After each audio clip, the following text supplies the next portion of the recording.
Welcome. Live Tuesday afternoon. Truth over lies. Welcome in, you jive chickens. Make sure y'all hit the like button. How you feeling tonight, Mr. Walker? Yes, sir. I am feeling fan freaking tastic per usual. Good evening, ladies and gentlemen, El Nug Nugs and Le Bonquishas. Welcome to Cart Before the Horse, Truth Over Lies. In affiliation with the Bougie Negro Podcast, and also, as all you Negroes know, in association with Ain't No Fun Once the Rabbits Got the Gun Entertainment.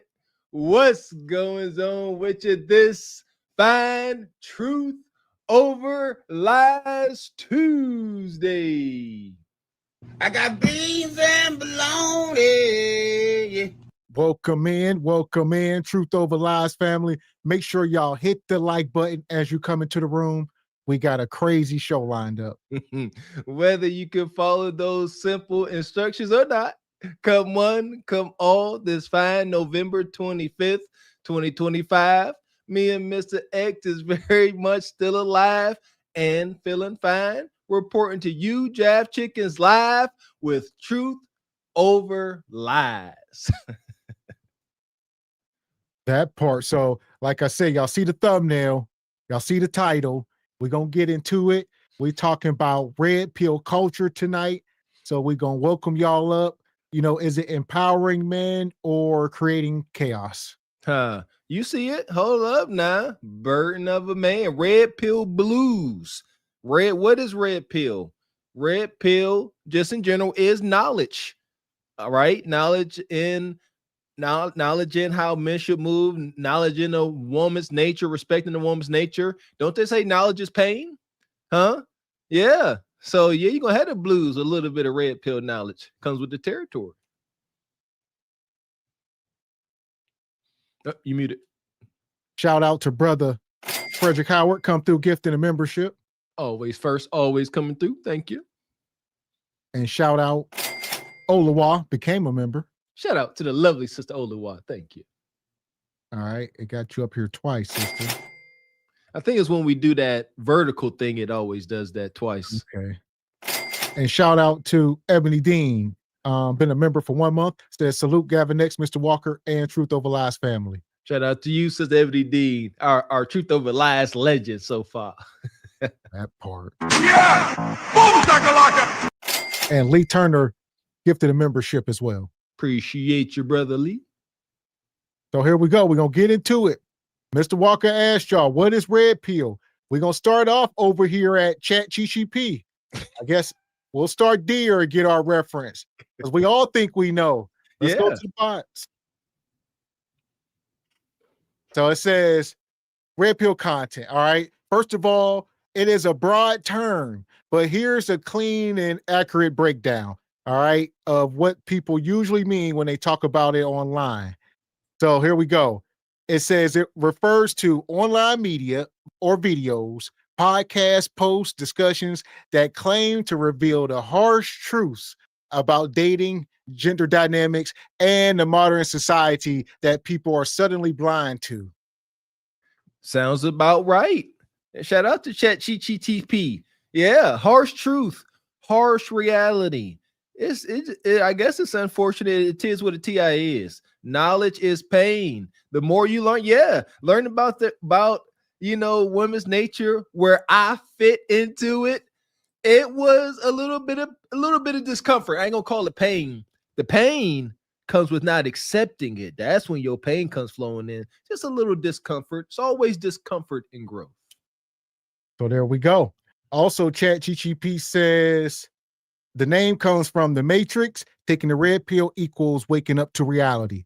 The core themes of it are modern dating dynamics, gender roles, sexual marketplace ideas, self-improvement, especially for men. And it says, why is it so controversial? All right. Its supporters, what do the people who support it say?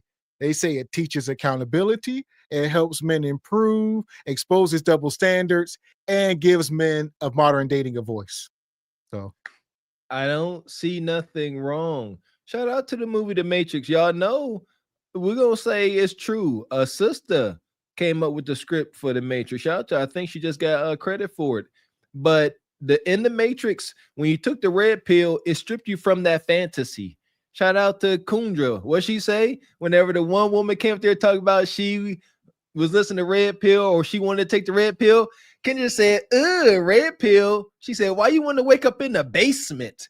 Because in the movie, the Nebuchadnezzar looked like some kind of subsurface deal. But yeah, Kendra said, red pill. That's like waking up in the basement. that part. And here we go. What do the critics say? Here we go. The critics out there, the Kundras. It generalizes women. It breeds resentment or misogyny. It encourages unhealthy relationship expectations, and it creates adversarial gender dynamics. Adversarial. Shout out to Medium Man. My goodness. Shout out to that brother. Come with the stats, statistics, and those throwback videos with Ricky Lake. It's only now a war. It's only now opposition because we have started to speak up as well. But when y'all had Oprah and Ricky Lake and them all those years and y'all was stomping our cojones out, now it just so happens men have a voice. And now it's a problem. But it's been going on for over 50 years. Easy.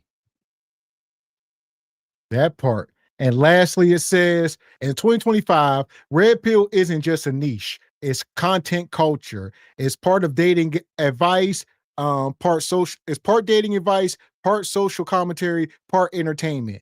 All right. And the creators can range from mature self-improvement voices all the way to extreme or shock value influencers, to reaction channels like our lane who break it down for the audience. All right. So I mean, like I said, that's the problem. A lot of times it's been hijacked. Mr. Walker said that a while back. The majority of the people speaking on it have hijacked it. So, like I said, we've never dubbed ourselves as being red pill. I would guess that's on the audience mostly, but not really something we ever claim to be. There you go. And they all the aspects of it, being red pill. What was those things you just rattled off there? So we got, The last three. supporters. Well, first of all, the core theme of it is modern dating dynamics, gender roles, sexual marketplace ideas, and self-improvement. There you go. Again, none of this is hurting anybody. And the detractors, that's what I want to touch on. Yeah, the detractors saying, coming up with unfair relationship dynamics. Again, there's men across the board. We can sit here and illustrate and show you how we see our ideal relationship. You show a woman, I believe, will be kind of scared because of how subservient and the man would look in her ideal picture. We talk about it. They want a wealthy, big, strong simp, a Will Smith. Look, there you go. For lack of a better subject, Will Smith, rich, wealthy, super influential, all that good stuff, and just no heart of a mouse. Unfortunate. That part. And shout out to Honeybee. She says, salute, fellas. Appreciate you, Sister Honeybee. And shout out to Omni Design Studios. Says red pill is a response to feminism. Feminism is detrimental. That part. So here we are. We're going to mine through a lot of this tonight. Speaking of feminism, we're going to start here. Like we said, if you come in, just hit the like button. We're going to drop the link here later. Like I said, we got a lot of videos to mine through.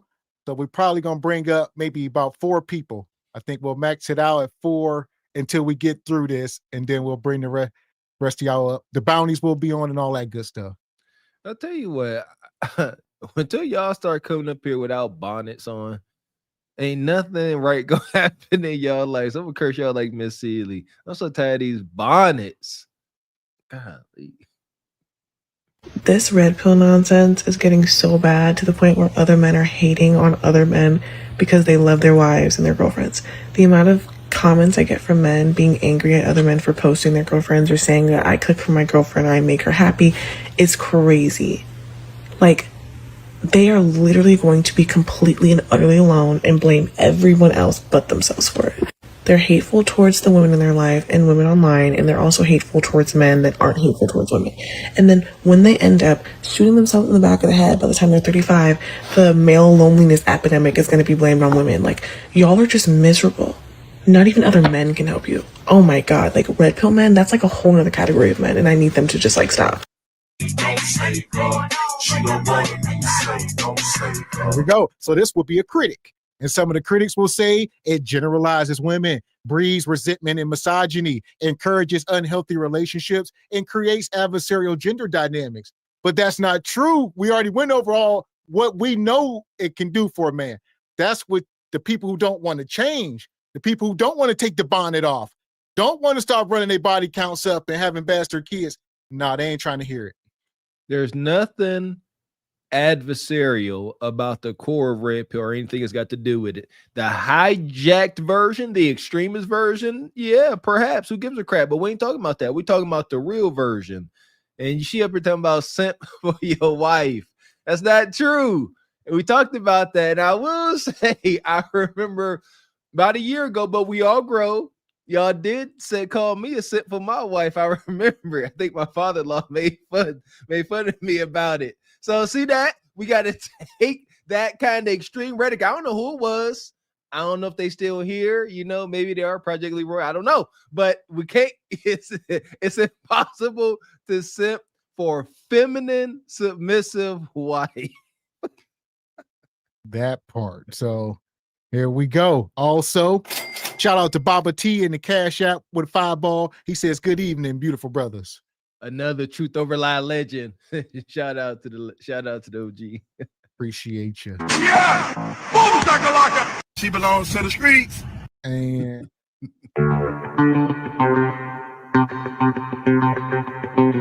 shout out to Sister Ebony Dean. Come through with a 25-ball sponsoring the show. He says, support my interest. Salute the truth over lies. Shout out to our glistening Sister Ebony Dean. Thank you.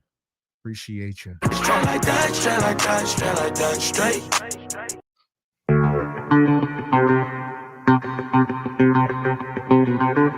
And shout out to Brother Tall. Come through sponsoring the show as well with a 25-ball. He says, will there be a Thanksgiving show? You jive turkeys? Shout out to Uncle Tall. Perhaps if it falls on that day. We tend to work all holidays. That part. So yeah, I believe that's this Thursday. We plan on it. Me and the wife and the family gonna be doing some traveling, but still planning on doing the show this Thursday. There we go. Yeah, turkey show. Gobble gobble, ninjas. And shout out to Frederick Howard. Says 1990 Ricky Lake show. A black man said, "Your mama black." Thus the story of Bonquisha. Yo, shout out to Media Man. Go check it out. If y'all ain't subscribed to Media Man, y'all smoking rocks. That was epic. This brother up there standing on his square, being polite and assertive, and some nug ninja. I almost said that word again. Sit up talking about, hey, how you talking about these sisters, man? Man, your mother black, man. Egregious. God damn. And that's why we're here. And shout out to King Keon. He says, shout out to the Kangs and Truth Over Lies Nation. Appreciate you, King Keon. And shout out to the Postman, became a member. Appreciate you, Postman. Make sure y'all go over and subscribe. Check Postman out. He be over there cooking up. He cooked up G Honda. All right, stomped G Honda out, I think twice. Man. Beat me to it. Yeah, if you want to see a good old knock knee stomping out, Mailbox Sports got you covered. Appreciate you, brother. So here we go. Where we at here? We're talking red pill. She said red pill men are never going to be happy. Ain't looking for happiness ain't a thing. Fulfillment. How many movies have you seen with that old wealthy man, typically white, and he leaving down a legacy? How often is he smiling? Talking about whoop-dee. No, it ain't about happiness. No, he's weathered. He done been through some things. He is fulfilled. That part. So here we go. I'm gonna let this keep going. But one thing we know, it teaches accountability, it helps men improve, exposes double standards, and gives men a voice in modern dating. Which is something we never had. That's it. Shout out to the internet. Shout out to YouTube. This is why they upset. If we were sitting around, just taking it like back in the Ricky Lake days, then shoot, they'd still be happy. But we up here talking on it. We are causing conversations to be had in their homes. They don't like this. Time to shame us into silence. So here we go. I'm gonna pull this up. Hit the like button. To think of the men right now who tried the chivalry route.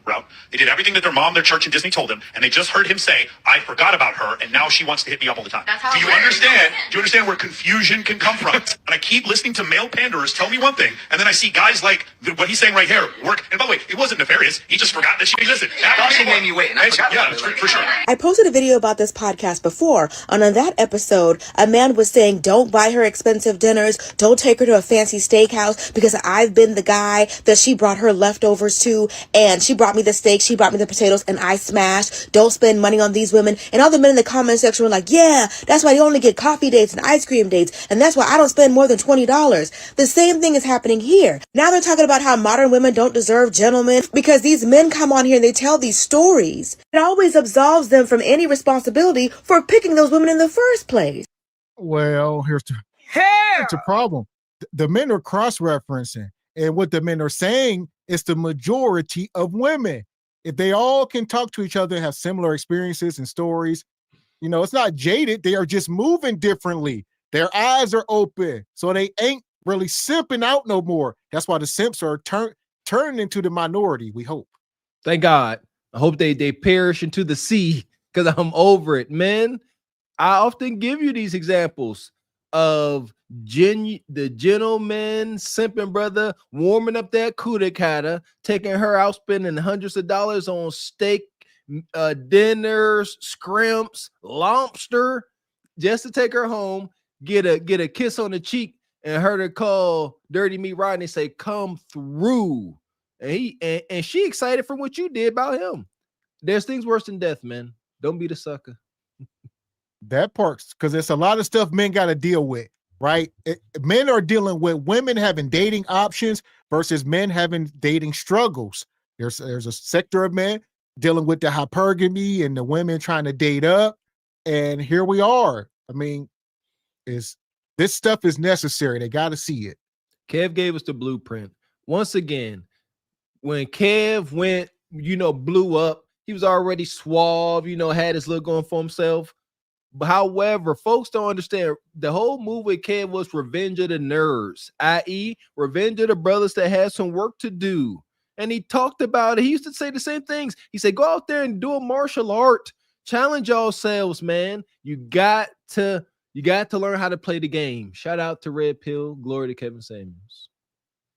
They don't understand that some women can see right through the fact that they are pretending to be gentlemen, where they're only nice to her because they find her attractive, but they're rude to the hostess and to the waitress because they don't find them attractive. They don't want to admit that part of the reason for the male loneliness epidemic is the advice that they're taking. These red pill manosphere podcasters are setting them up. Don't be nice to her. Don't take her on a nice dinner. Don't respect her. And that's why they're going to stay lonely. Instead of always telling men what women don't deserve, why don't they encourage those men to find the woman that does? They won't, because they want to treat every woman badly and they need an excuse to. And that's a lie.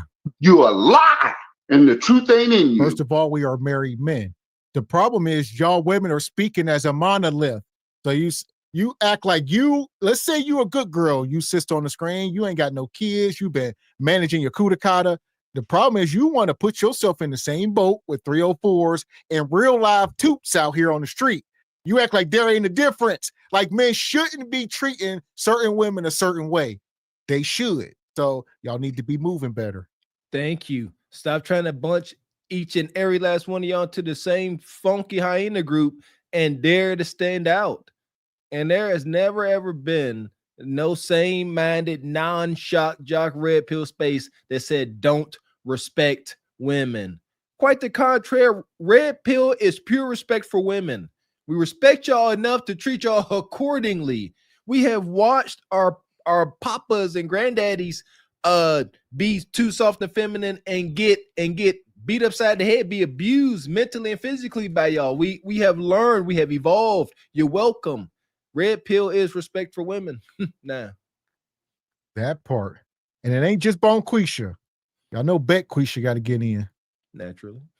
Somewhere right now, there's a man that is 2 to 3 podcast episodes or YouTube videos away from becoming the worst version of himself and entering the toxic cycle of being red pilled. And yes, it is a cycle, and it feeds on men who are trying to find purpose or feeling an insecurity of some sort, and it relies on not trusting science. And the YouTubers and podcasters they're watching are making their money off those men. And if anyone has any experience helping someone escape this mindset, please drop it in the comments because I want to hear, and I'm sure others do too. There are 3 main ways it begins. First, health content and health influencers. Maybe it starts with a video telling them to avoid seed oils or try the carnivore diet to heal their gut. Like I said, it does not rely on actual science. They take this advice and maybe even start to think that it helps, so they now trust this person who told them to do it, so then they decide to watch more of their content because, I mean, it's based. And here we go. What you see right now is a lot of younger people talking about it. Like, this stuff goes back deep. So it's like generations. I think we on like maybe generation 3 or 4 of the red pill movement. Because if you go back, like I said, shout out to Angry Man and everybody in the beginning, the O'Shea's and all them guys. And it started morphing over time, right? Rest in peace to the Godfather. Anybody you want to say is red pill, because I don't think he ever said he was, but people claim that. So, but the problem is it's been hijacked in modern times. When you hear people talk about red pill, first thing they talk about is FNF, right? Andrew Tate and some of these places. So sometimes I hear it and I'm like, I don't identify with that, so we couldn't be. But it's such an umbrella where it's 2 things. You got the manosphere, that's nothing. You got the manosphere and you got red pill. And what's the way I'm understood is red pill falls up under the manosphere umbrella. That's my thoughts. Sector of it. There you go. My thoughts. Well, manosphere encompasses everything, within red pill and whatever little subsegments. I agree. But yeah, folks like, FNF, that's shock jock. Those we spoke on those over a year ago, the gotcha moments. We ain't up here for gotcha moments. What, trying to back you into a corner with straw man arguments. There are those spaces, and what the heck ever. Hopefully they get their desired outcomes. But it ain't that. For one, she's not a wife. Let's get that understood. Why she up here talking? Not a wife to an assertive man with a backbone. Let's be very specific. And red pill ain't got nothing to do with insecurities. Here's that sign language. Here's the shaming. They shame us back into silence. What they're trying to do. Y'all up here talking about self-improvement because y'all have insecurities. So the MF what? So what? Yes, ain't nothing wrong with you saying it. Like, you know what? I got a bird chest. I'm gonna start doing some push-ups every day. Or, I need to expand my vocabulary. I'm going to start, reading more, which I'm going to pick on. I got to start reading. And there's nothing wrong with it. And it doesn't have to be in try to insecurity. But so what if it is? The work is getting rid of the insecurity. You witch.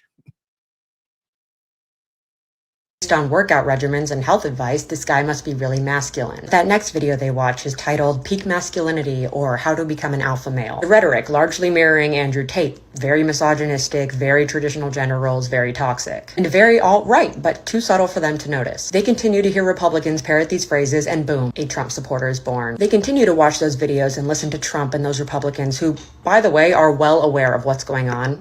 And the cycle has begun. The second way it begins is through economic insecurity. Maybe he's feeling a bit left behind because he's not financially stable enough to support the family he wants one day, or he can't buy a house at the same age that his parents did. Which, hey, welcome to the club. We meet Monday through Friday, 9 to 5. Nice to meet you. So then he seeks out a podcast or a YouTube video to feel more in control of his life and find out why this is happening to him. He's angry, full of resentment, and he wants an explanation. And after a video or two of standard lessons you learn in Econ 101, I will say this.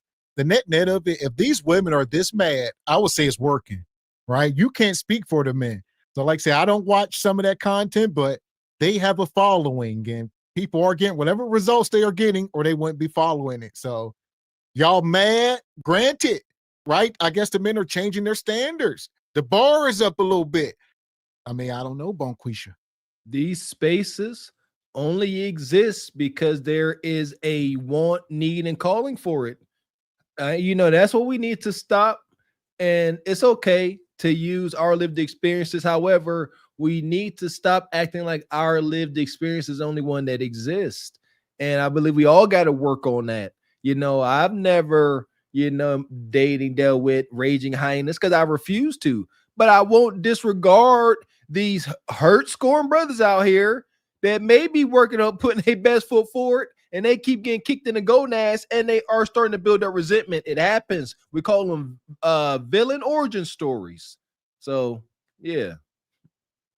Comes across a video called Equality in the Workplace, or Male Inequality. The rhetoric being largely hate speech against women, minorities, LGBTQ, again, very subtle but very toxic and very alt-right. And even though Republicans continue to pass legislation that consistently screws them over, all they hear are Republicans parroting those similar phrases, and boom, a Trump supporter is born. But again, they continue to watch those videos and listen to Trump and those Republicans.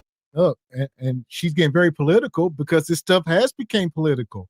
Even, Kamala put it in her book about Andrew Tate and FNF. They cost her the election. That's what she said. So this stuff is getting larger than life. Nobody thought it would grow this big, and now they're trying to silence it.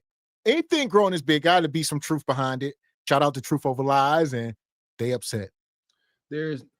I assure you, Gavin X and I fell into the red pill space, manosphere, searching for answers.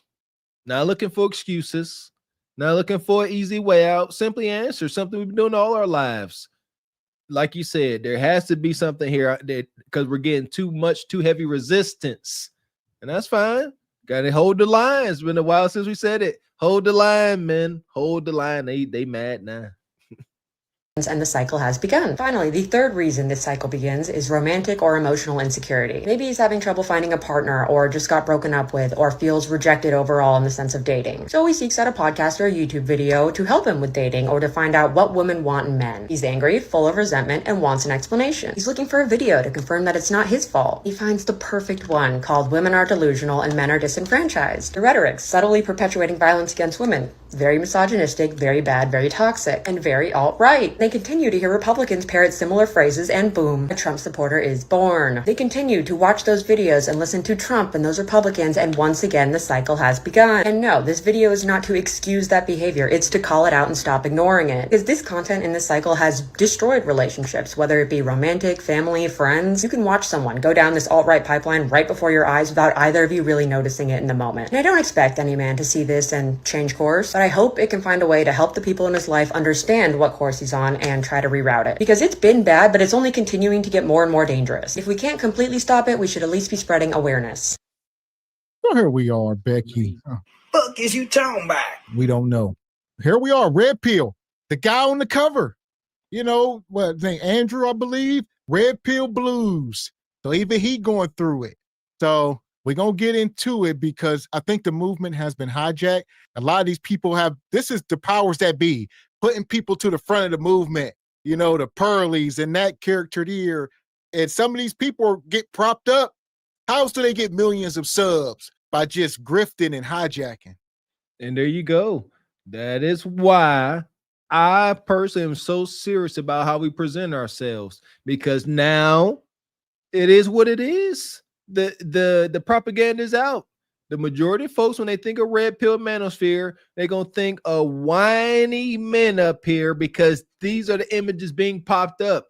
I'm really starting to believe that's why we ain't got as many subscribers as we should have. Not complaining, just observing, because we ain't over here whining and crying. We tell them to do better. We are telling one another not to make excuses and walking it how we talking it. Yeah, so we got to make sure we are putting our best foot forward, because now, well, y'all some whiny non-Kuda cat getting ninjas. Don't let it be true, dang it. That part. So here we go. And like you said, we were talking about red pill, and we also were talking about manosphere. So we're going to pull ChatGPT back up, and we're going to look into the whole manosphere side of things. Okay. Where we at? So it says the manosphere is a collection of blogs, YouTube channels, forums, influencers, social media spaces, where men discuss masculinity, self-improvement, dating, relationships, gender roles, men's rights, fatherhood, fitness, and financial success. And again, where in there did that goofy white witch get these type of conversations are inciting subtle violence against women? Did you hear her accusations of the manosphere and red pill? She said this inciting violence. How, Sway? So here we go. The manosphere is broken down in branches, as y'all see, and they got 6 of them listed. So you got red pill. There we go. So it's a branch of the tree. You got men's right advocacy. You got MGTOW, men going their own way. You got the pickup artist community. Shout out to them. You got self-improvement and men's lifestyle, and you got traditional masculinity and patriarchy advocates. I don't see nothing bad. Shout out to the pickup artist. Huh? I ain't mad at none of it. None of that sounded crazy. I know a lot of wives that would like that list. That's how we gotta have reasons why we judge things a certain way. Why do I think that list is okay? Not just because of our men, because also because of wives. Shout out to Mrs. Raquel Rose. Straight like that, straight like that, straight like that, straight. So here we go. It says, why manosphere content is so popular now? Because in 2025, men feel that dating is harder, traditional roles are blurred, social media changes women's expectations, men lack leadership, discipline, and community, and society doesn't talk about men's struggles openly. I think we just gotta be careful. Understand when we have our conversations, must always take on the burden of a man, meaning can't whine, can't complain. Bring up problems and search for solutions. That is all. That part. So it says the manosphere becomes a place where men feel heard. So that is a thing. You know, we always want to be stoic, right? Men don't cry, men don't do this, but men do want to be heard, especially if, you ain't getting the results and you want to, try to trade notes to get a better outcome. That's what it's all about, man. There you go, Mr. X. Trading notes. What you got, brother? This is what I got. Let me show you. Let me tell you what my travels have bought me, and you let me know. Trading information. That's why. What was that saying that came out a while ago? Take away the game room. Bring back the study where men sit around and so maybe play a little poker, but you sitting there and you are bouncing ideas and also fellowshipping. Letting each other know what's going on so that your valued peers can give you information if it's needed. Perfect. Especially younger men. So obviously we know, it ain't a lot of fathers, granted, in the houses. So they do need this kind of guidance.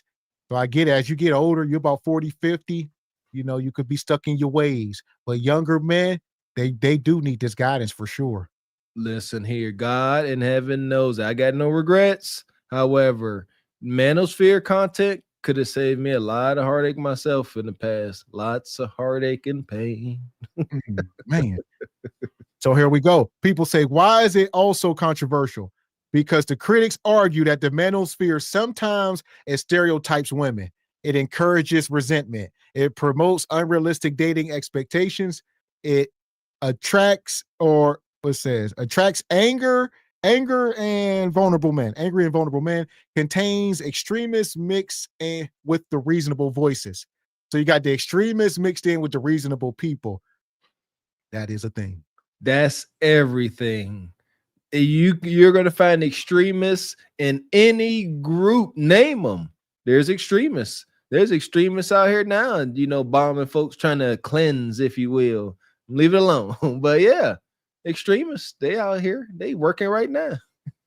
So that's what the critics say. But the supporters argue it provides accountability, guidance for lost young men, a space to speak honestly, and motivation to improve. At least it is, telling the difference, saying, hey, it's mixed. There's mixed extreme voice. We'll take it. We ain't one of these groups. Oh, it's all good. No, it's a portion has been hijacked. It's documented. We acknowledged that a while back. Fine. Absolutely fine. So there you go. It It says manosphere is basically the umbrella category for all male-focused online commentary. It says, there is a difference where we at here. It says the manosphere is a larger online ecosystem of communities, creators, ideologies centered around men's experiences, masculinity, dating, and gender dynamics.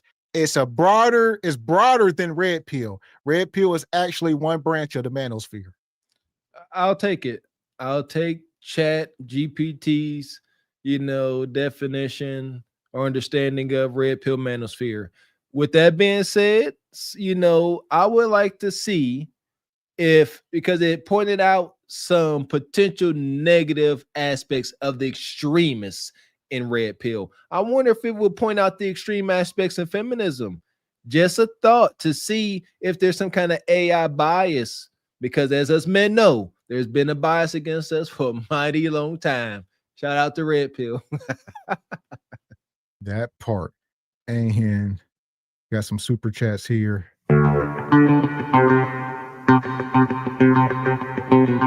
Big shout out to Omni Design Studios. Come through with the dub. We appreciate you. Says, call me a conspiracy theorist, but Red Pill content is being pushed by the elites to keep Gen Z from procreating. The divide and conquer makes society more manageable. You guys promote family and legacy. Props to you. That's the extreme. I feel you. And there you go. I'm riding that crazy train. I believe there's some truth there, because Gavin X has said it. These young boys, they don't go after women like the way we did. Like, yeah, shoot, man. There come a time where all you can think about is a young woman. These dudes, they playing Roblox and Fortnite. That's wicked work. Well, two things is true. Either that, or we gonna allow Nug to have more kids and more bastards. That ain't good. Yeah, that's absolutely terrible. Because they ain't gonna stop. All of them ain't gonna stop hunching. The worst of them, Nug, trust me, he ain't watching this stuff. He don't even consume it. His daily mission is to wake up and hunch. Get cheeks every day. Yeah, and he do. I hate it. God damn. Appreciate you, Be Wide. Says women are mad that we all know the West Coast offense now. That part. Shout out to Uncle Tall. Appreciate you, Yin Yang Dragon. He says, my ideal place for fellowship and conversation for male improvement on the golf course. There you go. As I get older, we're gonna do some, me and Mr. X gonna do some golf course, politicking. It ain't even about playing golf. Y'all be out there getting faded. That part. Yeah! Boom, shakalaka! Shout out to Uncle Tall. And shout out to Baba T in the cash shop with a 10 ball.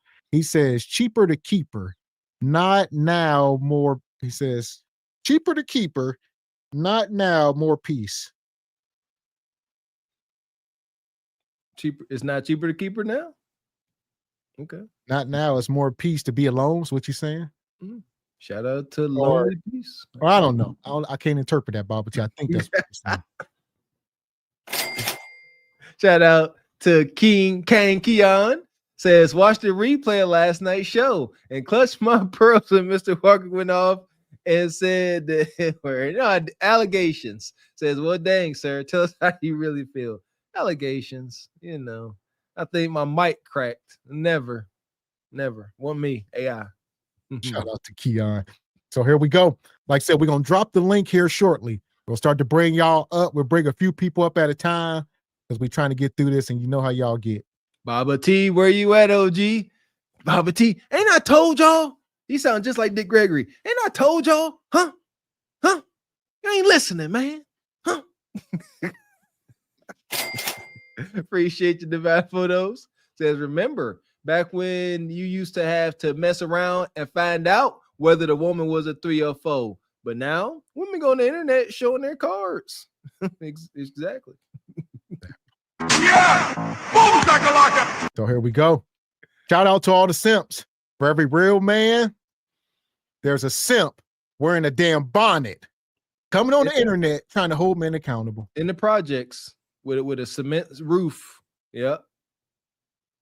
Yeah, either that or a dorm or in somebody's basement. Yeah, something. Well, there you're wrong, Ninja. Take the bonnet off. Let's talk about red pill content, why it's so popular, and also why it's extremely problematic. This is going to be a long video and it's a lot of notes, so you have to keep up and I'm going to have to look over a lot. So for starters, the red pill comes from the Matrix. If you've seen the movie, it's like take the red pill and wake up to the whatever, this world, the hidden truth or whatever. So in how it's being used is this idea that feminism is just holding guys down and everything is against men and men are just so hated on, and masculinity is about being dominant and just being this and this. And then it mostly spreads on the internet, because I feel like anyone having that conversation IRL would just look insane. So it's like these big influencers like get on here and they're like, yeah man, you gotta be a man, you gotta be a man. And then obviously people watching are like, yeah bro, he knows what he's talking about, he's successful, he's this, he's this, he's this, let me go have 30 wives and they only care about my money and all they flaunt is their money, but then you only care about their money. And we'll get into that later. So the reason it rose so fast, right, is a couple of things. So a lot of people who needed this were in an identity crisis. They were vulnerable. People who are vulnerable are more susceptible to fall for things. If you stand for nothing, you fall for anything.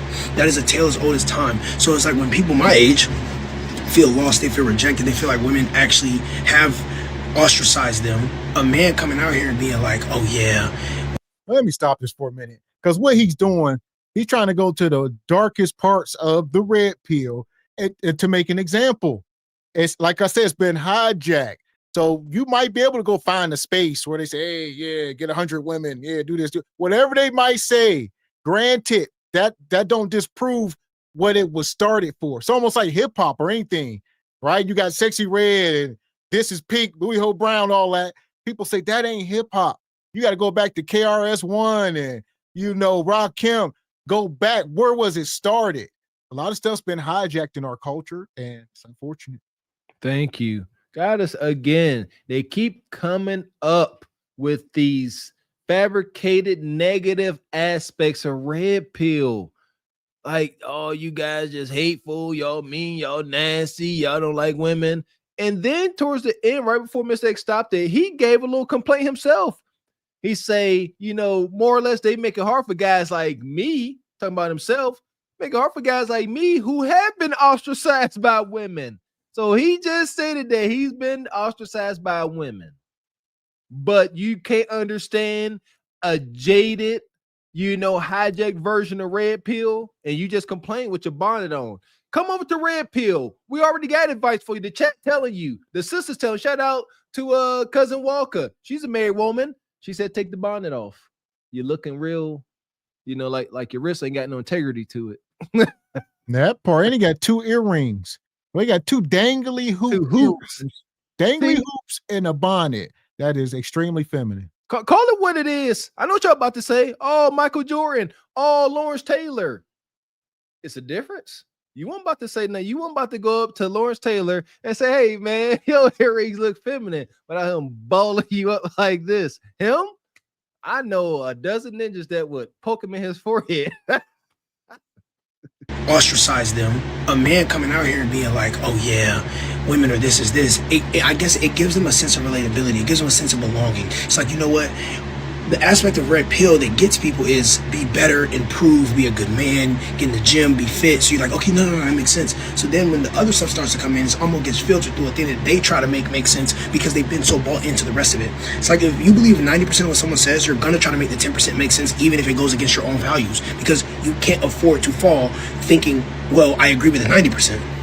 That's another concept for another video. We'll talk about that later. So it also gave men something that made them feel like they had control again. Like, it's like, okay, no, I control my relationship, I control my life, I control my finances, I control what I do, I control how I do it, And it was online.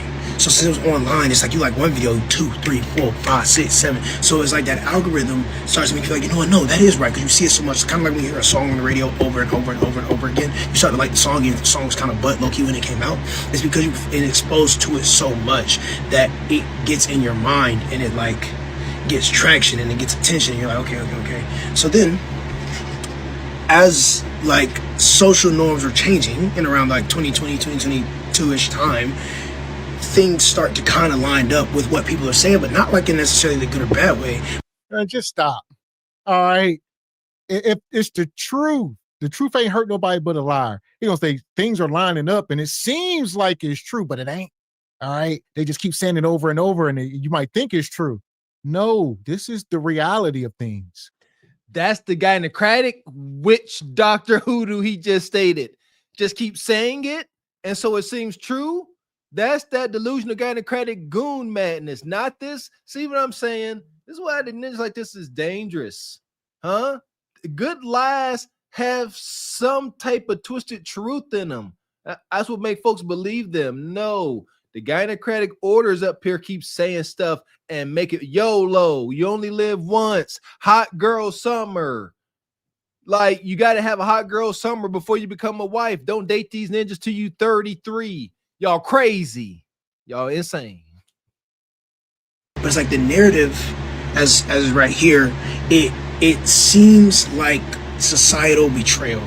And so it seems like men are actually being ostracized because of the fact that women are starting to get into their own roles of doing the same thing that men used to think was the epitome of being a man. So it's like now I can't sit here and be like, oh, well, I pay the bills because she paid the bills too. You see what I'm saying? Like, it's like women have so much to offer that men who think they were doing everything can't stand that they have so much to offer. So when you a lie and the truth ain't in you. You speaking for a small percentage of women, very small, less than 10%. We just seen the food stamp crisis. Most of these women were crashing out, ready to go in the store and start stealing. So quit acting like they got it all together when there's subsidized housing from the government, from daddy government. Yeah. So if daddy government stops subsidizing, we're going to see how fast they want to do 50-50 and be with a man again. Only simps will regurgitate that I pay the bills madness, or I got my own money madness, because only simps see that as leverage. Us real men, there ain't no leverage there, because there is nothing in exchange for us paying the bills. See, as real men, as husbands, we pay the bills because it's our duty and responsibility, and we want you to maintain your feminine nature and other reasons. Simps, when they sit there and say, I pay the bills, so I'm going to cheat on you and do whatever I want to you. That's why these simps understand it as leverage. They're like, they got a point. They got their own bag. So now they won't let us cheat on them. Every man that acknowledges this, I got my own money madness, he is a raging cheater. Poon hounds at best. The woman's like, no, I can pay for my bills. I don't need you to do that. They're like, well, I hope I'm making sense. So it becomes toxic. It's very toxic. But when it became toxic was when they started making women the problem of everything. Women are manipulative. Women are just promiscuous. Women are just this. They're hypergamous. They just always want the better option. So why be a better man? She just gonna leave me for a better man anyway. So you gotta be more dominant. You gotta have multiple women. You gotta be emotionally detached from women. So it's like now they're all emotionally detached. So they're just like, man, you can't be vulnerable with women. Being vulnerable is weak. If you're vulnerable with a woman, she gonna leave you. What are we talking about? So then you get this, and then there's this distrust. So it's like I can't even trust a woman. Like if I'm in a relationship, it's just a power dynamic. I can't be with a woman who's a man because y'all go 50-50 on the bills. Like what? Anyways, so it's like I can't do this, and then he all over the place. Sound like he's projecting, speaking from his own experiences. Like I said, people go into the worst parts of these spaces to try to make an example. You may have heard somebody say that before. You try to say, see, that's red pill. No, it ain't. Stop doing that. I resent it, but it is so true. You can truly tell when a young man like this grew up without a real man in his life. A God-fearing, wholesome man to keep a job. I mean, just the basics, baby. You can tell. That's why I got to thank God for my coaches, my weightlifting coaches. They were brutes, and my mama, because you could tell. Because if he had a dad in that house, first thing that bonnet getting snatched off, you getting a stern talking to, young man, and you might close your mouth and take them earrings off until you get a little bit more seasoning to you, because you're showing the wrong thing. You're delivering the wrong message. You're halfway smacking between your talking. Huh? It just gets back to this whole alpha male, dominant. Do we see the problem?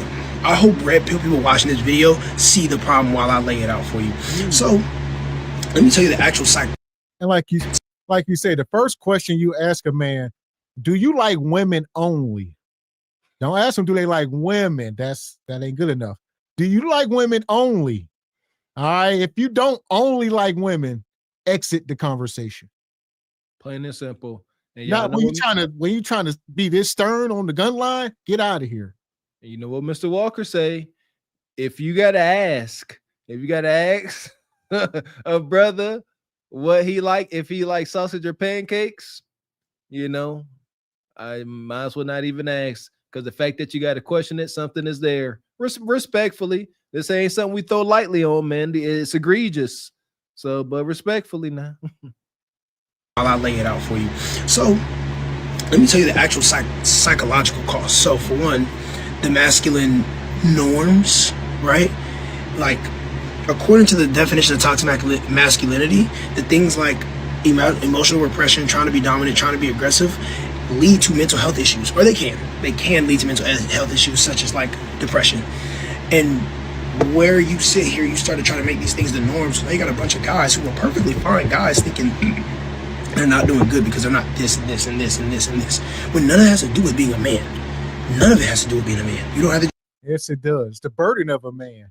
We always seeking to get better and provide. Yeah, you can't be homeless. You can't be out here trying to raise your family with no house, right? No income. You need this stuff. You can't live off the government like Bonquisha. Shout out to JP. Y'all can't do it. This is the misconception. Men, accept that discomfort. Yes, you may be too scrawny. Well, you may have to go to the gym.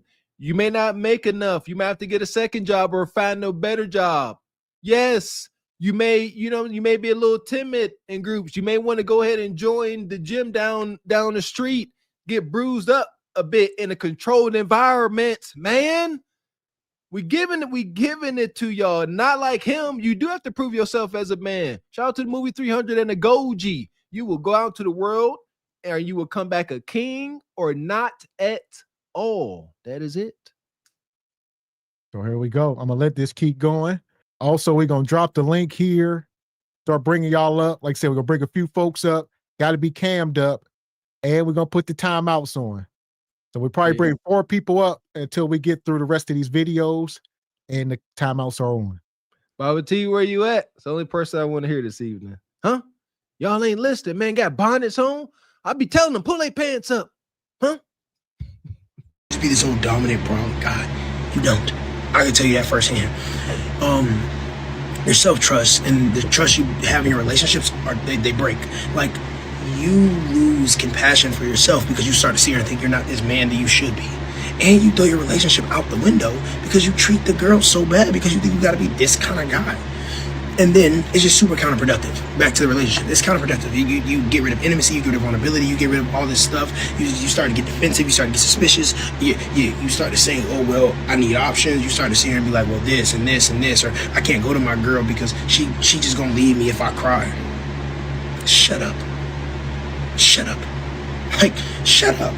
So you want to stay away from this. If you're a young guy and you see like Fresh and Fit or those red pill guys, stay away from it.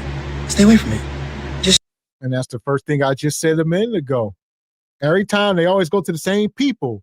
You know, F&F, Andrew Tate, this guy here, Andrew, whatever his name is. These same guys, these are the leaders in the Mount Rushmore, if you will. I don't know. This ninja keep throwing his tongue out and puckering up his lips. I stopped listening. Excuse me, at some point. Welcome in, Postman. And I'm not gonna keep listening to that. Gotta consider when it comes to masculinity, which is under attack. That's what's under attack, masculinity. Let's get rid of all the conspiracies because masculinity is what stops this divide and conquer thing. Yeah, masculinity is the guys that keep this all together, masculine guys, and they don't like that. What you think, brother Postman? Welcome in, man. Always good to see you. How y'all feeling today, brothers? Pretty good, pretty good. A couple things about this cat right here. So first off, I was raised by my mother, and as Mr. Walker likes to say, I come to figure out she was a bit brutish. Seriously, mouth like a sailor, so on and so forth. But some of those things in retrospect, when I thought she lacked emotion was good for me. Maybe not for her, but good for me. And what I noticed about this cat is, I think you got two different types of situations for young men that are raised by their mothers. And he the type that I think like sat around his mother, listen to her phone conversations and everything. Because he got the mannerisms, the lip popping, his neck is rolling 100 miles a minute. I move my hands when I talk, but this dude has a whole pantomime session going on. Not to mention the bonnet, the double hoops, and you not Mike at all. So we ain't gonna accept that one right there. But it's like most times I worked in a prison in the max level, and what I can respect about inmates' perspective about religion is they read every religion that they had access to before they made a rendering or a judgment about certain things. And this cat, when you reference Fresh and Fit and the Andrew Tates, you have not taken extensive opportunity to go ahead and delve into the pill or into the rabbit hole to find out about every single facet that may be attached to it before I render a decision or speak on it. Because if I got very little knowledge about the situation, i.e. a G Honda about football, I don't want to come into an argument and give you superficial things that are not lending itself to prove my argument. And so he can talk about these points, but go into depth as to how those things come into actual interaction or engagement. Two, as you indicated, he seems to be dirty macking in a sense, because you want to be the guy who is gravitated to by women. So the best way for you to do it is to make them feel like you're their champion of sorts. That you put the cape on for no given reason whatsoever, and it still won't render you any results, but you feel compelled to take half of a message and try to disseminate information based on what you perceive it to be. And that's like when I was a kid, we had a game. The teacher sits in a circle with all the students, gives that message to one person, and we pass it around the room. And by the time it gets back to her, that message has 35 different legs, because not only did you take the message, but you took what you wanted to convey within the message. And that's why, once again, I bring it to a sport. If I want to make the numbers fit my argument, I can do so. They don't really mean that they actually have any representation or credence to it. But I think that's what this cat is doing, trying to conflate arguments and using the points that he thinks he knows about to kind of gain curry favor with people that ultimately you won't have any favor with. And you will learn how to stand on your own too, because you haven't formulated an honest opinion about it. You taken what you have seen like a highlight and you want to regurgitate that like you watched the whole game. And I think you're missing it. That's all. I used to hate that. The telephone game. I used to swear that people used to just change up the original, statement of word just to be funny. Cause like, ain't no way we start off by saying there's 5 apples on the table. Then when they get over there, they talking about, nug nug, then got bit by a dog. Like, what? Seriously. So welcome up, Baba T. I'll get you in. What's your take on the whole red pill thing? What's your take on the men's improvement? How you feeling? Wow. Listen, like how you brothers doing, man? It's beautiful to see you all this evening, man. I mean, I'm so delighted. Same to you, I sir. kept missing you all because I forgot that you're behind. You're ahead of me in time. So okay. But I tell you, man, back in the day when we were dating and stuff like that, it wasn't all this confusing. You know what I'm saying? It was just simple. We wasn't going to Shay's Whitey to make them rich, spending no money, none of that stuff. We cook at home, invite you over for dinner, they invite us, but it's gotten real crazy out here these days. But still, the evolution of dating has changed. And sometimes when I hear these young brothers like this, I say, man, this kid is lost. It's kind of like he hadn't been around a lot of real men, And in our day, we were simping without knowing we were simping. You understand what I'm saying? Because it was a normal thing. It was That's normal. Fair. That's fair, Baba T. My woman, she in the kitchen butt naked, washing dishes and making dinner. So, hey, baby, you keep your money. I got everything together. You know what I'm saying?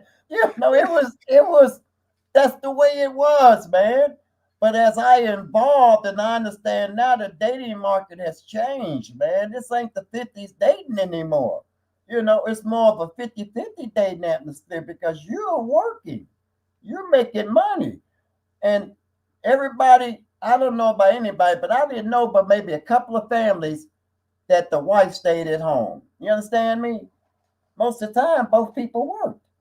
You know, I mean, throughout my whole family, I know that. So it has become real bad. And this brother here, you know, I don't think Red Pill got him. I think it is their misunderstanding. I think it is that when you look at 18 to 24-year-old men that don't want to work or be men, you know, a lot of that stuff has to do with their upbringing, you know, and who was around their upbringing, you know, and what are they getting? Because this cat he's taking. I mean, I don't know what he's taking, man. I'm listening to this young brother, man, and I got lost for a minute. I'm like, what is he talking about? You know, but that means, you know, he's been around the gynocracy. You know, like me, I was around the gynocracy over 50 years, man. You know what type of brainwash that is, man, that you have to detox from that? Yes, That's sir. a detox, man. Yeah, ain't it? It is a D is and it hurts, Baba T. Shout out to Postman. He was saying same thing. Like how you were saying he was around his parents. Same here. I was always around, not always, but I was around my mom often with her, with my aunties. They playing cards and drinking. And you right, like you did not sit there. You weren't laugh. You sit there and was listen to their conversation. They would smack you in the mouth and tell you to stay out of grown folks' conversations. And you didn't do. You only did it like once by mistake or something. Yeah, you said something. Bow. Stay out of grown folks, and you ran off.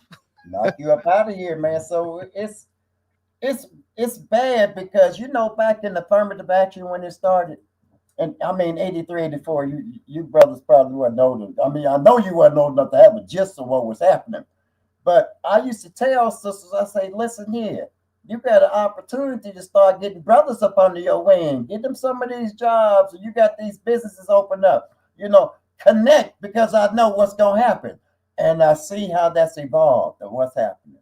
You know, Yes, so it's kind of bad. But don't worry, you know, sisters gonna hopefully come down to some reality, you know, that we need each other. So we got to work together to be with each other. And I mean, we have so much white influence, a European mentality within our relationships. You understand me? We want to do everything like Europeans do, not understanding we ain't got it like that. We didn't come like that here. We came together. We lived in these cities, I mean, in this country together as one, man, because we fought for the same struggle, our family, our legacy, you know, and for us to keep thriving within this country. So, man, I think we didn't get lost, man. Somewhere or another, we talking about Shades Whitey and Chanel making white folks rich. No.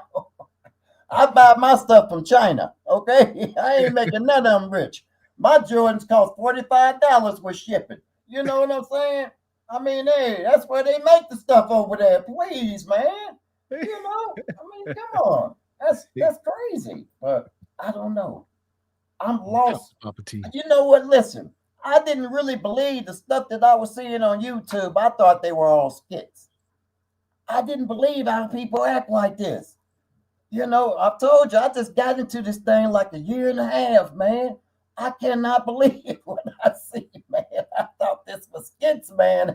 It's real life, OG. That's why we here breaking it down. A lot of folks. I'm gonna let this video keep going. Make sure we land in our planes. All right, we can't do the monologues. I see the chat getting furious. They're gonna beat one of y'all, but don't get booted off.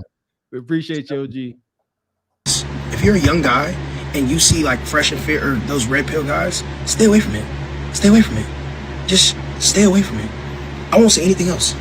Just stay away from it. Stay away from it. And what I will give them credit for, they do say a lot of things when talking about being a better man that you can get behind. Be fit, be responsible, get money. It's when the women start coming. It's when they start talking about women where it's like, shut up. It's when they start talking about how you need to be around women. Shut up. No. Take, like, the be fit, get money. I love money. That other stuff, shut up. Well, there you go. He liked that part of it. Nonetheless, this seemed like a young dude, maybe in college, got a lot to learn. No father in the house, probably. And like y'all said, the gynocracy, where the men are at the bottom. He don't know no better way but to be behind a pup. carrying on like this, it's inevitable that one day he gonna walk in and see, you know, his girlfriend catching wicked back shots, unauthorized back shots. That's what he gonna walk into. Keep it up, young pup. Appreciate you, brother Frederick. Says Yahweh is the center of father of mankind. We were never supposed to lean on our own understanding or live our own truth. There you go. I likes that. Shout out to Frederick. Yeah! Boom, shakalaka!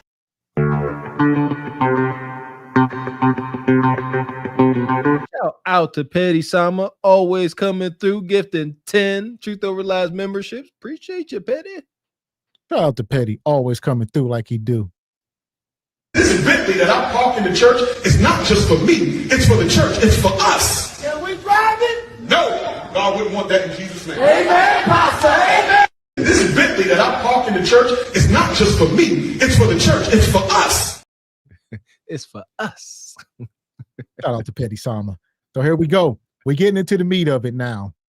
The thumbnail. The guy on the thumbnail, like we were saying, I see this is going viral. So we definitely going to talk about it because I guess he's been going viral, you know, ever since he's been on YouTube. And now for the wrong reasons, since Coach Greg Adams got a hold of him, I guess there's a different narrative out about this guy now. Okay. I'm not familiar with him. I'm here to learn. So here we go. If you're just coming in, shout out to the brother Anton. This ought to be interesting. All right. This ought to be in. Here we go. I'll try to rephrase this. I'm going to reframe, and I'm just going to be totally honest with you. I will never be able to convince you of my worldview. You won't. I know. But the reason is not because I'm not a great orator or I don't make good points or I haven't said things which should be compelling to a person. But Charlie, I just think honestly you're too stupid to understand them. So Andrew, can I sell you on my worldview? Yes. Your wife has 3 baby daddies and has been married twice before. And you under you lick your sniz. Under your religion. You lick sniz. What does that You're mean? a fake. Don't talk about my wife, you stupid. Shut your mouth. Shut your stupid mouth. Your wife with the 3 baby What did daddies? I just say? Wife with the 3 Sorry, baby doll. I'm daddies? sorry. Is she morally inconsequential in comparison to your ditch licking? Do the men that you try to Do the women that you try show to your hatred against? Do the women that you try convince them to that they shouldn't? You know, like, Charlie, did I pursue bring women? Do they?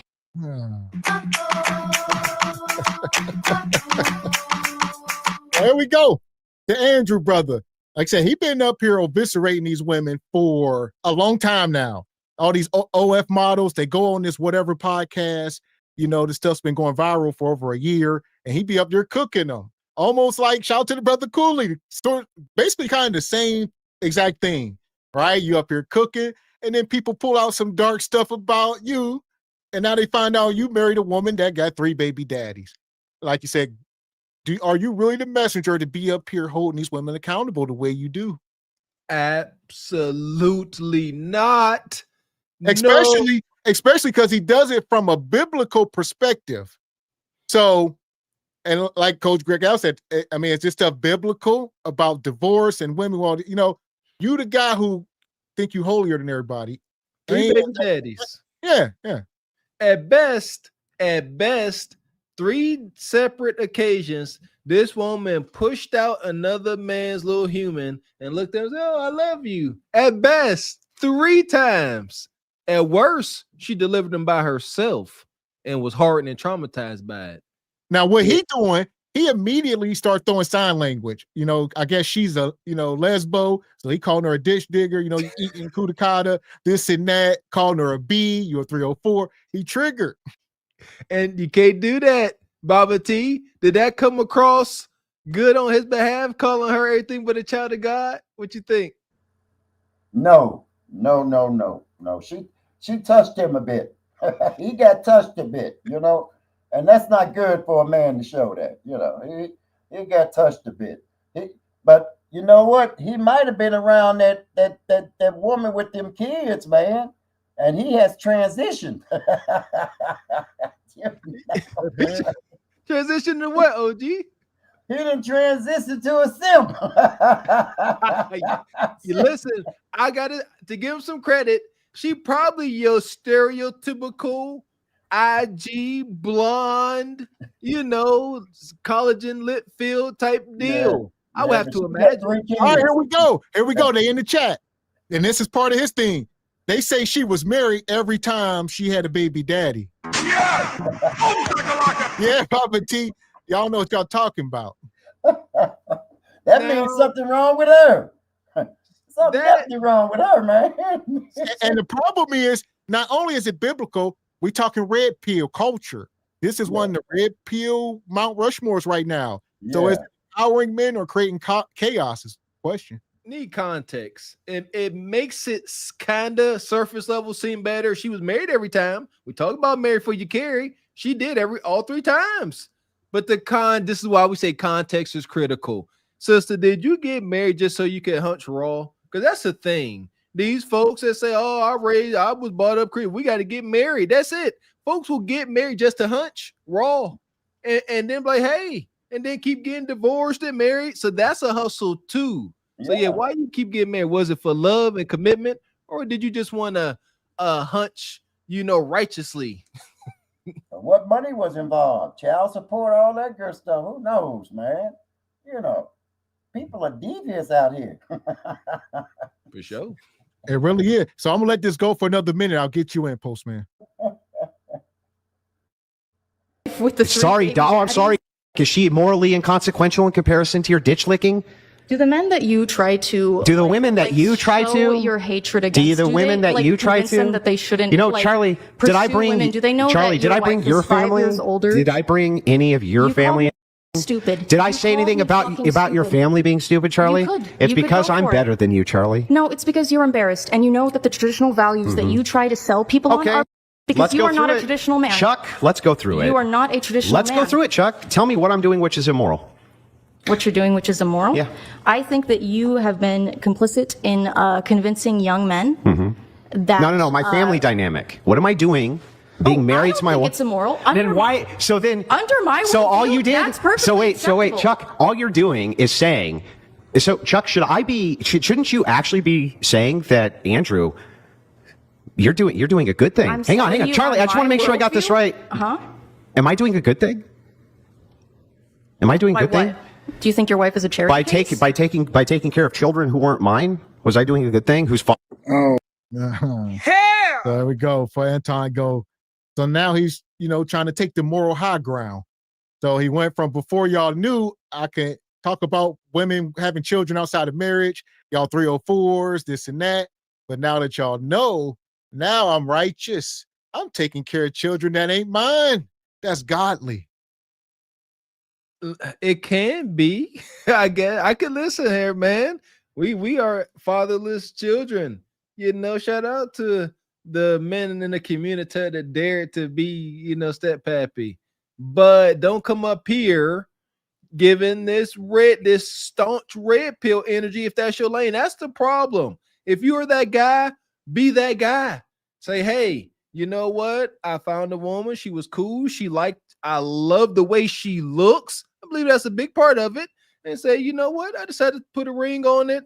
And we making this work. But don't come here acting like you have gotten the absolute best option out here as a man. And because that's what this extreme red pill talk is. Like, you just out here hunching on models. You wouldn't dare entertain a baby mama. But that ain't this. So what you got, brother Postman? Man, I really think Mr. Walker just pretty much touched on everything that I needed to speak on in that one, except for the fact that Andrew, if not for the 180 in terms of your viewpoints about things, just on the way in which you present in the argument, you articulate very well. You come up with a lot of points, and you have a ability to be able to have people follow you in the way in which you believe. You could have postured that in a totally different way from the beginning by allowing us to know or giving us a backstory. As I've indicated several times when I'm up on any of you guys' podcasts, I've never told you that I'm not a stepfather. People have these conversations day to day about simp and crash dummies. I could easily fall to the background and try to hide things that go on in my life because of a particular monocle or stereotype given to a given sector. of what we're talking about, because like we talked about an umbrella, it does fall into an umbrella. Nonetheless, if I were to get up here and talk about the dynamics, because I have done so in terms of the relationship dynamics, I've always spoke about it from the context of being a stepfather, so that a woman could understand well before I knew of any red pill talking points that even if we don't decide to have kids, if your arbitrary standpoint is that you don't want to have any more kids based on your life experiences, there's a lot of guys who are not going to choose you. And it's always been from a point of logic more so than trying to stand on a peel of letting you know anything about your value or lack thereof. But Andrew, in turn, because we do have a lot of hyper sensationalizing, took the random talking points, hit it like Cooley, as he talked about, make money off of it. And once you were exposed, now we got to try to find a different way to stay relevant. And that's the issue I got with him in that one. And I was going to get Baba T in, because Baba T, I hit on this once upon a time, where you say back in your day, it was a respectable, honorable thing, right? But shout out to the movie Claudine. But then we get to these modern women, there's no respect. So what's your take? Well, man, I mean, hey, it's evolution, man. You know, I mean, once you start breaking up the foundation of the family, and people are becoming more and more independent as far as our women are, and it's not really independence. I mean, women, like I got with a sister, she had a son, and the number one thing was, hey, you understand, I'm the man. You know what I'm saying? It doesn't matter what's going on. I'm the man. And my job is to set him straight, discipline him. You know what I'm saying? And she had no problem. It was cool. And at that time, even though she was doing her own thing, but that's okay. I just know I left that young man with a good purpose in life from what he's seen with me. And it was nice back then. You had a lot of respect, but now it's no respect. It's take care of my kids and let me go out and party. It's just crazy, man. And that, Baba T, that is the number one factor. A man will die without respect. And that's the scenario I always give. You get with you are a single mom, not by choice, but you're a single mom, and you get with a guy, that's his kid. Absolute respect and authority. He got to pay for it. He got to help rear it. He got to instill some morals and values into this child. At some control as well, some authority. You can't have all these responsibilities and no authority. That's slavery. Wow, it's something, man. It's something. We're just going downhill, man. We're listening to much other stuff, and we're not really getting involved in our culture of how we're supposed to treat each other, and how we rose up, how beautiful and powerful we are as a people through our journey in this country. And somehow that's lost, man. That's lost. We're definitely, when people start talking about women, say, I'm looking for somebody tall, dark, and handsome. Where do you get that from? That's European. That's Italian men that white girls used to say back in the 40s and 50s. They must have been talking about Sicilian men, talking about dark. Yeah, and they ain't Italians tall. had one drop of black blood in them. You know what I'm saying? That's where the darkness came from. And the height too. Right. Tall, dark, and handsome. That's what the white girls would call it back in them days. But man, the red pill, that umbrella is beautiful because that definitely defines who we are as men. Okay? Through all those areas. Because we always want to improve. We want to look at our thoughts. We want to carry that load on our shoulders. Because we want to keep going higher and higher with our family and stuff. And people don't get it. That's us as men. But they have actually, in this day and age, they have masculine men. You know what I'm saying? Masculinity is a problem now. Mm-hmm. It's under attack. Oh my God, bro. Just go ahead and remove yourself from the internet. It don't even matter what she about, what her worldview is. I'm assuming that she's homosexual, but it doesn't even matter because he made so many mistakes, and I'm not even the type of person to review debates anymore. I'm not even the type of person that even go back and forth about debates. I am very careful about even entertaining that because I think that it has to be the right time, the right condition, the right people. But first of all, the minute that you lost frame and you start going back and forth is when you lost. And I get it. Listen, I 100% get the idea that you want to leave women and children out of it. But when you sell yourself as a type of person that advocates for marriage, people then will go after what your idea of that looks like. And I am a huge advocate for not being a step baby daddy. Under no circumstances do you go and take care of another man's kid. If you are the type of person that is single and you are successful, then why would you want to play another man's save game? Why would you want to be Luigi? Why would you want to be a step crash dummy? I have never, ever understood it. I don't get it. It is 1,000 trillion billion people on this earth that you can choose from, but you choose to go be a single step baby daddy. And it just blows my mind. It really does. And the only reason that I'm reviewing this is because somebody sent me the clip in the timestamp and they said, hey, check this out. And so I checked it out and I was like, this dude completely lost frame. The one thing that you never do in a debate is you never let them see you sweat. You can let them say whatever it is that they want to say, and then you come back and you rebut it and you make them look stupid for bringing it up. And like you say, I think it's the moment right now. He gotta let it be water under the bridge. Because like I said, shout out to the brother Cooley. Well, about a year ago, he was in this position, or whenever, 8 months ago, whenever that was, and people found out he was a stepdad to the white woman and all of that. And they thought it was over, but he's still around and he's still doing his content. So apparently it's not like a end all be all. And this is a part of the internet I personally don't like. I don't like the fact that you can be exposed for who you truly are, and then you give it a month or 2 or 3, and then you could come right back, rebrand or not. Or you could come the heck back up and act like it never happened. I can't stand that part of the internet, but yeah, go ahead and do it. Go on a little hiatus, come back, and folks will forget your madness, and you come up here doing what you was doing before. Well, some people won't though. It depends. One thing about Cooley, he puts himself in more controlled environments, as opposed to this Andrew. He will go about and start debating random people. And I don't think them people are ever going to forget this. Anytime he try to get too critical or get riled up, they going to put him in his place every time. So, because like I said, he's a debater like that, heavy on that part of it. So I know Cooley does it too, but not like this. He have more control, like doing StreamYard. He can boot you and stuff. But this, yeah, this right here, you see this person to person, and she went straight for him. She went straight for his jugular. He started cussing her out. Ain't no way around that. Baba T even said so. Like, I ain't gonna say even, but it's true. Like, you step outside the frame, you start calling a woman B words. She didn't curse at you. You see what I'm saying? Like, it's very feminine. She didn't say nothing. She just said, your wife is a 2-time baby mom. I get it, but you can't start calling her B words and all that stuff. What you got, brother Postman? It's a tie-in to the last one.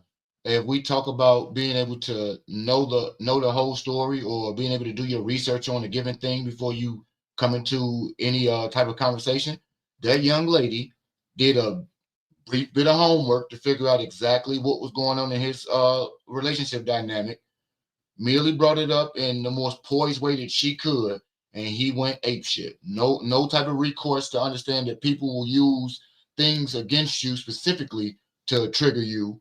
And for you to be a person that debates, and that's supposed to be basic on logic and fact, for you to be overly emotional in that instance right there is kind of telling.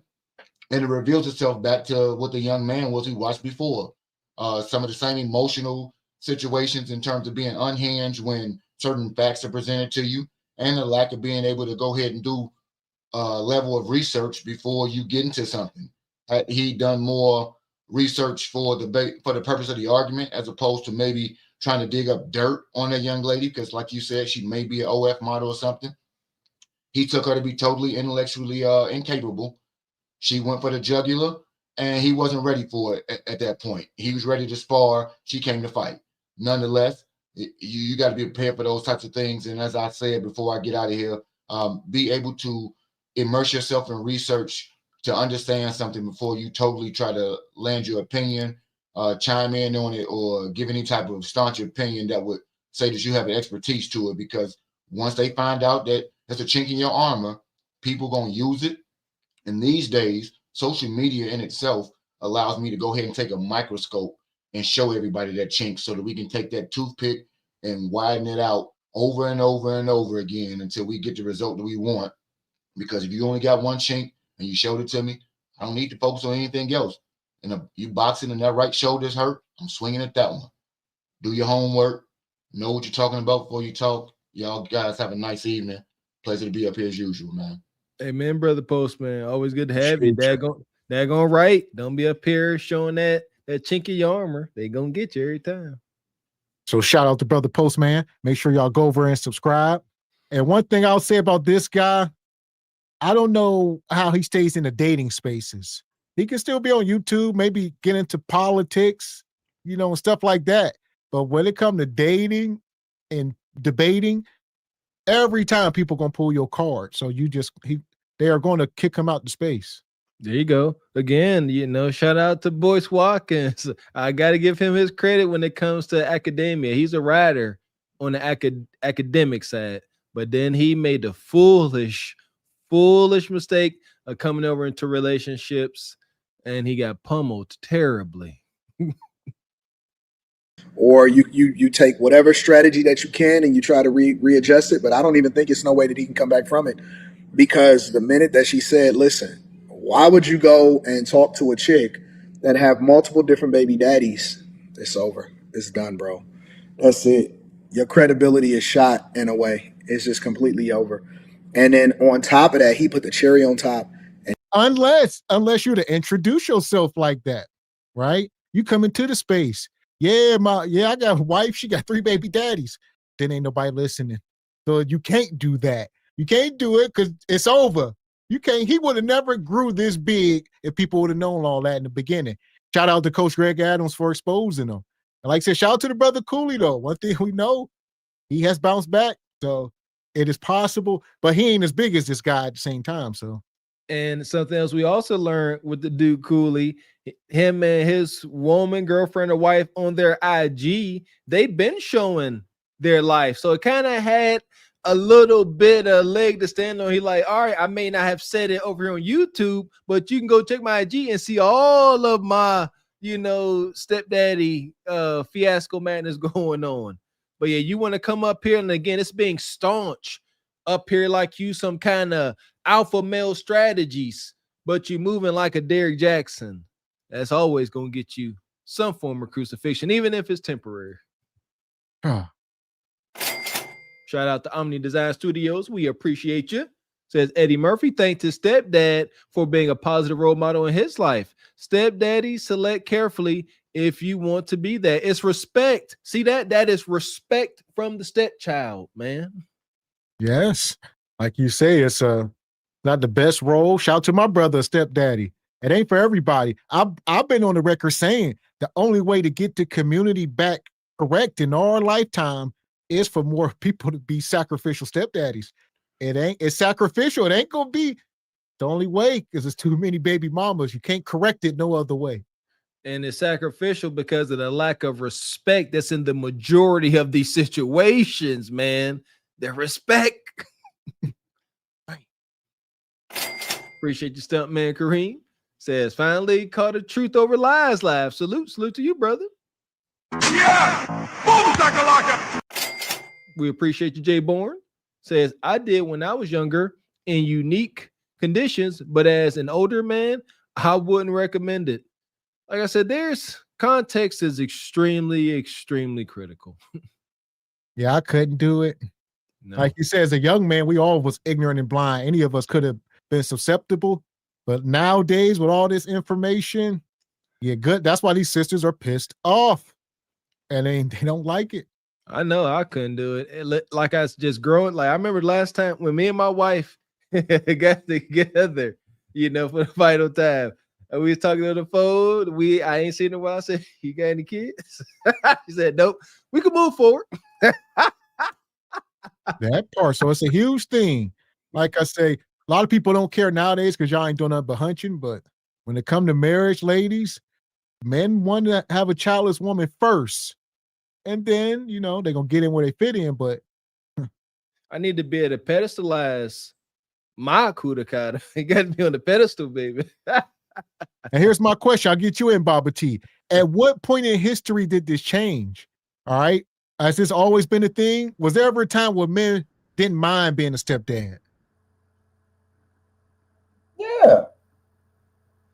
Back in, the 70s, 60s, and 50s, it was stepdaddies going on back then. Matter of fact, you can look at our history and we've had single mothers, This isn't the first part. It's been happening for years. But we had men that would step up, and plus the kids respected you. Okay, and the woman respected you. That's not the case these days. I don't understand how people, all they want to do is hunch, man. I see these big old women, they getting hunched on. I'm like, what the hell? Is it that serious for some punani? Man, come on. So that's crazy. No class or nothing. You just don't care. I mean, wow. But yeah, I mean, I agree with you. The only way we can get the community back on chart is have to volunteer to be stepfathers. But the bad thing is, you got 70% of women single children, and Pookie and Ray Ray is doing the 20% of the damage. They're the lower 20% doing all the damage. So what sense does that make? It doesn't make sense, man. If they don't change their mentality, understand that, like with this thing they showed us in Chicago with these kids, that's what they have to understand. This is happening to your child. So you're going to have to make some choices how you're going to act, so they won't be seeing this type of behavior and acting out on this behavior. So hopefully they showed a lot of stuff to a lot of parents of how detrimental it is to take control of your child at an early age. So, we'll see how that happens, because it's happening all throughout the United States. So hopefully, it can get a change to these sisters to understand what's going on, and that way they can become more workable. You know what I'm saying? Well, let me ask y'all this. What do a man, we at the negotiation table, all right? The stepdaddy, this is the stepdaddy negotiation table, all right? And here we are. What's on the table? Men saying, okay, you want us to be stepdaddies. What do we want? We want fit, feminine, friendly. We want obedient, respectful children. And some men going to say no more than one child. So that's going to be an obstacle. See, and there you go. Respect. Number one, respect and control. Understand women out here that have one kid. I can't go past one in my mind. You got one kid and you done met you a respectable guy. You sit there, you tell him with your words and your actions, this is your child. You ain't never got to come to me when it come to chastising him. And you should respect and have vetted this man enough where you know that his chastising ain't gonna be whoops all upside his head all crazy. See, it's balance. But that's the number one thing. As a man, I can't come to you, hey, your son did or your daughter did this. Can you get them? That's lack of control in the man's house. Well, try not to use control, lack of guidance. Okay, because a lot of people get kind of twisted when you say control. Control, OG. Yeah, you know control. What I'm saying. A lot of women start going off, man, when you hear that control word. But it's a lack of guidance. You're the leaders in this environment, regardless if it's your child. I'm still the man in this environment. I don't care how much money you make. I'm still the man. All right. And it ain't no partners, because we have to come to one person to make those decisions. So it's not no partners. I could take your input in and boom, we'll make this decision. I will. But I'm still a man. And I think that's what the problem lies. A lot of men don't say I'm the man. And the thing is, I don't think men are doing it. I mean, it's unfortunate. Not in our lifetime. I don't think, like I said, that's what it's going to take to get the ship back correct. But I don't blame the men for not doing it. I don't know. It's the young folks, maybe the ages 5 and under. We got to save the young folks from stop doing it, because it ain't. And that's going to take time. So the community ain't going to get back right for at least another 100 years, probably 70 to 100. We got to phase out some folks. Shout out to Dr. Umar. Brother JW, are you ready to save the community and become respected stepdaddy? I put it like this way. I did my piece as far as being a social worker.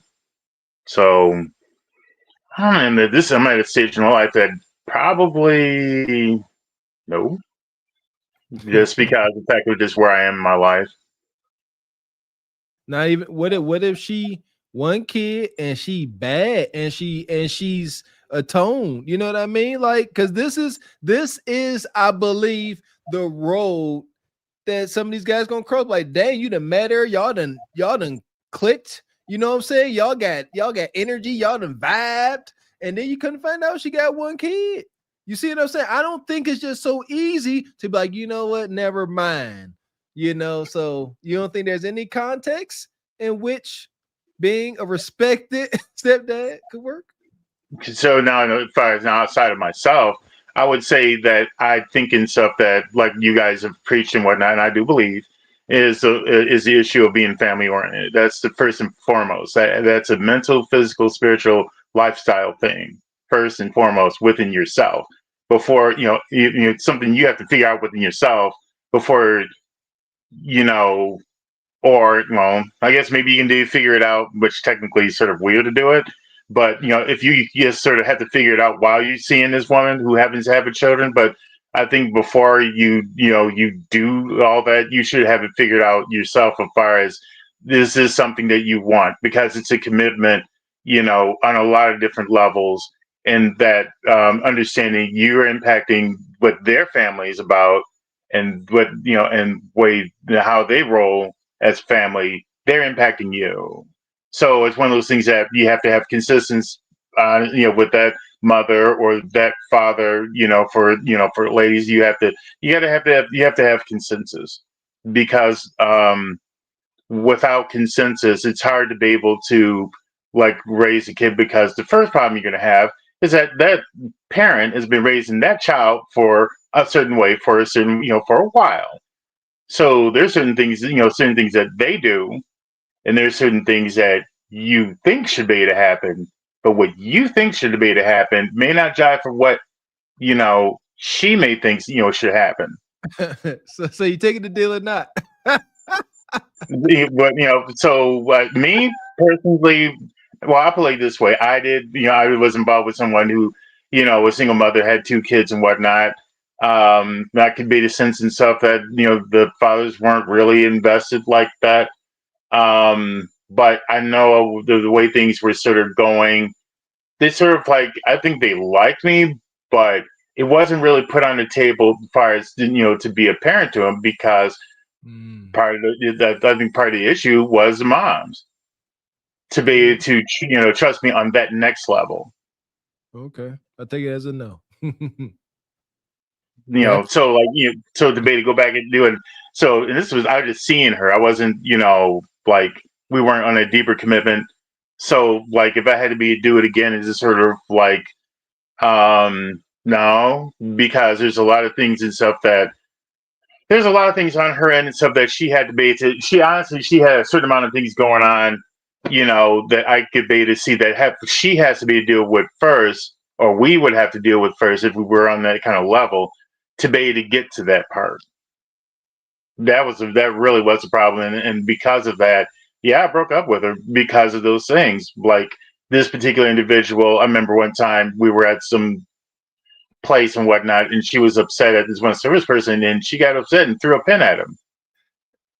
Oh, see, no, that's I don't a do hyena. that. Yeah, see, you should just left her right where she stood.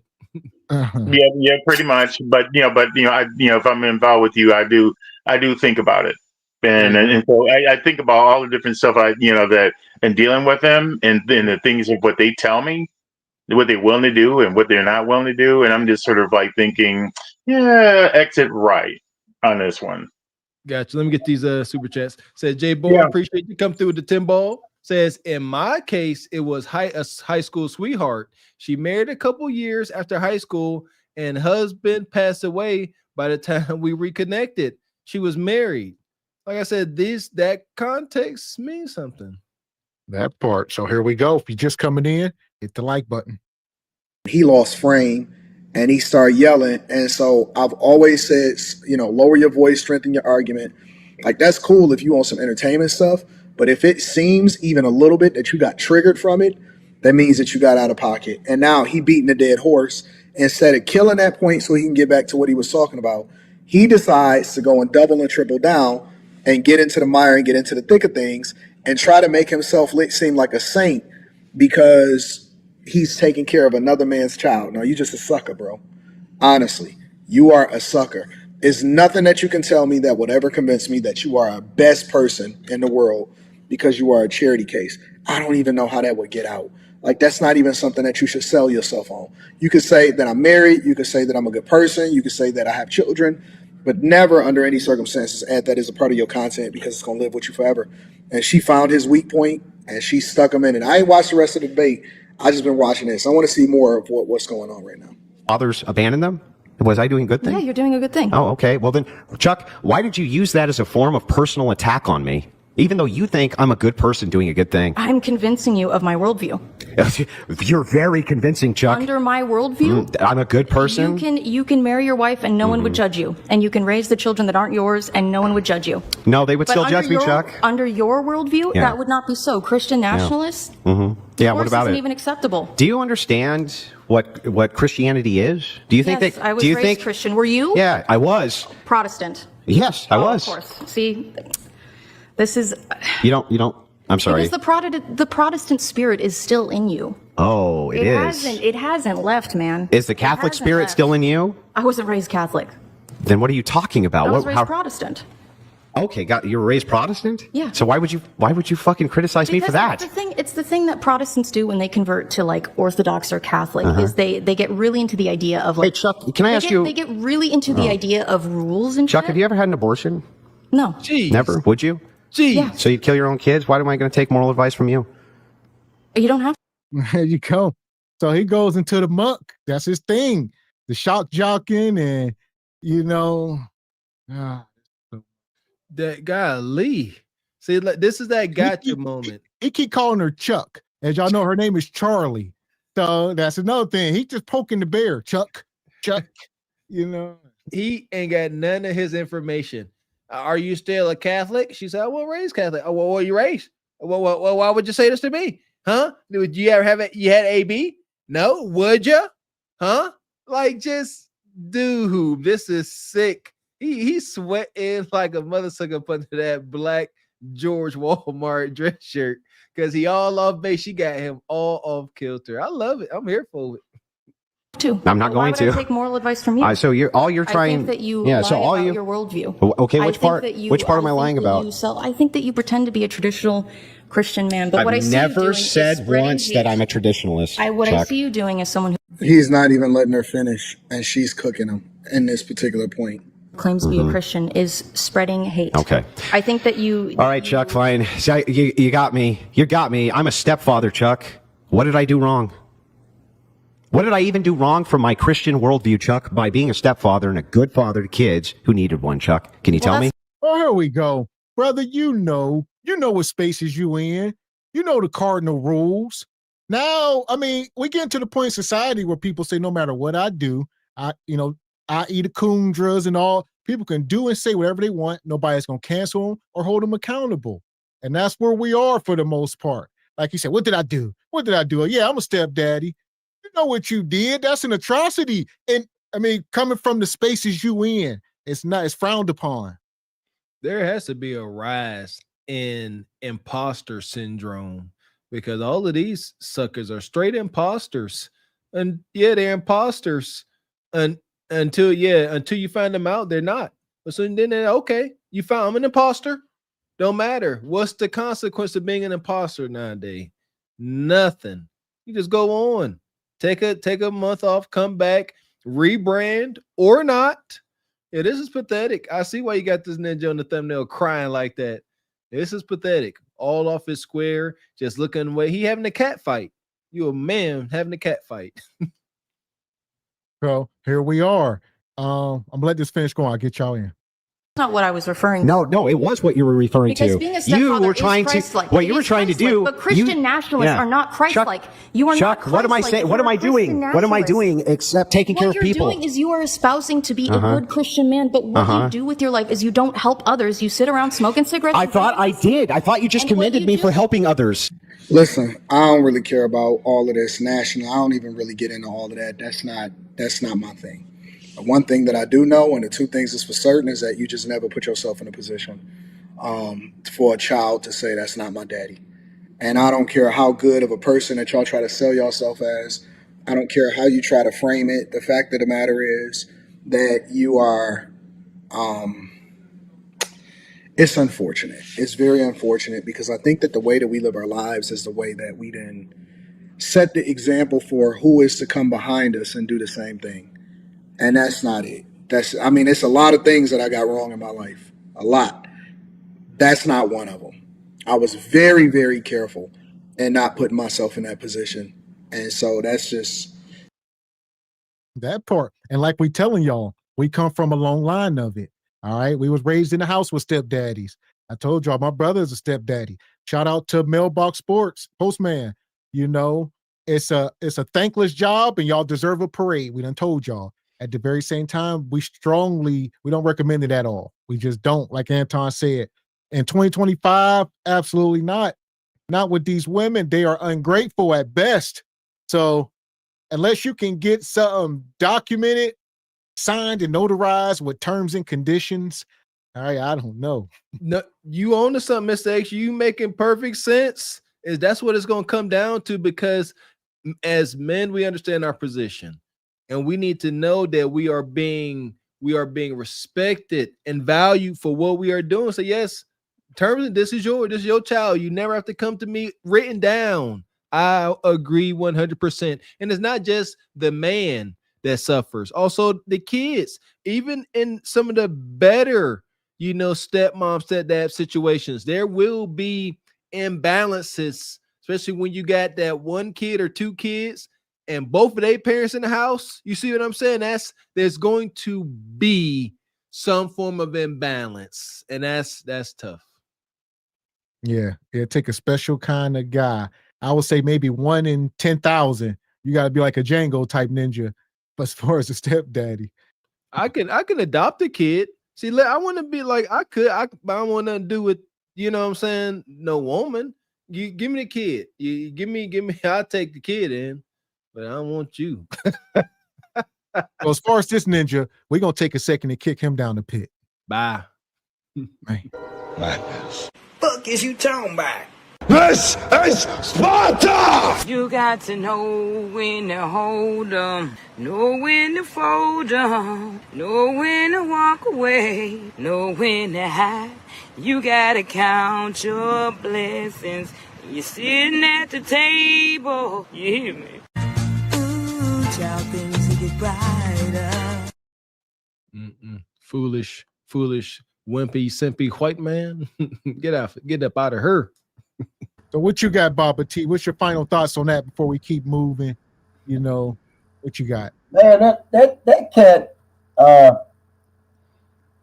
he really dug himself a hole. He kept digging and digging and digging and digging and trying to shame her and calling her Chuck and being disrespectful and while she maintains her balance. And I was going on to say that's one of the quote unquote the faces of red pill right now. So is this stuff empowering men or creating chaos? No, not him. He's creating chaos. Instead of coming right off the top and saying, "Hey, I'm married. I got 3 stepkids." But no, he got that stuff hidden under the dirt, and it's coming up from the dirt, and he can't handle it. Wow, he ought to get out of this area dating. He needs to get out of that. He needs to go to a platform married with stepchildren. That's where he needs to go. He can speak on that now. And he should. We got to do better as far as all the consumers out there. I get it. You know, a lot of white folks over there, younger people, but they get a lot of support, lots of views on that stuff. I'll tell them, shop around. There's a lot of content up here, as we can see. Shop around and just stop in one place. You know, like just if you're shopping for, I guess, a car, you don't want to just get the first car. It's very critical. And the information that you absorb up here on the internet is critical. Can prove to be, if you're taking it to heart. Don't be taking shock jocks at heart. That is it. That is all. So what's your final take, JW, before we keep going? Simply put, it's sort of like he's using a subject. He's using an emotional subject. It's sort of like going to a target, what's the word, a gun range. Okay. He took out his emotional gun and just tried to shoot her all up. That's what I get for something like this. He has no sincerity and stuff like that of really trying to change, push the needle to change, this very real crisis in family dynamics. It's like just smoke and mirrors. It's just nothing but clicks. Just this stuff to be to get more likes and whatnot. I think at the end of the day. This does not move me in the slightest. I would even say, basically, as a man, this is embarrassing. He's supposed to be the man, because that's the energy he trying to put out of like, well, I'm taking care of these 3 kids. I got this woman and stuff like that. Look at me. If you got it like that, you move in silence. You don't have to do all that rah-rah energy to say you're the man, period. To a single woman, we are assuming. I get the vibe that she's a single woman and whatnot. So she's feeling a certain way. He's feeling a certain way. Let's go. Let's get the clicks, the likes, and so forth. He's not a person I would take seriously if I ever had to meet him.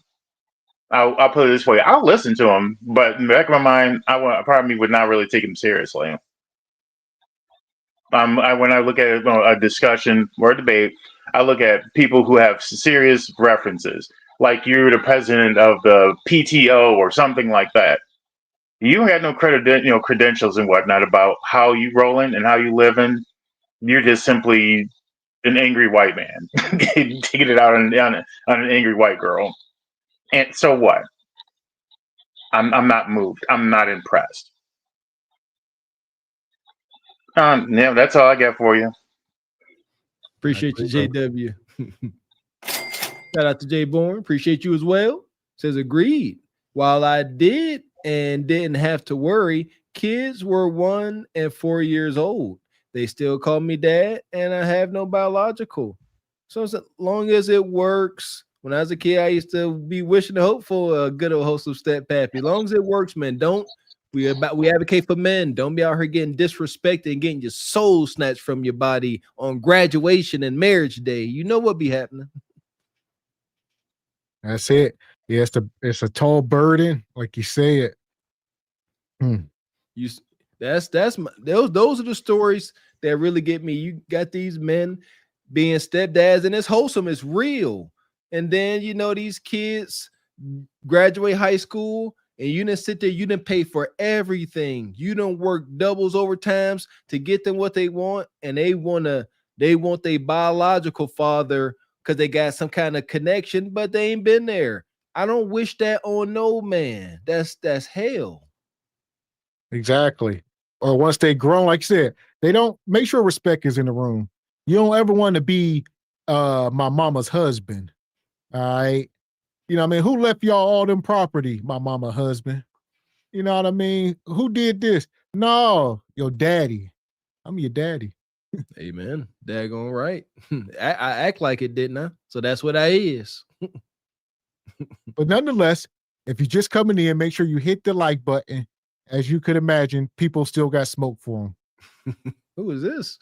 If you're red-pilled, I'm not here to change the way that you think. But from man to man, at the very least, you need to shut the up and do anything in this world but make a podcast. I'm not sure if you guys have seen the Andrew Wilson clips that have been floating around on social media, but basically, Andrew Wilson is a red-pilled podcaster who was recently called out by a woman on his podcast for being married to his wife who has multiple baby daddies and was married multiple times. Here's the thing, she didn't bring those facts up to insult the wife. I mean, she literally came onto the podcast as a feminist. She wanted to highlight the irony that red-pilled men like Andrew don't typically practice what they preach. These men are known to shame women based off their pasts, where their past activity deems them as undesirable or damaged goods. So her bringing that up should have actually been the perfect setup for him to defend his wife, why, despite her past relationship history, he still loves her. Instead, he goes straight to attack mode and starts blasting her with a series of insults like snizzlicker, I guess in the name of protecting his wife, who, by the way, on a different podcast, he labeled her a 6 out of 10 in terms of her physical attractiveness. This guy fucking hates his wife. She couldn't even finish what she wanted to say because this guy argues like a 12-year-old boy. He like closes his ears and just like talks over people. It was. And here's the, you know, says you get all these extremes. You get these people up here that's halfway zesty and got some kind of agenda themselves, and it's just all wonky. And very, very little people are in the middle where we at. You know, you got the Andrews, like he say his wife is a 6. I don't know. He was being honest. Hell, I think he was being generous. If she was 3 for 3, I don't know. That's what if she is 6, she is 6. That's y'all problem, man. Reality. Like y'all don't. What's wrong with a man saying, yeah, baby, you're 6, but I love you nonetheless. So what? I got eyes. It is what it is. Is there? I don't know. I never thought about it. I don't think we should be ranking wives, but nevertheless, sit there and say, you know, you're supposed to say your wife a 10. Nevertheless, this ninja here, up here, simple like this the kind of dude where his girlfriend, his best friend that's a girl, she go talk to him and eat ice creams and lays potato chips on her lady days, and then sit around watching TV. And she complained to him about her boyfriends. That's him. Such an insufferable watch. But the biggest takeaway from all of this for me wasn't about this interaction alone or how funny it is that this man condemns eaters. It's the fact that this man and other red-pilled men have these platforms, meaning that there is a plethora of men who compose their audience that continue to keep their bills paid. There is no wonder at all why there are a bunch of incels who struggle with loneliness within this community. I hate to be rude, and I'm sorry to all of you guys who are trying to get out of the red-pilled community, but you deserve this. This is the best case scenario for you. If you think about how miserable Andrew is, think about his wife and his kids and how they feel or they will grow up to feel. The women who reject you are smart for rejecting you because they are protecting themselves from that future. Well, the bottom line, like people were saying in the first place, look at this dude. You know, he is got the talking points and they got the machine behind him. People got the money and the machine, but like people say, that is some white dude that you work with in the damn factory. This is Bob at the factory. This is one of the mechanics I work with at the dealership. All right. This dude walks around smoking cigarettes, you know, wearing his stonewashed Levi's, his Skechers. That's him. Somehow he got a mic and he the face of Red Pill. Right? And everybody, but he ain't. We don't know who this ninja is. He don't qualify. Men that will qualify, shout out to the brother Jeff, Ask a Brother podcast. Shout out to Medium Man. Like there's certain men that I say qualify to have these conversations to any degree. But Bob, that's a employee of the year at Amazon. Shout out to Amazon. You know, that ain't you, brother. Not talking like he talking. Like I say, talking like an alpha male strategist, like you drive around in Lamborghini and he got a big Cuda cut off of him with a stick. That ain't you. You're a regular guy getting regular outcomes, and that is okay. But if you come up on the internet trying to sell yourself as that, you don't get 5 million subs and 20,000 people watching you live and making millions of dollars. You don't get all that. You gotta sell a facade to get that. And there's a cost. Shout out to the facade sellers. At what cost? I'm going to continue asking till it leach into their skulls that the cost ain't worth it. So what you got, JW? What's your take? Hold on a minute. Oh, this ain't Kendra JW. Man, come on. Hold on. Baba T. Get in there, Baba T. I thought about something for a minute here. When we talk about red pill, our situation as melanated people is completely different from society's situation, because we're within our own situation in this country. You understand what I'm saying? And far as our structures were actually built on the red pill, right? Other than, here, baby, you work or whatever. But still, the structure was still built under that. Masculine men doing masculine jobs, coming home. She got the big plate for him to eat. You know what I'm saying? So our stuff, it wasn't with a European mindset. Wasn't all of us had folks that was working, having wives that stayed at home. Okay, that wasn't a big old journey. That was mostly other folks' thing. We had to always work and get things done. You know what I'm saying? Whether she's ironing clothes, I'm out here trying to make $1 so we can survive together. So that's our journey, So we have to, sometimes I have to separate myself from other people, understanding I'm not them. Okay, I can't get with Andrew and this guy and that guy because I'm not them. I can only get with you brothers here because I am you all. So, and when we look at the focal of what's happening here, so yeah, I just can't, because our stuff is different than their stuff. Okay, we didn't last hired and first fired, so our stuff is completely different than these cats' stuff. They got the machine behind them to push this stuff. Because they put people on pedestals on these YouTube channels, man. They push them and push them and push them. It doesn't matter how much money they want to invest in them, because they got the complexion of the what they say. They got the complexion of the protection. I like that. I mean, hey, man. So I come to that realization that I try not to get too much involved in what they mean red pill. And I get more involved in our family structure and understanding who we are because we were the red pill. That's who we were. No other race was like us. We going through it, man, getting it out the mud, but holding the family together with disobedience and structure and guidance. You understand me? That's all up under those parameters that you put out there. Everyone, this is what we were since we've been in this country. So, yeah, so I just started thinking about that. I said, no, man, wow. We fit that better than anybody else fit it from our culture. So, yeah, and there wasn't no red pill. That part. So I'll get you, NJW. You back? What's your take, brother? I mean, do you consider yourself red pill? What's your take? This guy says red pill men deserve loneliness. Do you agree with that? No. Because, okay, so my take on it is simply this. Yes, first off, yes, there is some changes in relationships as they currently stand. But if you think about it, spiritually, physically, mentally, biologically, men and women belong to each other. There is nothing out there in South, there is nothing out there that says otherwise. Now, culturally, that's a different thing, but that culture is an issue of interpretation of essentially what's in front of you and how people deal with what's in their environment. So it's sort of like, okay, so he honestly, he's simply projecting his emotionality. But let's talk about facts. Because emotion lasts for generally about a few hours, your feelings usually last for a few minutes. So the thing is that he needs to be able to come to an understanding I think, again, you need to have a healthy relationship with yourself. If you have a healthy relationship with yourself, you will be found attractive because of the laws of attraction. But if you ain't too comfortable with yourself, you say crazy stuff like this.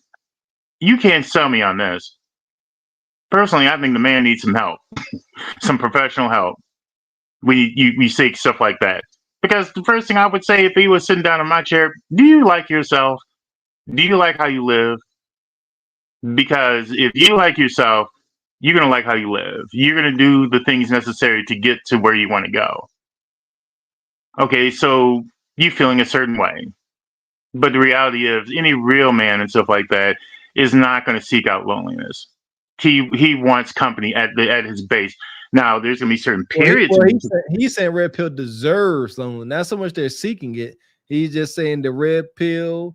Anybody indulging or engaging in red pill understanding, that's what I'm start calling it, deserves loneliness. I think he's just a hater. Yes, any real man does not hang around a hater unless they're hateful themselves. I don't know. I could just come even just a few feet of him, and I would not want to deal with him. You don't have to see nothing. I can't stand the hater. We had in our friend group, we had one guy that was a designated hater. I never forget our one buddy made it to the NFL and got a nice Audi A8. And he pulled up. We all congratulating him, super hype for him. And this punk, a mother sucker, sent over to the corner like, it's all right. Yeah, ostracized. You got hate in your heart. You're not invited. But that's typically what happens with people who are jealous. It's sort of like one of those things of they want what you want, but they don't want to put in the work to go get it. Facts. Why would I want to be bound with you? Why would I want even?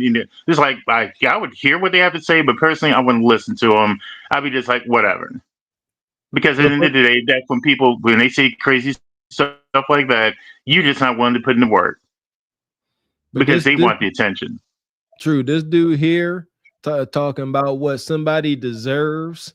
That's another feminine thing. I don't believe too many of us up here came talking about what someone deserves. Not without context. You deserve you deserve the things that you produce as we've talked about many times about outcomes. That's what you deserve. When you put energy into anything is what you deserve. Not just simply arbitrarily. Number one, who are you to be to tell what a person deserves? That's my point exactly. Shout out to Jay Bourne. Says, I'm glad I'm gold and silver pill. I like safe, Mr. Walker. Gold and silver pill, huh? That's first time hearing those. So here we go. Hit the like button. There's this misconception that it's only black men that are having these conversations or are frustrated with their women. It's absolutely 100% false. I've seen white men with way larger podcast numbers than any black content creator talking about the same talking points about women ain't this, that, and the third. The manosphere itself, the concept of the manosphere, the red pill, started with white men. White men have created that space. And it's just black men have the last couple of years started to get into that. So I'm going to give this brother credit for being open and transparent and admitting that manosphere and red pill was coined and founded by white men, only for a lot of black men, unfortunately, to pick up that mantle and continue the legacy of red pill to oppress their own demographic of women. And a lot of you black men, the thing that makes me cringe and makes me angry from time to time is a lot of you with this regurgitated talking point sounding like Fresh and Fit, Andrew Tate. You sound like racist, elitist, white supremacist men in blackface. That's what a lot of you. Here we go. Another one. So there's always that direct connection and link when these in modern times, like I said, shout out to Angry Man, all the day ones in the red pill, especially black red pill spaces. But nowadays, well, he says black men indoctrinated with red pill manosphere ideologies. And he say Andrew Tate, FNF, it's always the same thing. So they are, this Wilson guy. These are the Mount Rushmores, the most recognizable. So they figure everybody's up under that umbrella. This is him, Jay Tillman. This is the brother that's going to take that sister to Ruth Chris, get the kiss on the cheek, talking all this madness, and then she going to call dirty meat Rodney to give her the meat she really wants. Keep it up. Correct me if I'm wrong, but every dude that come up here that talks this man-hating stuff that I will hope they wouldn't tell their own sons. Every time they come up here, do they not look like the man in the movie they got cheated on? Every last one of them. They look like the guy that got cheated on in the Tyler Perry movie. What you got, Brother Jay? Welcome in, man. Cart before the horse, single by choices, truth over lies. What's good, my brothers? I've been listening the whole time, man. I just been busy doing my editing and stuff like that. Man, I think y'all know the sauna is one of the best things that your body can get, that when that heat gets into you, you know what I'm saying? I think the red pill space is like the sauna. And I think a lot of these brothers have just been in a little too long. So, they their skin is soggy. They need to get out and and recalibrate and dry off a little bit, man. Because the space telling men to improve themselves, there can never be anything wrong with that. My point exactly. And then you get these bad actors that come in, and then they come in with their jaded history into these manosphere or red pill spaces, and they bring in all this negative stuff to it. Like when single by choices, when y'all point out things and try to correct women, y'all trying to correct the things that they're doing. You're not just saying that y'all all are just bad in general. You're trying, this is what you're doing wrong, sister, brother. This is what you're doing wrong. You're not bad. What you're doing is bad. You need to fix that and change that, what you're doing. And we all working on it. All of us is trying to improve. But a lot of these guys get on here and they go balls to the wall with the stuff, and they get on here and look at the type of women they bring up on the shows. It's like fish in a barrel, like OF models, corn star, all this. Like you never see them bring up like good, like Pearl is an example of a good woman that they bring up. Like, no, it's not, bro. She's not even a good example of what she's talking about. She's single. She's a boss. She no femininity is coming off of her and nothing like that. It's like, this is come on, man. Y'all need to get out the sauna, recalibrate, and focus on yourselves again. Cut out the chain smoking and the McDonald's and stuff like that. Go get you your 10,000 steps. Go lift up something, pick something heavy up on a consistent basis. Get your stretching. Start reading some stuff or learning something new. Go cut down a tree. I was cutting down trees today. Go do something manly. And then forget, say if don't listen to any woman tell you what a real man is. Let the men tell you what a real man is. Let Gavin X and Mr. Walker and Medium Man and people of that ilk that sharpen your steel and tell you this is what real men do. And let men hold you accountable. Don't let women hold you accountable. Hold yourself accountable. Let other men hold you accountable. They love, the detractors love talking about a lot of these made up negative aspects of red pill, but only in feminism do you hear rejection of the other sex. You never ever heard red pill anybody, even passport bros, say, oh, we don't need women. They say we must go elsewhere for our women. But only feminists say we don't need a man, period. Yeah. And why do they look past this? And they've been saying it way before men have gotten a voice on Kevin Samuels' internet. But they don't look at that. Oh, y'all supposed to shut up, acquiesce, and be men. That's the definition of a man. Shut up, meet our terroristic demands, and go to work and let us cheat on you. Time after time, you ask them, what does a man's role look like in society? And they will just pop. This is what men's supposed to do. What does a woman's role look like in society? And they'll say the same thing that they said for a man. It's like, how can we both have the same role? How can we both have the same role? We can't do what you can do.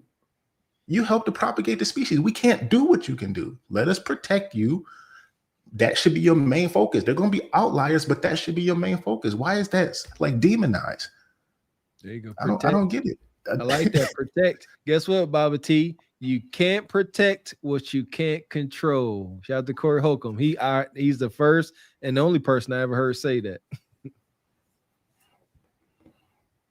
Black men sound like that have adopted this whole manosphere, MGTOW, red pill ideology, using that to oppress your own demographic of women.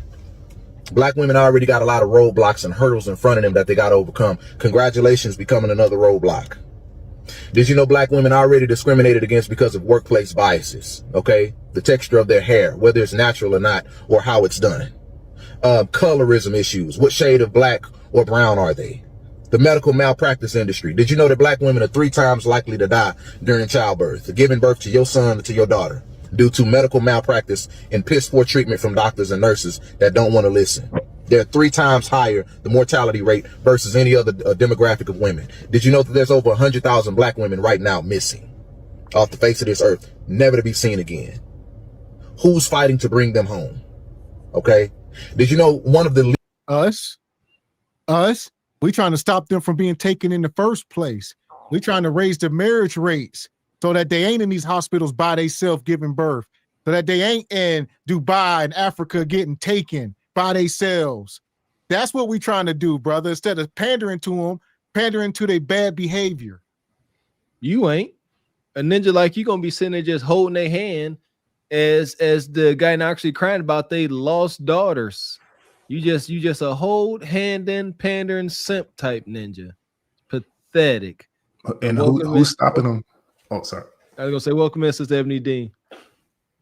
Who's stopping them from go to these places and getting these $3,000 body surgeries and getting blood clots and infections and stuff like that? And they don't listen to us when we say we don't stop doing that. Well, y'all looking to them on Instagram. They getting all the likes on Instagram. Nobody wants that. We keep telling you nobody wants it, and y'all still stay going and getting this stuff, man. And then be laid Now, up for marriage in the bed for months, for man. marriage or even a serious relationship. At most, a ninja wants you for a quarter of the year, access to your body for a quarter of the year. And they just risking their lives doing this nonsense. I just saw a sister on I forgot her name. Went going blind because of the lash glue. Losing her sight because she wanted lashes. Like, what are y'all doing? And then the brother telling them too, the stuff got chemicals in it. Trey telling it's got chemicals in it. Well, we could let her do. That's what they want to do. Then we can't tell you nothing. You want us to be there to support you, but black men don't ever support black women. We're trying. That's what it looks like. When you telling your kid don't do something, they want to go out late. They want to do the fun stuff. No, do this. Come in the house. It's not what you want to do. It's what you need to do. You don't want to listen, but man, that's why men go their own way. That's why MGTOW exists. Because why would I sit here and keep telling you to listen to me and try to tell you the right thing to do, and you're not going to listen? I'm going to go over here to where they are going to listen to me. That part, and I'll get you in, Sister Ebony. And you said like the MGTOW, that is part of the manosphere. So, well, we got MGTOW, men opting out of relationships or marriage, and they are avoiding the legal and financial risk. Yes, I get it. I get it. As a married man, I'm happy I'm not in position to have to consider that, but I get it. But what you got, Emily? Yeah, I just wanted to come up because after hearing this guy and what he had to say, I don't know about you guys, but I was introduced to the red pill manosphere and stuff in the early 2000s, like when I was in college. And it was not from a white man that was promoting books and everything. It was a black man, and things followed after that. Then the pickup artist was created. Then they made the movies like Hitch and all that. And so there was all these things that were produced. But I'm just saying, when I was first introduced to it, and so to hear men like this saying that this is like a white man's talking point and anything, absolutely not. This is a man's perspective and a man's point of view. And like you guys are saying, like the women need to listen up. Like even when I was in college, I knew that, okay, like with the literature and stuff that I was reading and the movies and documentaries and stuff I was watching, I knew that I needed to take this information in because this was coming straight from a man's mouth. You know, these are kind of what the things that they desire and they want to have in women. And so women need to listen. Like, it's not about a black and white thing. This is not one of those situations. It's about us all working together and everybody getting the outcomes that they want. So for him to say all that, I think it's just complete BS. And I just wanted to bring that to the forefront. So that was a good point. So welcome up, Brother Divine. I know you probably been watching. What you got? I mean, I haven't been watching like the whole thing of it really, but to be honest, with this whole red pill, black pill, blue pill, or whatever, it's like some of these guys is like they're afraid to make mistakes. They're not trying to live life. It's like when they try to watch FNF or some other content creators, it's like they want to try to be like them instead of trying to be themselves and just live life and just make those mistakes. It's like everybody's gonna get played at some point in their life, for being honest. That's true. So I'm gonna let this finish going, and we gonna mine through this because this guy here, this is wild. leading causes of death of black women. One of the leading causes of death of black women in between the ages of 15 and 45, domestic violence. Does society care? No, they don't. Who needs racism and white supremacy when you have black men that'll pick up the mantle and oppress their own demographic of women with red pill and manosphere? Trolling black women for being single moms without knowing their story. You know, trolling women if they don't have kids and they're not married by a certain age. Oh man, something wrong with you. Ha ha. You hit the wall. Trolling women, shaming women for their success. You know, and it's just like the CIA I think the CIA dropped off podcast equipment in black neighborhoods and the wrong type of Negroes got a hold of it. Ooh, I got a podcast microphone. I got some audio out of this. Let me get on YouTube and oppress my own group of women. That's what y'all doing. So here we go. This guy here. So we comparing podcasting to dope boys on the corner selling rocks. Podcasting is detrimental. Just like if you go buy an ounce of dope, chop it up, and go stand on the corner and sell it to your people. Same difference. This ninja thirsty for Kuda Kata he can't get. I'm so over it. I hate to be that, that what about, but it is a thing. He up here talking about black men on podcasts are oppressing women. If that was true, it's not true. It's not even remotely true. However, if it was, could you not see any type of dots that connect? Like I said earlier, the whole man bashing campaign that went on for over 50 years. Like, could it not, if there was some hatred and in some small extreme spaces there may be, can you not understand it? They act like they just, nah, you wrong because they thirsty. Welcome in, Brother Classy. Thank you for having me. I couldn't have said it better myself. We've heard this type of rhetoric for so many years from different type of men, going from Dr. Umar and certain other individuals. It's almost to the point, it's almost sad to the point. You would think we were living back in the 60s, still fighting for civil rights the way they talk. And I'm just like, and that whole thing about black women dying at a higher rate, that's not 100% actually accurate, but I'm gonna let him go ahead and say that. But yeah, that brother is definitely thirsty. I'm with Corey Holcomb. You cannot protect anyone that you cannot control, wherever he said. It's just that simple. And why would you want to get in a situation, not just with black women, with just any woman, basically in America, that's going to be combatant, is going to be a combatant to you. I don't want to come home from work and have to, I want to play Mortal Kombat on a video game, not with my woman. But that's just my opinion. But go ahead. So here's the question as we mine through all of this, red pill culture, and is it empowering men or creating chaos? What are we witnessing in 2025? What you got, Divine? I was gonna say, like, the red pill is supposed to raise awareness for men about women's nature, but the issue I see is, right, the red pill today is becoming more on the conservative side of things. It's like they're trying to invoke politics into a dating scene when it's like it's about dating. We're not talking about vote for Trump and all that stuff. Stick to the dating aspect of it. That's when it's gone too far. There you go. Yeah, I said it before. This whole dating or gender war is expanding. When I seen it like on ESPN, I said, "Whoa!" So it's going to leach into politics because it is the Republican Party, the wild MAGA folks. I would guarantee you that the vast majority of those are red pill. That's why they are going to always equate red pill to more conservative views, because it is. Red pill is very much conservative. There we go. Red pill is conservative, and blue pill is Democrat. Blue pill is Democratic. That's hilarious, or liberal. So what you got, Brother Jay? No, I was just going to say that from before that same podcast equipment that they drop off, when they go around to college campuses and they ask these youthful women, would they rather have a scammer or a 9-to-5? What do they say? Scammer. It's like I'm asking you. It's coming from your mouth.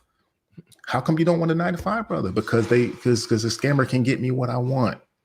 You know, the guy in the corner, he can get me what I want. So you don't care about him because you want that guy to be in harm's way. You don't want him to come home. You want him to potentially go out there, risk his livelihood, his life, to go out to get you some stuff. And then he gonna be gone, and then the next guy is gonna come, and then you're gonna have the next guy there to do the same thing. And you're gonna have the baby from the first guy. This next guy is gonna come in and take care of that. And he was saying, you making fun of these women because you don't know their story. I have to know your story when you 8 for 8. What other story is that? If I go to the library and I'm looking for a book, if it's Moby Dick, I know what's in the book. It's a dictionary. I know what's in it. It says it right there, man. This stuff is hilarious, man. And I would say the majority of people do know each other's story. That's the problem. But like I say, most of us grow up around each other. Majority of people do not move too far out of their neighborhood. So they know I know the woman. I know you slept with my cousin. I know what you was doing when we was in high school. People know all this stuff. So this stuff follows you around for life. This is why we tell y'all, you always want to be, protecting your reputation. I'll get you in, Ebony. What you think? I think that it's great that men in general are taking back the narrative after coming out of an era where there were so many movies that depicted you guys in a negative light, like Waiting to Exhale, The Color Purple, all these movie depictions, and coming out of the 90s, you guys were portrayed in horrible ways. I'm sorry. And so now you guys are taking back the narrative. You guys are showing that you guys are great dads and great husbands and great men and great brothers and uncles and everything. And so I think that it kind of changed the narrative. And so they couldn't keep up with the negative stereotypes that they were trying to portray for you guys. So I'm all for it. That's why I support you guys and I love you guys. And we just need more of the discussion, and maybe more women will get on board with the movement, because this is the new normal. It's never going back to the way it was. So well, I think Tyler Perry single-handedly took out dark-skinned bald brothers. My gosh, you beat me to Jay Tillman. Man, what was the movie with the one rich dark-skinned bald brother? He drug his wife out the house as he was bringing his new woman in. Diary of a Mad Black Woman. God, come on, man. Women flock to that madness. He ain't worth a day. That's how they gonna do us. Wrong. I hate that movie, man. Mm-hmm. Appreciate you, Big Horace. Says the Red Pill was actually based off Patrice O'Neal's show on Sirius XM, Black Phillip. Oh, shout out to Patrice O'Neal. I missed him while he was with us, man. I never seen this stuff.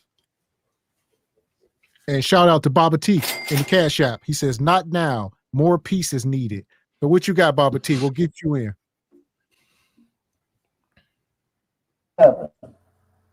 Oh, listen, that was a perfect example of how I said that we get so much involved with a European mentality that we have no knowledge of self. You see how that brother was talking? Where'd you get those points to fit into you? That's feminism. Okay? I mean, that's straight feminism. Because if you ever look at history, right, you'll see that we were portrayed as some strong brothers in the 70s and the 60s, right? Then came affirmative action in the 80s. Then you start seeing the switch from strong brothers to now what you see, strong sisters in action roles. You understand me? That's what's being portrayed to our kids and everything. So, when we get away from that and understand what the game is, man, we be all right. But we want to get involved the way white folks think. We are not white folks.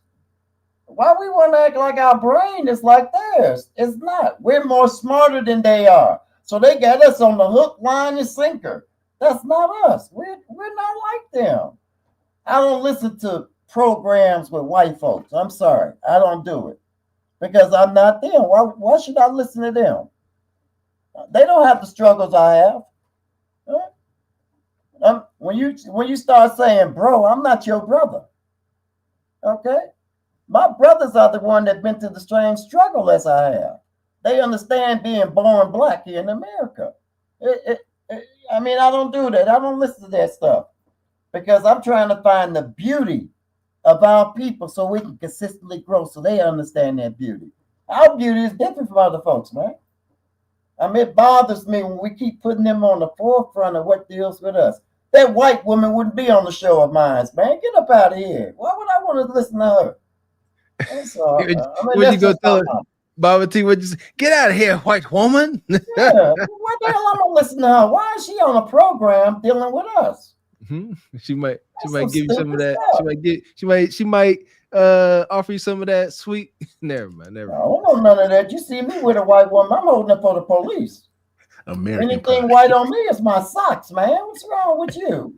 I don't want none of that pale, unflavored stuff, man. Sisters got flavor. Okay, you can smell it with them. Please, man. What's wrong with you?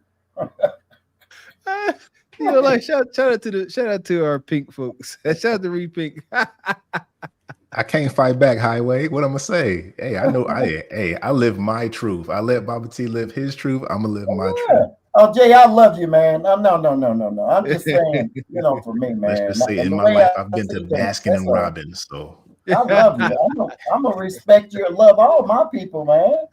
Sure. Absolutely. You can't touch a nerve on me, man. I got too much love for my people. The thing Unless is, I will never put anybody on a pedestal over my culture of what I believe. I fell in love. I got married to an individual. I didn't marry the culture. I married into the culture, but I made her culture. It's our culture now. But that don't mean I forgot my culture. And I get so frustrated when people like, oh, you think white women is better? It's like, no, man. When you get to know an individual, they tend to be the same. You're going to still get the same good, the bad, and the ugly.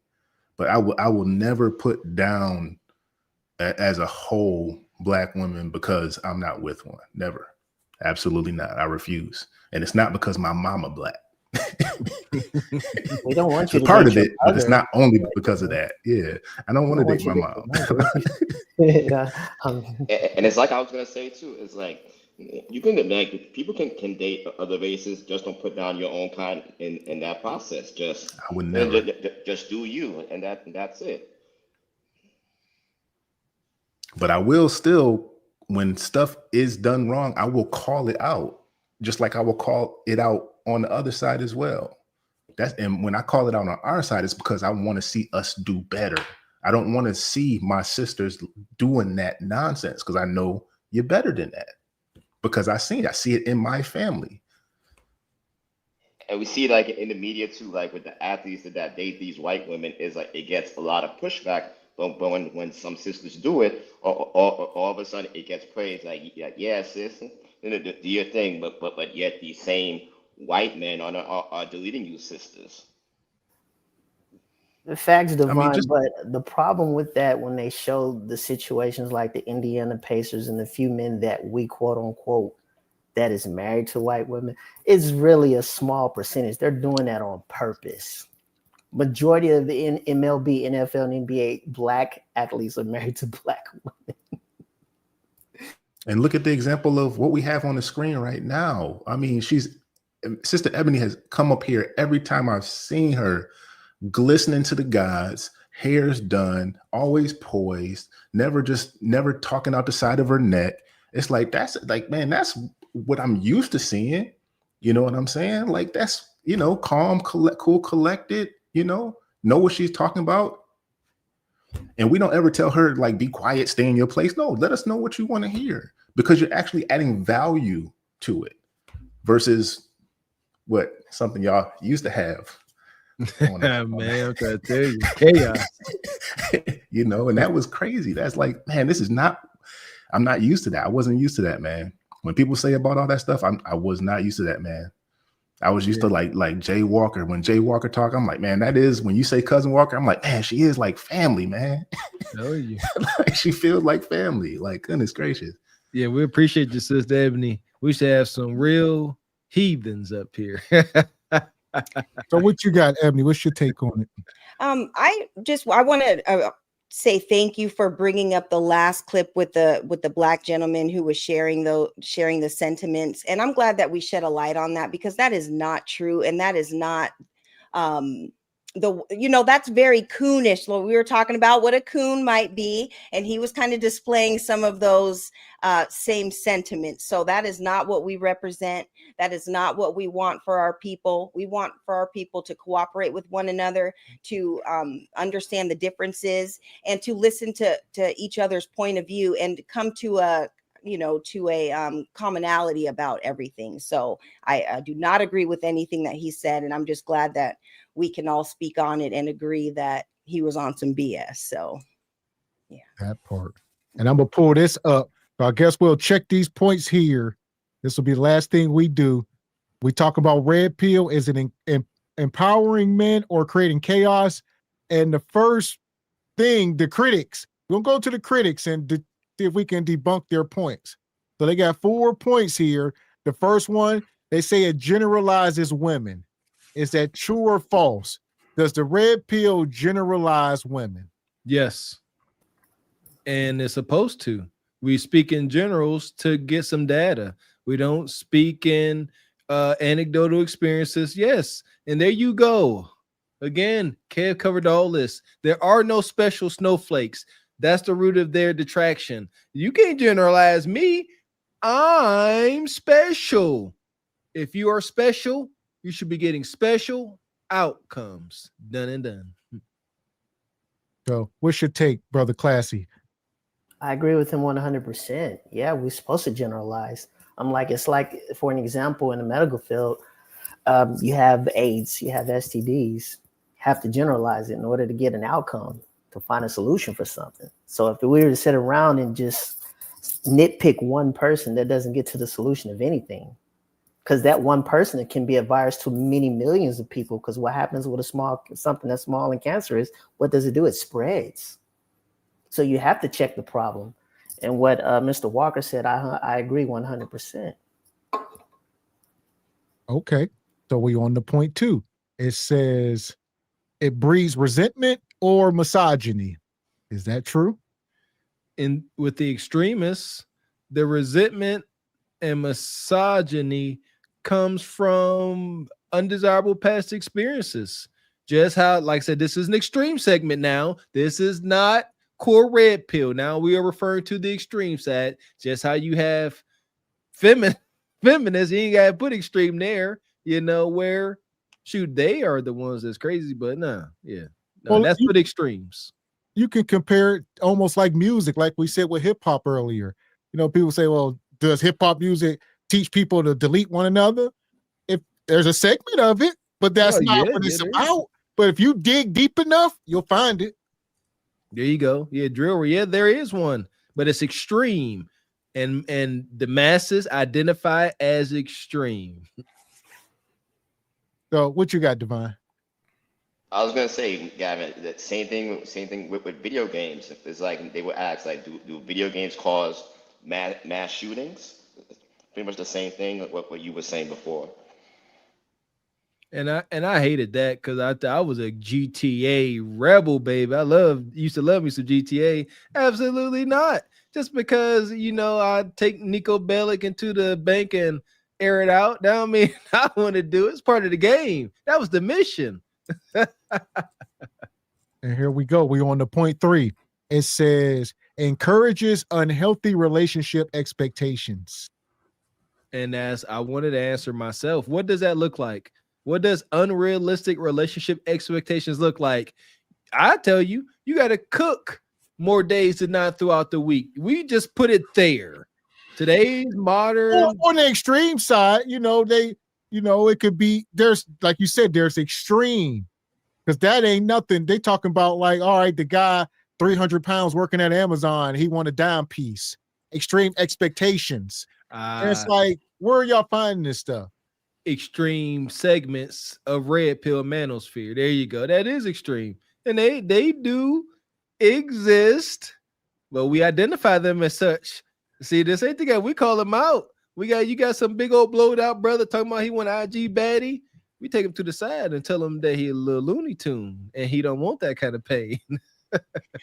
But I don't even think it's the men that have the issue with it, because men kind of know their levels. They know where they're at with it. They know the 300-pound brother doesn't need to be coming up to the IG baddie because he knows his lane. I think it's more of the women who are overinflating, their market value and what they can bring to the table, and not even be willing to listen to new ideas, or maybe even, any course correcting, because we see it every day. Like, women don't want to be corrected.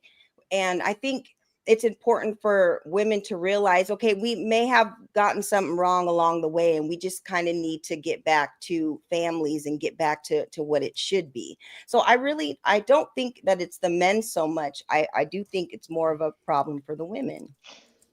And I agree with Ebony too. Like the issues, like what I said in the super chat about the technology. Ever since the technology came out, more women have been posting all these things, and that's why men are moving the way they are. Like, men are treating the women accordingly, and that's what they're not happy about. Right. And also too, like for example, you have the guy, that comedian from Flagrant Podcast, I can't sing, and when they was talking about his wife is going on a tangent, and the red pill is like, "Oh, you need to shut her up." But it's like, you can't shut up a grown person. And if she want to talk, he has to do. The disrespect was always there. He just chooses to avoid the signs. Right. He's bad, man. He don't sleep at night now. Either he don't sleep at night or he likes it. It's nothing in between. That's nasty. I agree. Nasty work. So here we go. We're going on to number 4 here. It says it creates adversarial gender dynamics. See, red pill content. It creates adversarial gender dynamics. No, absolutely not. We're adversaries, not advocacy. No, we're not adversaries. We have differences, and that's okay. Only feminism creates adversaries, i.e., we don't need a man. That's just dumb. Yeah, that's a wild statement. What you got, Class? You have something? I'm going to go ahead and say, on top of what Mr. Walker said, I don't need a man, but in order to get to know me, you have to pay my bills. That sounds insane. I don't need you, Ninja. I don't need you, but I'm going to follow you to another country to expose you on YouTube of what you're doing, thinking that American laws can be reinstated into another country. Everything that they say is always contingent of needing a man. Mm-hmm. If you think about it in this whole contents, this whole totalitarianist contents, it's the same. Everything they'll tell you, I don't need a man for nothing. The next minute, we're not protected. These men need to take care of their kids. No, those particular black men need to take care of their kids, not the other 23 million who do not know you or your family members. Classy, don't forget this too. Like, oh, he has to make I don't need a man, but he has to make 6 figures, and then also too, I want a man to lead me, but don't lead me. Yes, please take care of my 8 kids while I manifest a heart attack at the age of 40.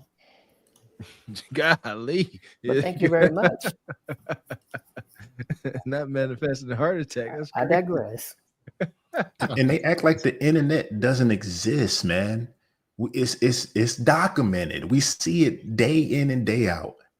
Almost every series or iteration of Pop the Balloon, when they go to the college campus and they ask the young ladies questions, when you go on the streets and ask them questions, if you can compile and AI is doing it, if you can compile the information on our women in our community, that's what is kicking out. It's only going to reflect what's being put into it. So when they getting mad with the content that's coming out with this AI stuff, it's all there. It's all documented. You guys are saying it in mass. It's crazy. Y'all of the dating age, and it's in mass, man. And the opposite it's not enough. Ebony Deans and Raquel Roses and Anna's and the others. It's not enough of them putting that data out there. It's like a drop in the pond. So we see it, man. And you can't argue with us.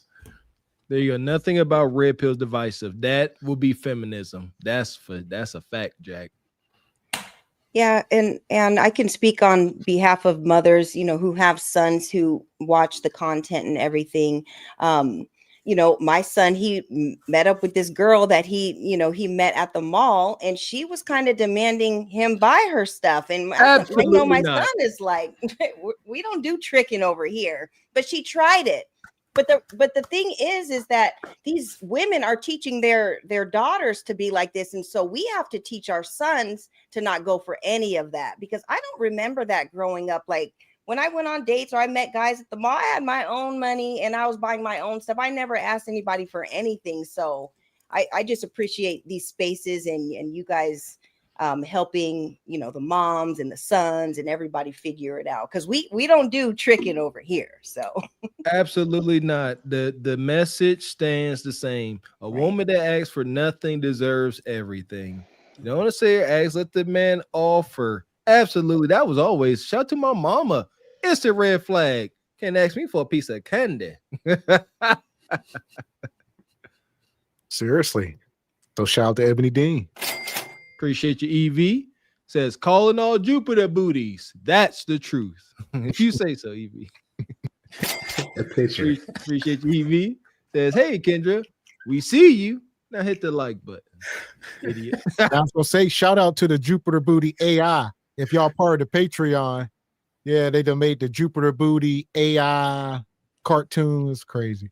It is awesome. Shout out to Black May. I told you my brother gonna blow up. Appreciate you, EV, with your madness. Say Jay Tillman, Buffalo Bills, bro. Let us pray. Here you go. He come back through. Say Ebony Dean, Steelers, vomit face, vomit face, vomit face. go Steelers. We did take an L the other day, but that's okay. We'll be back this week. We'll be back. If Ebony Dean came to Long Beach, she would be loved. It's nothing but Steelers fans in Long Beach. Yeah, because of Snoop, he has his whole program out there with his football team and everything. Mm-hmm. Yes. Yeah, Steelers fans are everywhere. They're everywhere, just like Yankee fans. They're everywhere. It is wild. I told you, I seen a Pittsburgh sports bar in the middle of nowhere in Minnesota. Oh, are you serious? Yeah, in the middle. It was Minnesota, nothing else around but a black and yellow sports bar, and they spelled sports with 2 S's. I'll never forget it. Wow. Yep. Appreciate you, Big Horace. Says Mr. Walker, you should listen to Black Phillip. It's hilarious, and you will start to hear where a lot of these guys get their talking points from.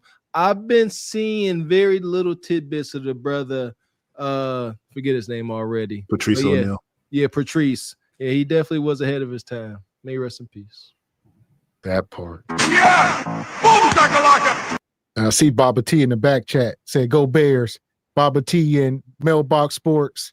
I know they stomped the Steelers out this week. Oh, daggone Steelers. Jihan, how you feeling? Not too well, huh? Shout out to EV. We appreciate you coming through this evening, brother. Says y'all like Kendra's hat? Yeah, SBC Nation.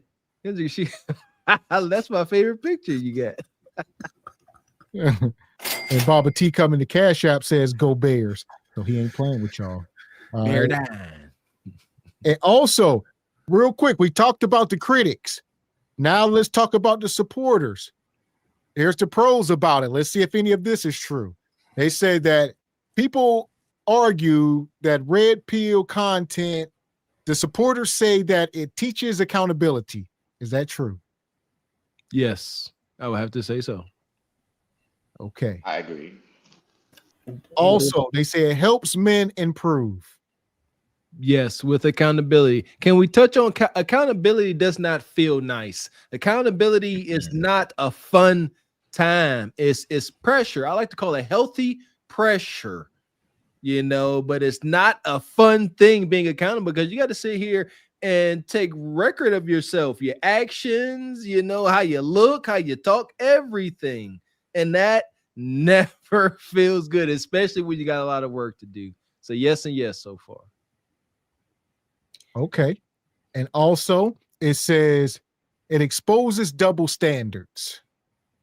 For sure. And accepts them. See that? We acknowledge double standards and accept them. Unlike the far extreme side of the feminists, we said all the time, yes, I'm going to shovel that snow. That's not your job. That's not you to toy. That's for us. And there's a lot of other, what they call them, gender role. Yeah, gender roles. We respect gender roles. And I was going to say, what exactly now? Do we know? I'll get you in, Brother Jay.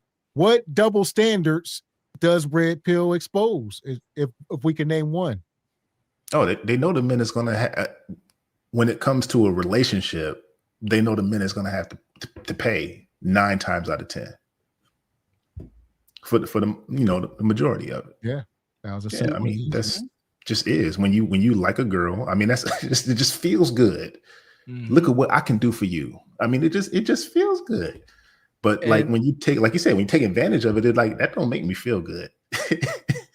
When you come into me like this, it don't make me feel good. And you brought up a point, Jay. That's men. We are expecting, and we take on that task of working to be providers. That's why, sisters, when you first meeting up and you show that you know that you could pay for a little soft drink and a burger too, that's why it goes over so well when you dealing with the right guy. Y'all sitting there, he done pay for this, pay for that. And then end of the day, maybe y'all grab anything and you say, I got this. It could be 25 cents, but you show that we in this thing, I got a little something. And that is huge. Absolutely huge. So big, man. Like, Yeah, oh, shoot, okay, all right. Like a lot of times guys test you. They just test you to see what you would say. Like, will she go for it? Will she give me pushback or whatever? So I think there's a lot of times where women fail because they don't feel like they have to come out of their pocket for anything. But I'll tell you this, and everybody in the chat, women will not hesitate or push back on spending money on a man that she likes. If she's spending money on you, that means that she likes you. So, amen. Kev said that. Test. If she likes you, she gonna spend that bread. That's a fact. And without hesitation, too. Oh, Jesus, I got stories on that, but go ahead. That's it. And I would say this too: that like men, we accept the double standards, even if it don't benefit us. Like, and another example would be like the whole, if a man sleep with a lot of women, it gets praised upon. But if a woman does sleep with a lot of men, and they call her, they say she's a 304, she's this and she's that. Brother Divine Photos, you just hit the biggest double standard on there. There it is. That's the one they don't like. Yeah, scratch everything we said to Divine. The body count discussion. Your body count, being able to be loose with your genitals, biggest double standard. Yes. And what do I say? Sisters, men want to be as close to your first as possible. Women want to be your last. It's a big difference on how you move, and don't no woman won't no inexperienced ninja on top of her. It is what it is. However, a man sees something wholesome in an inexperienced woman. You know, it's like, oh, you ain't been around the block. We got something here. Double standard. Shout out to Divine. There you go. That's the number one. Yeah. And Akash was notably himself. His wife was his first. Right? She's on record saying she's painfully nostalgic about the frats, about what she got popping P at the frat. She's painfully nostalgic for that. And he was inexperienced, and look where he is. Yeah. The problem is that when a lot of women take on a lot of bodies like that, a lot of them, they either ignore or don't pay attention to the fact that it does affect them mentally. That's why I bring up the porn industry, even though that's a little bit too extreme. A lot of those women are actually deleting themselves because inside they're ashamed and they know they've lost their dignity and they can't get it back. Opposite of also doing other paraphernalias as well. But that's why they got tattoos all on their face. The trauma in their face and the skeletons in their closet is the reason why some women can't pair bond, to be honest. Too much meat, too much desirable meat. Too Men many they desire. Too much connections. Yep. And I will say it does one, affect men. It affects men as well, having that many bodies, just not in the same way as it does women. So I wouldn't suggest to men, from telling you from personal experience, don't go out there, smashing everything, try to stay in the pocket, no pun intended, and keep it to your girlfriends, guys, or something. Just try to de-discipline kind of Relax thing. your muscle. When you get to doing something, and then it's hard to go from that to being isolated with a partner. Bingo. There you go. I like the way. Not only that, but like you said, you got STDs. You can end up having a kid. I would say that's the overwhelming. Yeah, so that should stop you and make you make better decisions outside of smash anything. STDs. Do she got something? Why she giving this up so easy? And you ain't trying to have no kids. This a mother, so you need to be thinking about this stuff. There you go. Absolutely. And if you're a guy, like you said, you've been sleeping around a lot, getting some wild hunt sessions, you done dated some hot in the butt girl that used to jump off the dresser on you, and now you got your wife and she ain't so much into that. See, now you're like, hey, why don't you jump up on that dresser and jump down on this like WWE? And then if she misses, if she misses, I gotta see her in the hospital with a broken hip because you try to convince her to do something she's never done. And that's why for every decision, there's a consequence. That's what whether you're a male or female, you always have to be aware of that.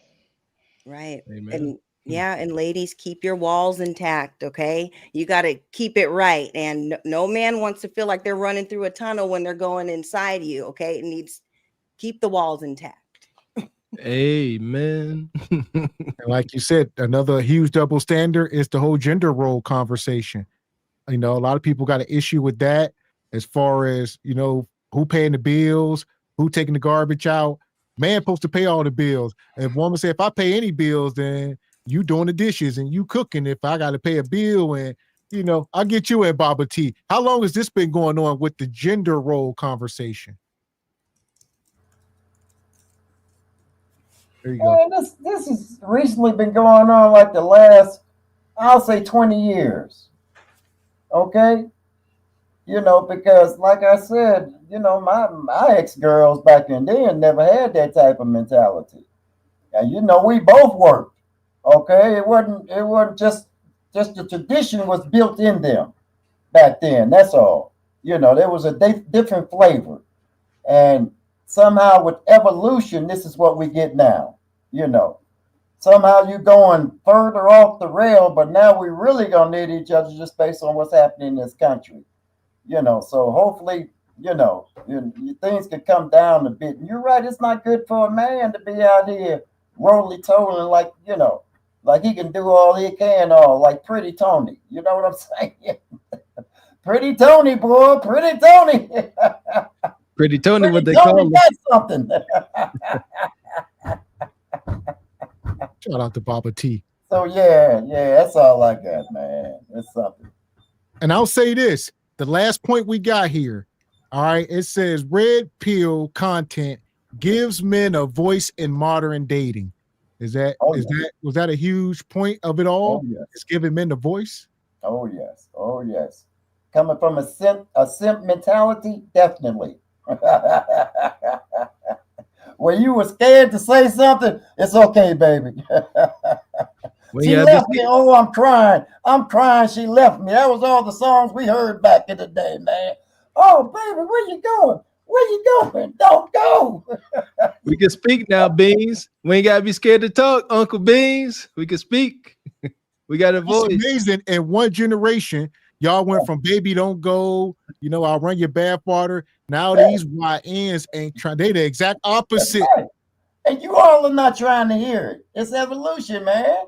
It ain't like what it was back then, So it's evolution. You see things differently, and I see them differently. I'm like, wow, I told you I couldn't believe the things I see on YouTube. I'm like, whoa. You're not getting that after 7 effect. I'll give you the rain, the stars, the sun, the moon, and the sun. Yeah, man. Walking in the rain is the one I love. Even the mountains. Them days go, man. And you know what? I truly believe that she's trying to set you up out there in the rain. I believe that the modern system ruined that. These brothers can't afford to be, vulnerable like that. Talking about all the sweet stuff they're gonna do. And it just that time is gone. I agree. Like I used to get down with that, man. It's nice to be able to be nice and sweet to a woman. Yeah, ain't no way. It's unfortunate though. Now today that comes with a price. So here we go. Welcome up, Brother Beans. We'll get you in. We've been up here tonight talking about the Red Pill Blues. I guess we'll ask you the question, Red Pill culture, is it empowering men or creating chaos? What's your take? Do me a favor, go to bro real quick. I'm trying to plug my mic and camera up right now. Beans, don't come up here unless you're ready. Bro, I just didn't want to lose my spot. I didn't want to lose my spot. It was already. Okay, go ahead. What you got? Who was getting in there, Jay? I'm gonna get JW in, but who else was getting in there? Okay, what you got, JW? We've been talking a lot, brother. I know you got your take. Yeah, crazy question. I think honestly, few things I want to catch up on because y'all went there. Let me see. I think as far as like some of the things that they talked about with Red Pill, as far as the critics and whatnot, I think if you already have it within you, then only thing that being online just only feeds, for example, the chaos and extremism, same thing. If you're going one direction, internet's a great place to find tons of material to feed it. If you're a different way, same thing, tons of material to feed it. So it's all about, where you stand and if you understand and stuff, what are you feeding into? Are you just getting rhetoric or are you getting the facts? That's makes it definitive of where you're going to stand on as far as if you're going to be extremist, be in the middle of the ground or what. And so as we can clearly see, the battle lines are being drawn about how we should conduct ourselves. But I find that to be dangerous because now you're letting this particular ideology determine like who you are. But before there was Red Pill, all that was simply the man in the mirror. Period. And because the man in the mirror determines how you want your relationships to, because put it like this way, for example, say if the internet just suddenly died, nobody'd be to talk about the Red Pill or any of that kind of stuff. Only thing that you're going to be able to have is what somebody, what people talk about and what your family told you about. JW, the internet go down, I'm getting me a soapbox. I'm going downtown, and I'm going to be out there getting me a megaphone, and I'm letting it be known: red pill forever, blue pill never. This movie don't ever stop, JW. I get you, but the thing is, it's the fact that it took back then it took time to be to communicate ideas. Now it's faster, and that's why we having all these dynamic changes as it is and whatnot. So it's an issue and stuff of how we come together as within ourselves first before we can be able to put out there about how things should be. Okay. Wait, JW, and I'm sorry, man, but like Ken just said, we need you more in the light, man. Come to the light. Come to the light. I just have to orient myself. We appreciate you, JW. So we'll get you in, Brother Beans. What you got? All right, Ebony, you got something real quick? I was just gonna say thank you guys for having me up, but I gotta get to my role in the kitchen and get my my pies and stuff ready for Thanksgiving. So I just wanted to tell you guys happy Thanksgiving and thanks for having me. And you guys enjoy. Thanks, yeah. Same to you. Enjoy the family. Blessings to you and the family. Enjoy them pies and cakes. Yeah, got a sweet potato pie. Got to make a peach cobbler and an apple pie. So, yep. I'm on it. Everybody observe. And all you women detractors, you see how this woman talked about the food she making. Everybody up here was ooh. The way to a man's heart definitely is through his stomach. She just her saying it got me sleepy already. I haven't ate nothing. Man, some ice cream guy gets the pecan pie. If you don't eat pecan pie, then you ain't black. That reminds me, I I make gotta a go mean get sweet some potato ice pie. cream. Yeah, I gotta get ice cream. All right, you guys. Appreciate you. Okay, bye. Beans, you back? What's going on? What up, nephew? Red pill for the better of mankind. Up with the patriarchy. Up with with order. What do you say, huh? Up with capitalism. What you got?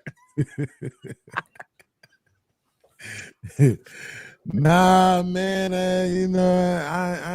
I can't do it no more, man. It's been co-opted. It started out real good. It started out with a bunch of guys just letting me know, hey man, look, we've been sold a bill of goods, a lot of false programming, this and that. You'll lose every woman you want chasing after the woman and not focusing on making sure who you supposed to be and what you're supposed to be doing. All of that was good talk. A lot of economical and business information was flowing through. I didn't even know what the S&P 500 was till like 3 years ago when Fatty told me, right? So I'm just saying, there's a lot of information coming through these channels. Not no more. Not no more. As you can see, I post a lot of beautiful women because I'm sick of these niggas. Listen, at the end of the day, if you are still trying to, because as a man, you are trying to, if you're having sex with a woman, you're trying to.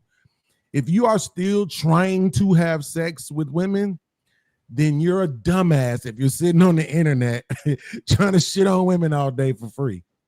So I can't do it with these guys, bro. It's just too much. They be all on my posts. Come on, man, with the simping. I'm simping because I posted a big booty chick. I don't even know this bitch. How am I simping? She the one on the internet with her ass out. I'm posting a picture so we can all enjoy it. And then on top of all that, I'm pretending like I'm not posting it for the ass. I'm pointing out some shit in the background that don't got nothing to do with the ass, trying to be funny, right? I'm trying to create content for my 84% male viewers, and niggas calling me a simp for posting pictures. Delay be doing that, Beans. You ever see Delay? He'll be sure he'll have like some sister doing some acrobats. And he'd be like, hey, babe, come look at this door. Right. That's how we look. Like, you know what I'm saying? We're trying to get away with some. And these niggas crying, man. Man, y'all don't reel them in the thirsting and the this and the that. It's like, come on, man. Just kill yourself already. Like, I don't know what else to tell you niggas.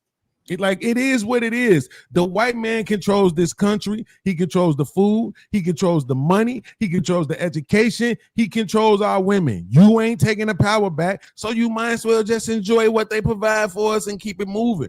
We can talk shit about them and complain about them like we always do, except for now we don't got to save it to the barbershops. We can do it on internet on our own channels. But at the end of the day, we still trying to screw. So if you're going around, hey, girl, what your name is? Submit to me. Then I know why the hell your ass ain't getting laid and you're on the internet in my comments whining. Pussy ass niggas.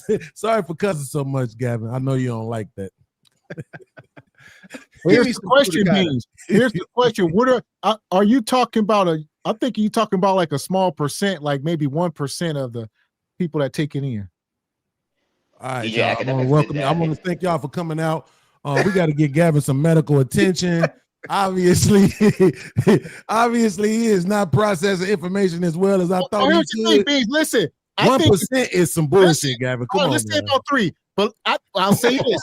I'll say this, Beans. I think it's the same percentage of people that are acting like you say, like, hey, you better submit to me, I'm a caveman, as there is degenerate people on welfare and stuff. It's the same demographic as numbers. Huh? Small numbers. Hell, that's at least 10. Oh, there we go. It could be that. But what I'm saying is, it could be 10, but it's equal. You said it was 2 before. That's neither here nor there. Yeah.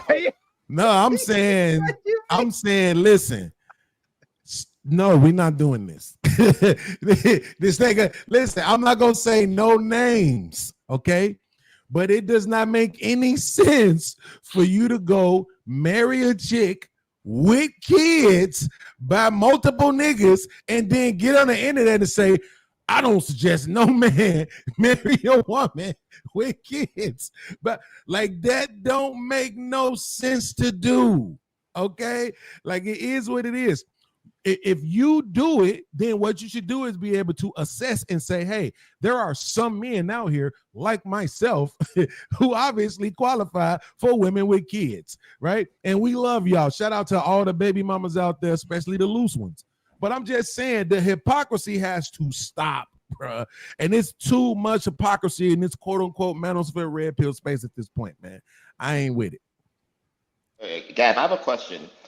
So, was he dealing with a sister, or was she a white chick? It was a white girl. No, his wife. No, it was a white chick. His wife is white. Oh. You know, Brad ain't marrying no sisters. He was married. His first wife was a black woman. Oh, was she? I stand corrected. Yeah, his first wife was a black woman. I stand corrected. Okay. So he was married to a black sister, and then he went and got him a Becky. I thought they said when she go black, he never go back. Huh? Maybe that's just for men. That's a thing. For women, I think is the saying that if they go, they can't come back. There you go. That's an insult to them.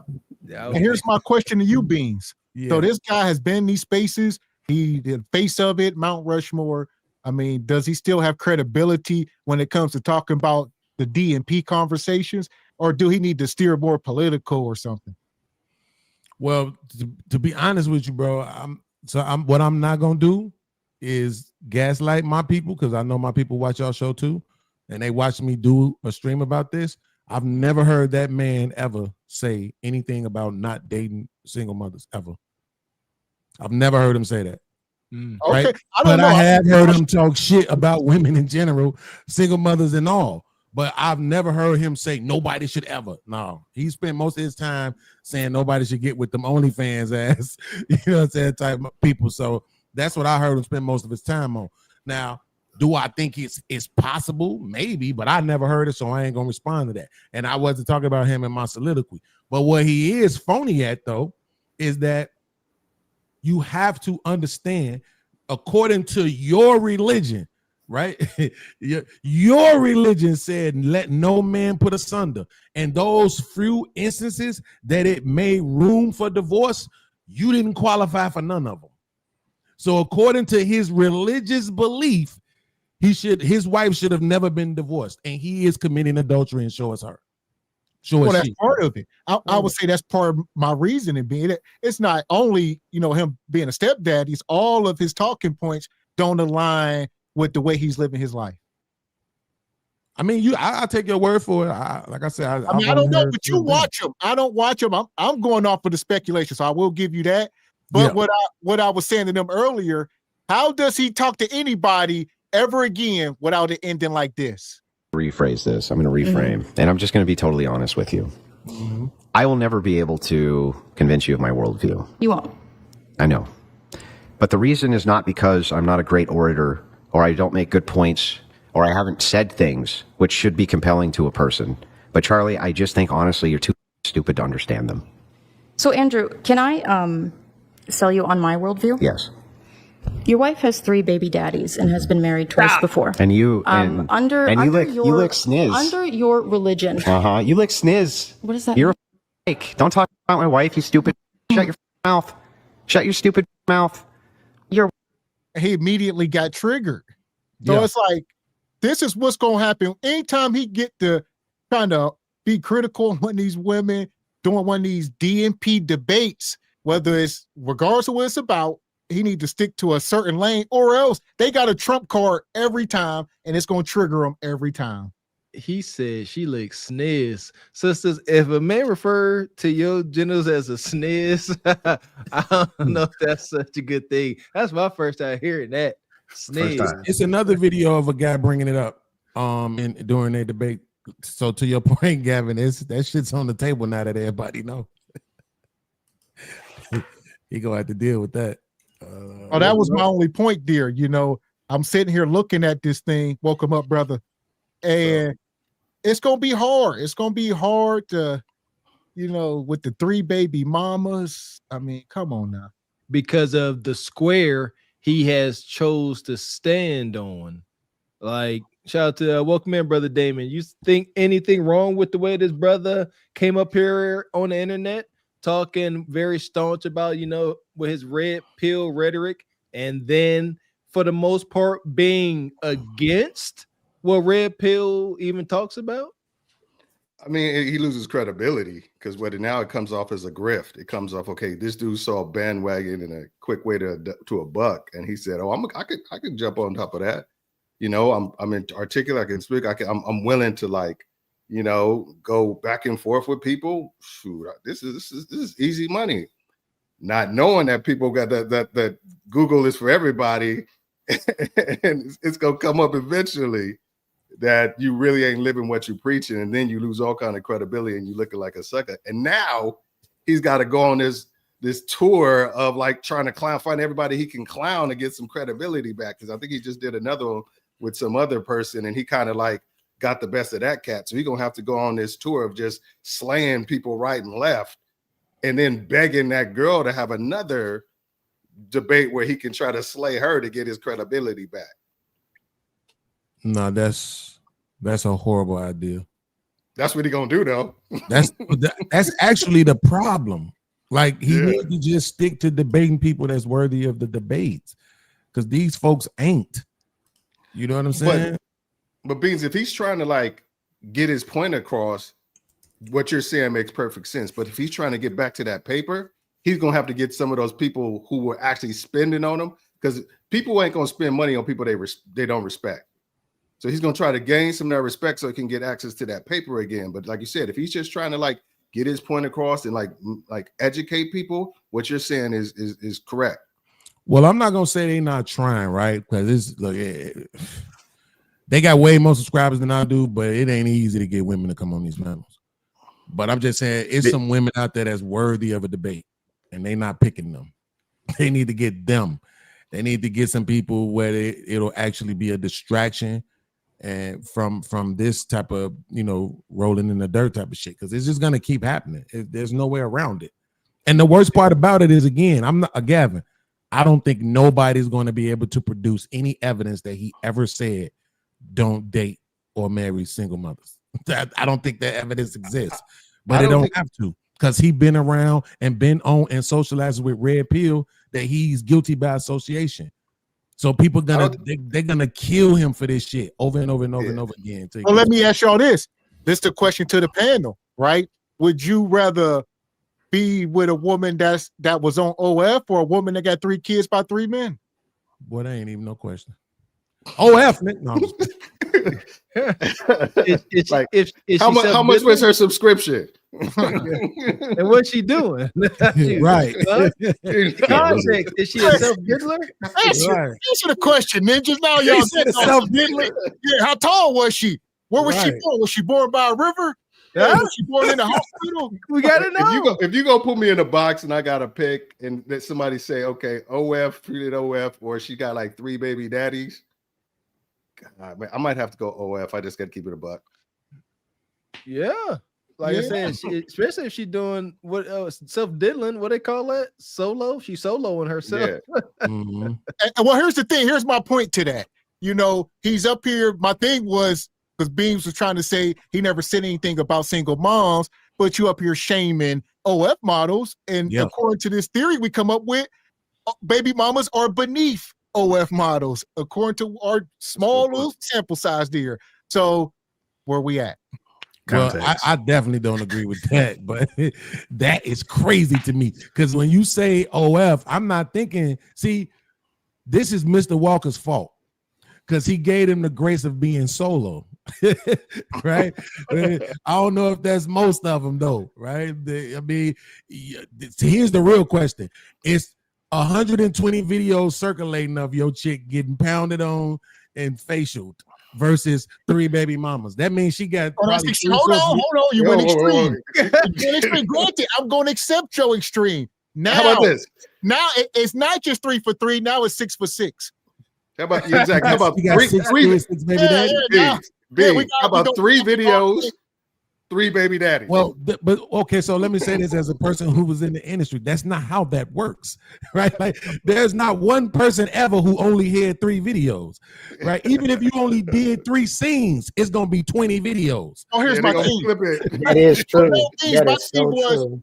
I'm thinking this is just a local chick. She had an OF. Maybe the people seen her locally. She ain't no big time bad Barbie. Everybody, millions of people haven't seen her. She ain't So that well she was known. dolo. She was by herself on cam. Yeah, the average OF is solo because they are lazy, and it's the easiest thing to do. That might be something, but that might I mean, tip the again, scales for you, Beans. I'm not trying to be complicated. I'm not trying to complicate it, Gavin, but I'm saying this: if she still would have a sexual history, right? So the issue would be, oh, she birthed these children, right? That's where the issue comes in there. But how I'm gonna look at it is, no, Beans, no, you going so surface. The issue is she let another man shoot up the club raw. I just said that she birthed 3 children. That's what I just said. You said she had children. That's PG as hell. We get to the context around here. Tell what really happened. You don't just have children. Somebody slept with you raw, skeeted up in you, and you carried that baby for 9 months, and you probably was in the delivery room by yourself. See, this is exactly why the feminazis don't like y'all. 3 times. Everybody knows how babies are made. Why do we have to be so descriptive? No, they don't. No, this is the problem with, seriously, Bean, this ain't nothing to you, but the problem with the culture right now is we don't give no context, and we make everything seem like pie in the sky. Right. I'm not, but here's what I'm saying. Do any of y'all know girls who be on OF? Because I do. And I'm trying to tell you, these ain't no saints. These ain't no saints who just decided to go on cam. Granted. Right? So I'm just saying, like, at least if I get with this chick, even under Gavin's premise, right, with the 6 kids and 6 baby daddies, that's 6 streams of income. That's 6 kids we get to claim on these taxes. What are you talking about? That's 6 child support payments, baby. Yeah, that I mean. Dude, yeah, you know how much food stamps that is? Man, you over 300 a kid. Are you from Oakland? I'm from Oakland. 6 pickups. There's 6 pickups from the front door. I took it on that. There ain't no way sister's 6 for 6, and she got enough structure in her life where she can make it to where you about to claim all 6 of her kids. At least 3 of her baby daddies about to fight tooth and nail about it. So already flawed. Ain't happening. Listen, man, I don't know about y'all, but most dudes I know that ain't married will tell you they ain't never fouled their kids because the baby mamas always fouled them. Man, I ain't never fouled a child of mine ever. It ain't even that. It's just like, imagine you got to deal with like 3 other dudes coming to the crib, just be like, I'm here to pick up my kids. Or I was a stepdad for a year, and I was like, I'm done with that shit. It was one of those things because imagine another dude calling me like, yeah, like I want to speak to my son. Well, he don't want to talk to you. That's my son. I'm like, nigga, I didn't make him not want to talk to you. He don't want to talk to you. Hey, now we're taking his son to the barbershop, and the dude coming up and pressing you with a kid is getting his hair cut. Remember that video? Hey, Gavin, let me take your scenario to the next level though. Oh shit. But we know niggas be deadbeats. So what if I look up with the chick who got all deadbeat daddies? Only one of them around. The other 5 niggas ain't around. Out. You don't even know who 2 of the baby daddies is. Well, nigga. 2 in jail, one of them dead. Oh, listen. That means they don't know who their baby daddies is a lot, right? You are now fully responsible for them children. That's not a better deal. What you mean? That's 1,500 in food stamps. Even worse. For them. You usually got the grandma on the daddy side. Now they want to be all of it because that's the only link to their kid, to their son that died or is gone or whatever. They want to be twice as involved. No, that's real life. That's what I experienced. Real talk. Real talk. I swear. Real talk. Oh, here we go, Beans. We're gonna bring it full circle. The question was, do we think he can still stay in, the RP spaces speaking about dating? And you said, sure he can, because he never said anything about baby mamas. He was only talking about OF models and 304s. And we come to the conclusion that either they are equal or the baby mamas are beneath. Yeah, no, but I said he gonna have this same issue. It's a whole nother video of him debating with a dude on Lesson Lit show, and that dude brought up the same thing. But I will say this: he didn't give him the same kind of energy that he gave old girl. He was ready for it this time. But Yeah. I think the thing is, it wasn't that he said don't mess with single moms or baby mamas. Her pro point was, well, in the Christian value, national value that you push, they don't rock with people who get divorced, and your woman has done it twice. Right. So how can you rock with a woman who's not even living the tenets of the religion that you espousing? So you a hypocrite. There it is. That's what she was talking about. There it is. She never actually disrespected his wife at all. She just was just saying what it was the Beans, whole take a time breath. when they were over there to attack him. Beans, take a breath for a second. Breathe in. Take a. What's that? I hate. What Unc do, man? Unc can't even do that. Shout out to G Honda. Come through with the dub. Say time out for Bean. That was for nothing. Says live at 4 p.m. tomorrow with the blonde interviews. Beans, food stamps, and EBT is dead. No more if tax dollars, Ninja. Okay. Shout out to G Honda. So G Honda got smoke. So Beans got 10 minutes. Pull up, G Honda. Hit the link if you got smoke for Beans. Come tell him. Yeah. It's gonna put Unc out like that. G Honda timed him out because of the food stamp comment. Shout out to G Honda. I see G Honda be doing his infield journalism. He be at Walmart doing the street interviews. All right, I see you. I seen a little bit of it. I think yesterday. I said, okay, G Honda. I still haven't seen it. Okay, Ninja. I'll give you credit once I see it. I'll give you a grade. That was first person, still first person. So he ain't getting the people on the camera yet. You got to get consent. Say, hey, can I get you on the camera while we talking? You gotta follow this brother. You 6'8". I'm pretty sure people just gonna say, okay, G Honda, you got too much working in your favor to not make it happen, Ninja. Or just start filming. Shout out to Jay Prince. Jay Prince don't ask for consent. If Jay Prince walk up on you on the streets, he just gonna start filming you while he talking to you, and he ain't gonna say nothing. You might be talking about you just deleted somebody. Jay Prince like, you did? Where you doing at? What was his name? I just seen it. I just seen that yesterday. I got a 380. What do you use? The one dude talked about how he was homeless and lost his wife and his family. Jay Prince was like, oh yeah? Oh yeah, what you doing now? So I say that to say G Honda, just start filming them. There you go. Be brave. Oh man. Appreciate you, Big Horace. Says Mr. Walker, you should listen to Black Phillip. We got that one. Appreciate you. Shout out to Uncle Tall. Says I wasn't gonna say it, but the lady. Oh, appreciate you, brother TJ. Appreciate you, brother TJ at Through the Fire Podcast. Said bring back Beans, king of the sassy debate. Shout out to TJ. Appreciate you, Unc. Says I wasn't gonna say it, but the lady mentioned it first. Ebony Dean, Bear Dine. There you go. Appreciate you, Uncle Tall.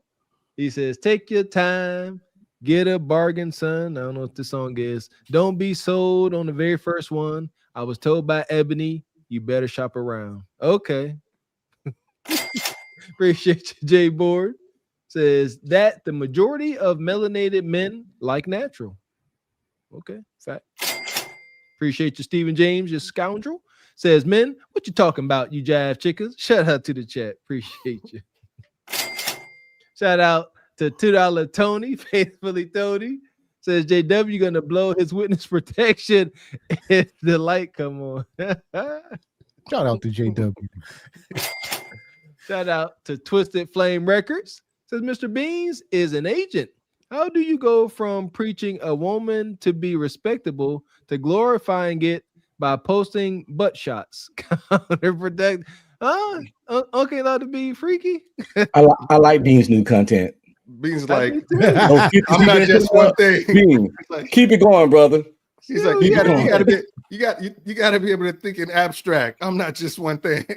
Well, because it's funny. No, it's funny. Like, no, it's very funny. It's tasteful how you do it, or it's just at least funny. Right.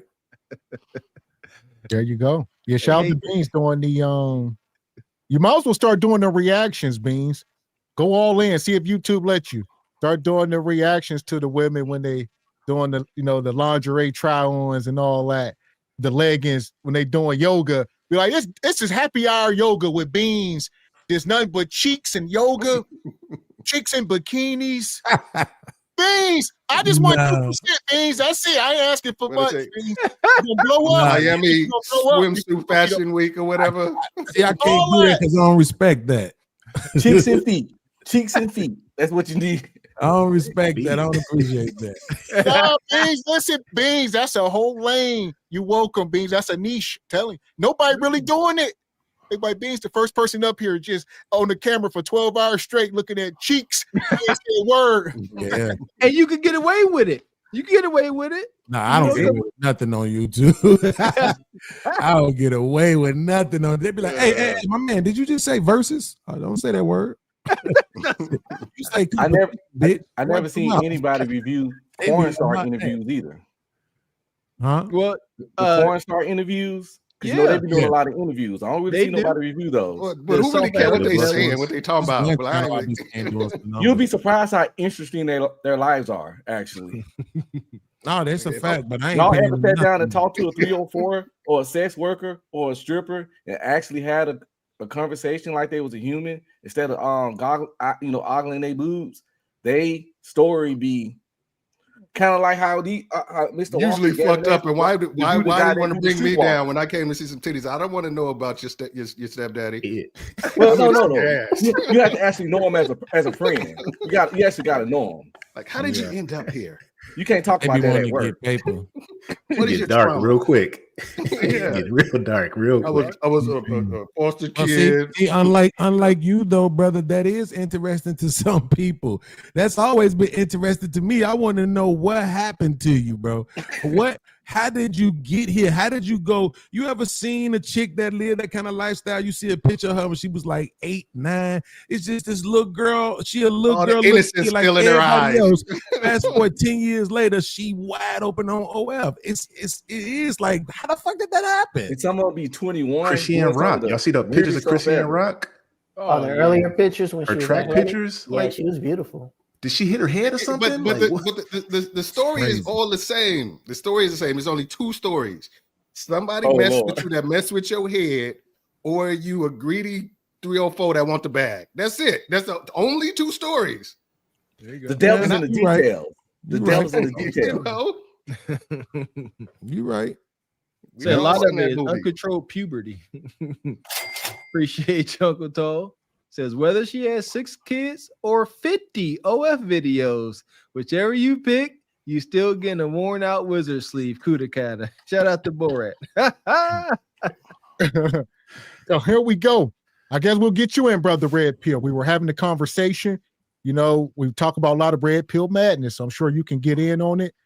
And the question of tonight is, does Red Pill empower or create more chaos? It empowers. The truth always empowers. People just have a weird definition of red pill. They like to make it their own. They like to say it's about women, it's about dating, it's about yada, yada, yada. But honestly, the red pill is simply accepting the truth for what it is, regardless of how it make you feel, and then conducting yourself in accordance to that truth. And the truth resides in relationships, friendships, fitness, finances, investments, real estate. Everything has the truth in it. It's just that people talk about the relationship part more because it's more polarizing and it gets you the clicks and it gets you the views. And then they talk about their extreme people in their extreme statements, like extreme stuff Myron or somebody say, because again, those are just clips and more polarizing. But red pill is all about, I mean, it comes from you seen the Matrix, like, you know, the truth or not. It's just about the truth. But some kind of way, it turned to be about women when definitely that's not all the people talk about. They don't ever talk about how all the times Myron scream, you can't be a fat, lazy, sloppy F sitting in your mama basement with Cheeto dust on your hands. They never talk about how many times he told dudes to get off their butt, stop being fat and funky, and get money. They never talk about that. But they'll constantly repeat 1,000 times the stuff he said about women. Kind of like how nobody never talk. they always dodge how Kevin Samuels told that one guy, you can't be fat, short, and broke. That's the trifecta of fucked up. You got to pick your poison. And how he just ran, they never talk about that. So it's like red pill is one of those things that people like to punch on. It's an easy thing to get views. If you talk about red pill, a lot of men gonna watch. You talk bad about it, and all the women gonna watch. And if you do anything anti-man, your support is gonna go up. And red pill is a soft target right now. But the thing is, it's not a man that dated women in life that's never practiced some of the red pill relationship principles. Unless you're a sucker, been a sucker your whole life. There you go. Unc, don't you got a book? You got a book, Unc? Mm-hmm. What's your book? Truth and Reality Undefeated, the Gender War. There you go. Truth and Reality Undefeated, the Gender War. And I got a chapter called The Cost Per Nut Formula. I gotta get this, man. I gotta collect all my books from the multiverse. Can I respond? I'm just gonna keep it funky. If it wasn't for the dunking on OF hoes and strippers and 20-year-olds, red pill would be like 8 people. I mean, seriously, that's the thing that grew the movement, is the dudes who couldn't get women, who don't like women, who don't like women, mad at the fact they could get women, feeling, okay, now we got a platform to, like, there's other people like me, I'm not alone. We can congregate and get together and talk about our mutual disdain for how women have control over the dating market and all this kind of stuff. If that wasn't a part of it, I tell you, it'd be like 8 dudes on a stream. If I almost agree with you. It's the can't get part that I feel like might not necessarily be sincere. I think that's 100%. Can't keep, maybe, but can't get. I don't know about that. Let's just say bad with women. Just to say in the forefront, they could get women. Let's just see bad with women. How about that? Bad. But that's black men in general. It's such shit. I guess everybody.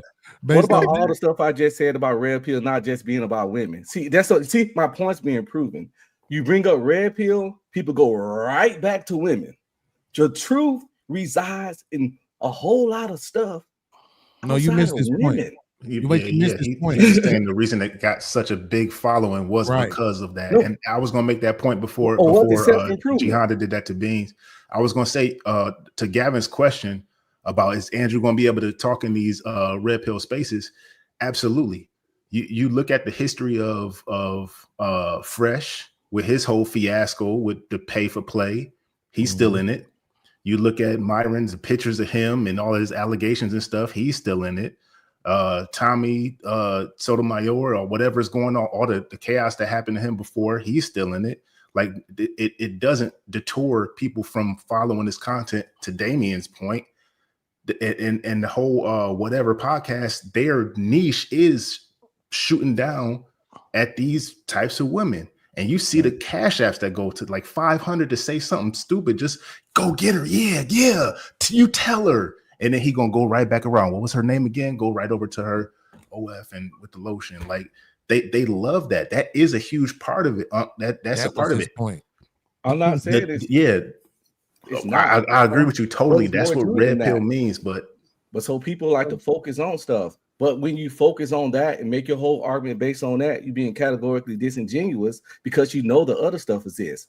So you harken in on that. We understand what's more polarizing. But the thing about red pill is that people been living that way and doing that stuff before they heard the word red pill. Red pill didn't invent these ideologies and behavior. It just gave you something to call it. The reason I started following with red pill, because I started hearing and witnessing stuff that I was always doing anyway. Always about self-improvement. Always about being a better version of yourself. Always about fitness. Always about setting boundaries and having standards and putting boundaries on women. Always about not being a sucker, not being played. Always about knowing when to hold them, knowing when to fold them. Always about, if I could tell someone else that into me, get on up out of there. And then a lot of that stuff was being said in the red pill community, like, yo, I get some red pill then, because I've been practicing this shit for 47 years. So that's how a lot of people got into it. Not because they was lost and couldn't get, not because they was lost and couldn't get women and was seeking shit. Because I've been married 22 years and on red pill. And that's why my marriage is successful. But what I'm saying is this. All right, gentlemen, I gotta head out. Y'all have a blessing. I don't mean to interrupt, but y'all have a blessing. All right, bro. Take it easy, Classy. See you, Classy. Thank you. They ain't come to see you, oldest looking ass nigga. Hey, listen. So it was just a haircut. I was just cracking a joke. But no, this is what I'm saying. But the point that he making is still stands, right? You're saying it's like what's the shit? Black fatigue, right? It don't mean what everybody else is doing videos about. But guess what? Because everybody else is doing videos about that shit, that's what it mean now. Exactly. If I'm on the show. If I'm on the show and somebody say black fatigue and they start talking about it in the way that it's being used now, and I say, no, that ain't what it really means. Nobody cares. They don't want to hear me. Shut the fuck up. We don't care what it originally meant. This is what we're making it mean now. To his point, what he's saying is, yes, you're right about everything that the red pill ideology may encompass. But what he's saying is the reason why the quote unquote space, which is what Gavin was asking us about him being about Andrew being able to survive in the space, right? The reason why the space is as big as it is because of the anti-woman rhetoric, right? And that's what everybody's paying to see. These content creators will tell you themselves that when they try to do other shows and talk about money, nobody shows up. They got 84 people watching. Anti-woman or just true statements? Why does the truth? It's anti-woman now. It's anti-woman now. Are they lying though? Yeah, a lot of times they do be. No. This is what I'm saying. Let me ask you this. What percentage of black women are ugly? 80. See what I mean? Damn. But that's no, but see, I don't like that black women stuff. I don't like that black women stuff. You answered. 80%. That's baked in. Let's do a thing. When you talk to me, that's not though black, because I love black women, married to a black. 80% of women ugly, period. Okay. We just nicer. We just nice. These women handsome, looking like they daddy. It's anti-woman. That's why we say anti-woman. Well, that's not anti-woman. Right? That's what I feel. It don't mean I'm anti-woman. I'm glad you said that. I can't think 80% of women ugly. I gotta be anti-woman to think that. No, wait. Which one is it? Because you just said it's because you said it's how you feel. Now you're saying it's how you think. So which one is it? Both. I feel and there you go. There it is. Why? What's anti? That means you have an anti-woman perspective. Anti about thinking 80% of women is ugly? Because it's not true. It's not true. To you. To you. All right. It's not true. It's society as a whole. Right. 80% of women is ugly. 80% of women that we ask ChatGPT. Foes and fives. Hold on. We didn't even got the point. Let's ask the men on this panel. You got a psychopath. Five is not ugly. Do you think 80% of women is ugly? No. But let's say the majority are ugly to me. Yeah, you think 80% of women are ugly? Well, I didn't throw that number Mr. out. Walker, 80% of women are ugly. The majority. I don't think so. Beans. Dame dog. I mean, that's what we're talking about. Crazy number. Hey, I think the Even if you majority said 51%, that's still too much. Let's not use ugly. 80% of women are unattractive. To you. Not true. Say to you. Hey, it's not true. Well, some guys easy to please. Think about it. Check this. How about this? 60% obesity rate and a 20% overweight. So that's 80% right there. And if you fat, you're not even attractive to me. So bam, to me, 80% of women are unattractive. To you. Yes, but what I'm saying is the women. I mean, those women. You like big chicks, Damien? But hold on, even the women that I be posting would be those women that I post. They would be considered obese. Some of those women be 200 pounds, but you wouldn't know it because of the way that they shaped, right? So that's what I'm saying. Even that language in itself is you just throwing a whole group of people under the bus. There's no real distinction there, right? Which is what makes it. Hold on, let me finish. Which is what makes it anti-woman, right? But that's what I'm saying though. It's not. We don't want the women to do it.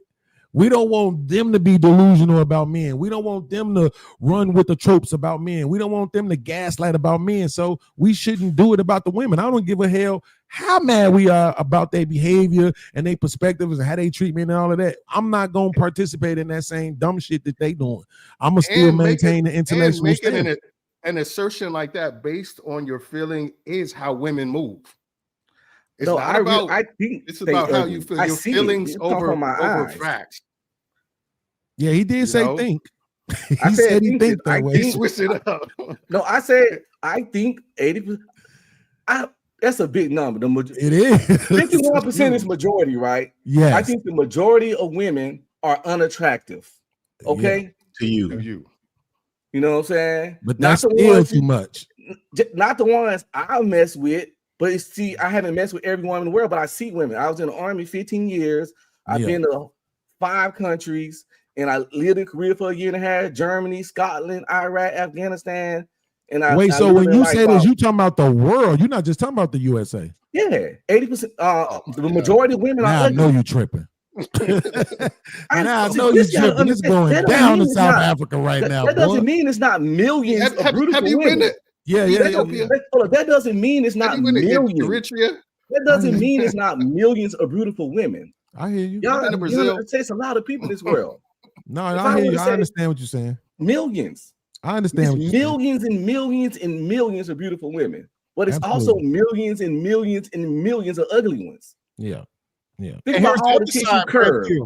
Let me ask you this: the other side. Why we got that phrase fuckable? Why we got that phrase fuckable? Oh, she fuckable. Well, let me ask you this, Red Pill. What percentage of men do we think deserve a beautiful women? 20. So there we go. I guess the number, everything's balancing out. Fair around here. Women have said they only find. That's polygamy. Listen, I'm glad I agree. So according to that, it all balances out. That 20% men gonna get the 20% beautiful women and then 80 for the 80. And get in where you fit in. And that 80. Fuck y'all, don't be calling us 80. It's some bullshit. Mr. Walker, you gonna let this nigga call me 80? Yes, sir. Everybody? Yeah.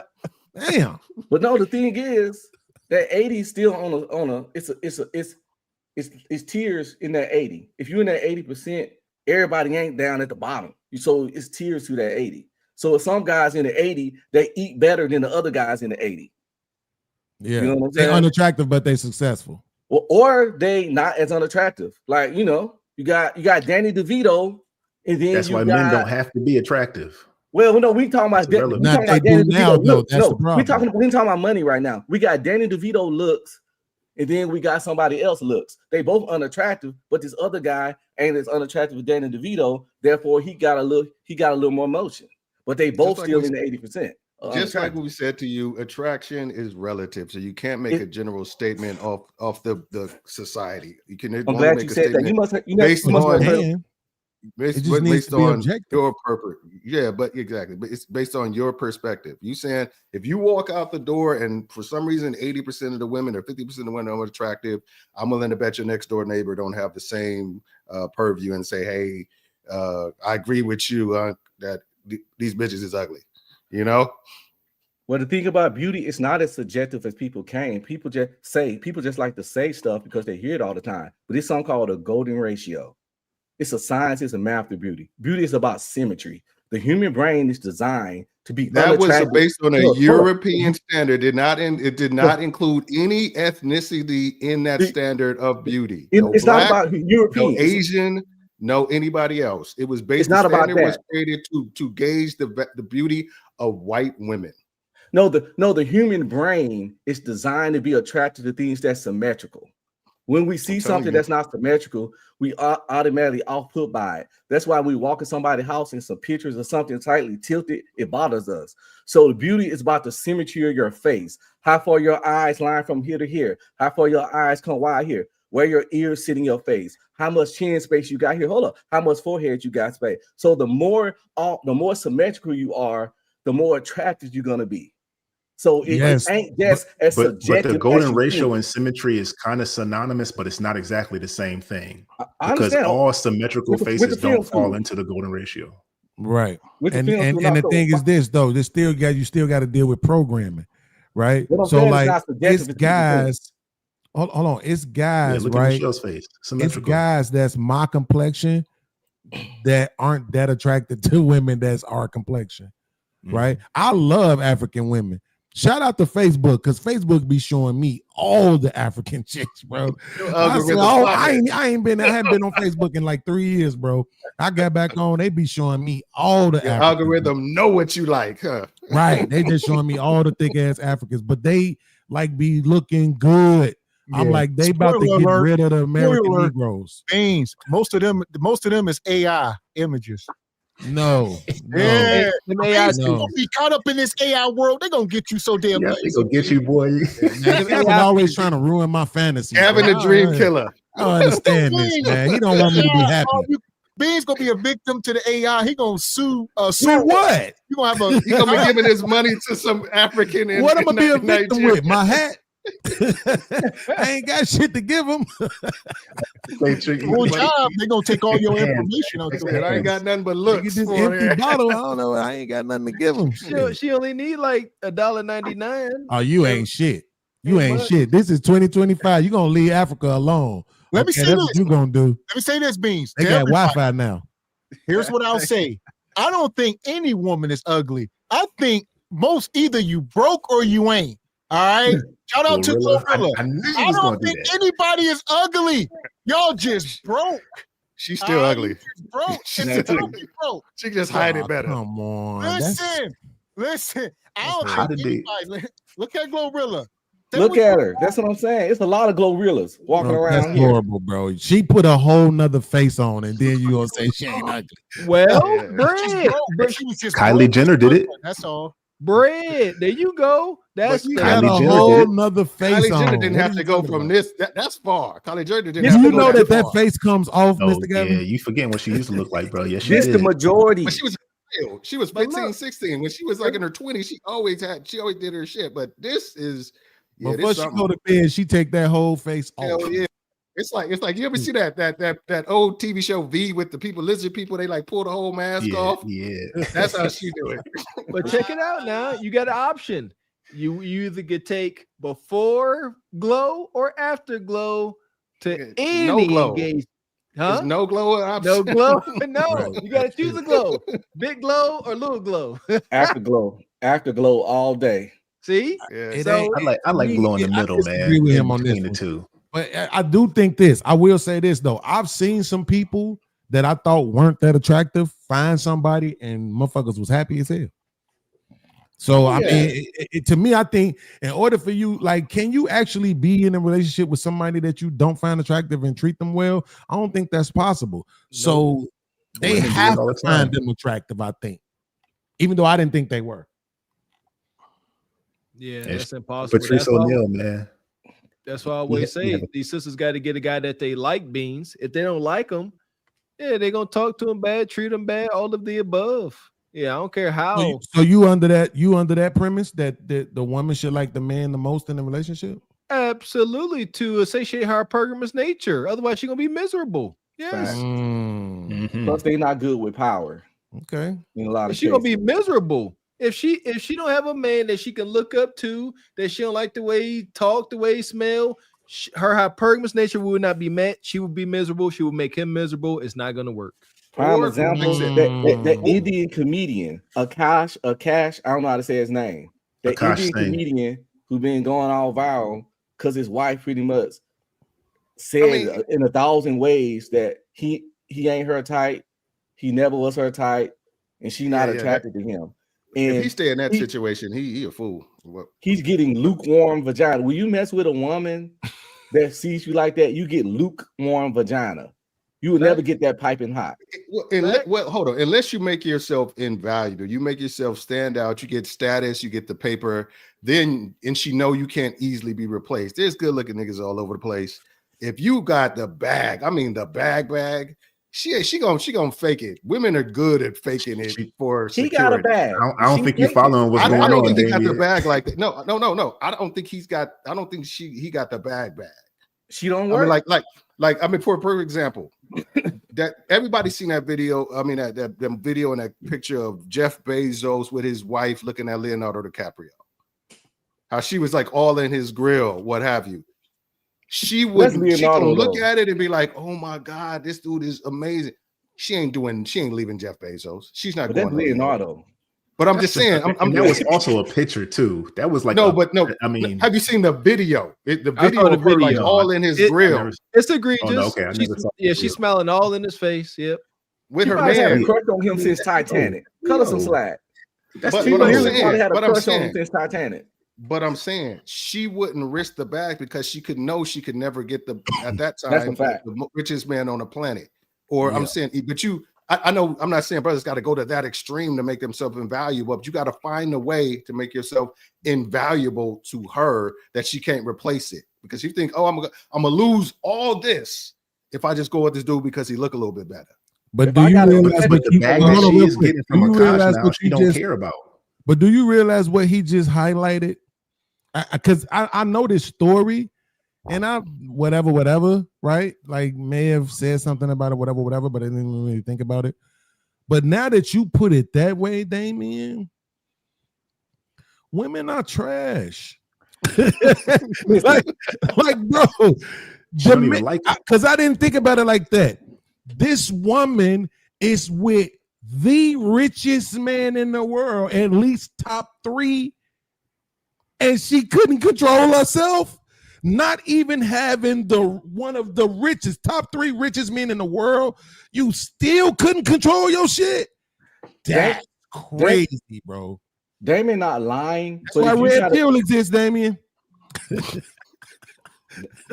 Damien not lying, but if you got to do all that to keep a woman, then she ain't your woman. You already lost her. I don't believe in raising interest. If you meet a woman in the interest here, and you needed to be here to mess with her, I'm gonna leave the interest right here. Raising interest is begging to me. I'm not in the game of convincing. It's a certain level of interest when I first meet a woman. Now this is piping hot, right? This is piping hot.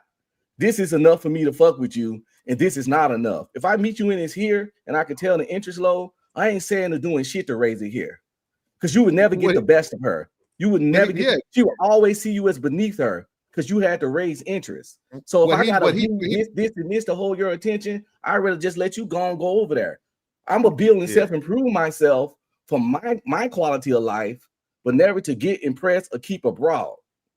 And but then the thing is, where he messed up is, and it's a whole video. It ain't just a picture. It's look at him looking down. And all Jeff can do, looking like a smooth skin Freddy Krueger, all he can do is look down. That's all he can do. Poor Jeff. And where Jeff Bezos messed up, where somebody you could tell he ain't got no homeboys, is that he went after that chick instead of letting the chicks come to him. That's where he messed up. He said, I've been wanting that big booty Latina all my life. I could never get her. I got this money. I seen her. I want her. I'm gonna get her. Let's talk about it. Instead of just open his front doors and say, okay, who want to live the life they never thought possible? And here go my rules to doing that. Yeah. That's what how he should have went at it. Is that Damien? Is that not the rich man's plight? He like, I got all the king's gold. Forget, he said, I am the king. He said, no, I agree with you. That would have been smart, but however, I don't have billions of dollars as single.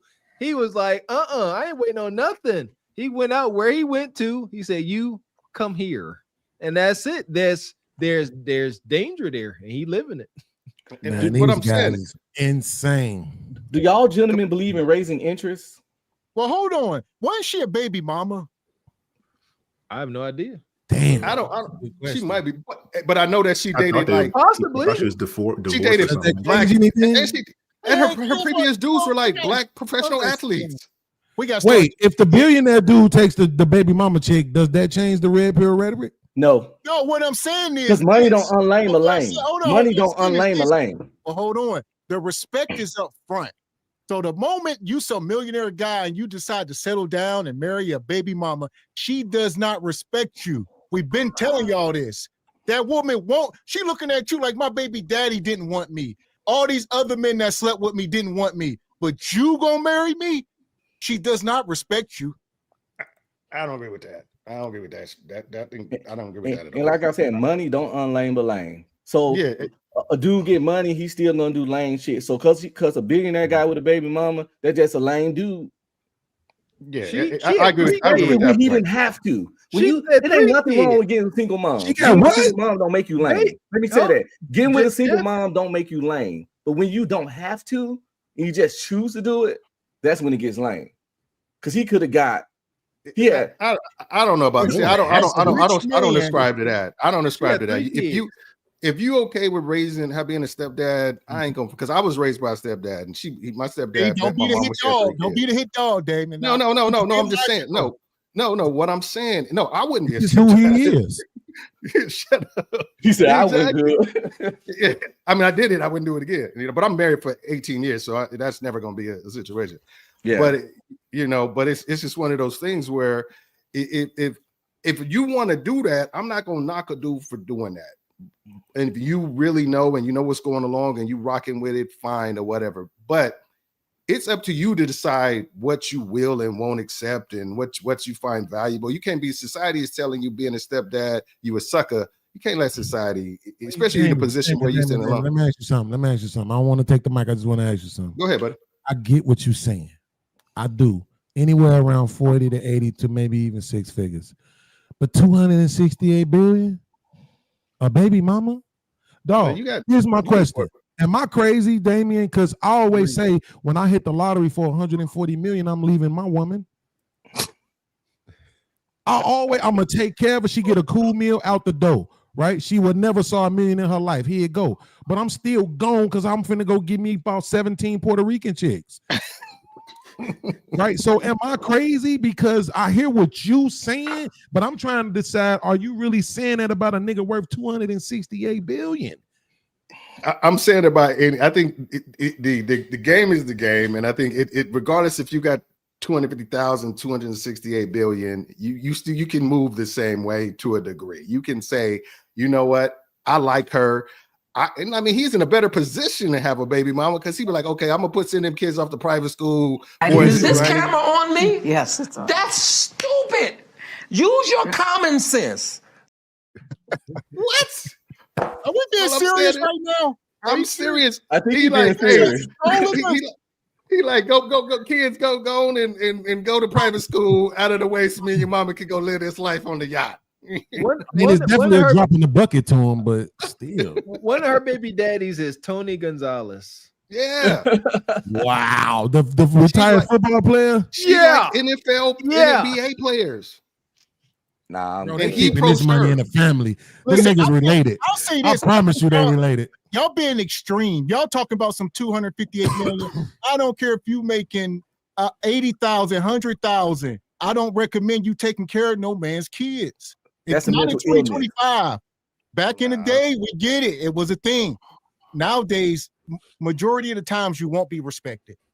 I think wanting to take care of another you man's starting to kids, convince me. I ain't gonna lie, Mr. Gavin. You starting to convince me. I think wanting to take care of another man's kids is a mental illness, y'all. They I don't don't even say think you wanted to. This Nobody nigga said, hey, here. where the women with the kids at? No, you just Wait, like, why if you I have get to- kicked off the show, but he's still here? They don't even do that. They don't even do You that brought in up the food animal stamps. kingdom. They don't even do it in the animal kingdom. They'll come Well, I'm and not talking delete about, but all those other animals. All Animal those kingdoms cubs. don't get BBLs. So that's what You I'm know, saying. so It's just like, it is a mental illness to put your money, your time, your energy, and your provision and your thought process into another nigga's seed, into his DNA, into his. That's what I was because gonna it doesn't serve you at all. Absolutely. It don't serve you genetically. Stop right there. It don't serve your last name. Hold on. Stop right there. This is what I'm saying. So Damien knows this. Mr. Gavin knows this. Mr. Walker knows this. I would assume Jay does. The other brother, I'm not so sure, so I'm not going to speak for him, right? But we all knew that was going to be what you were going to say, right? Because it's not going to be a benefit to him. So here's my question. How do you explain Shaq Daddy? It's all, I got you. It's always exceptions.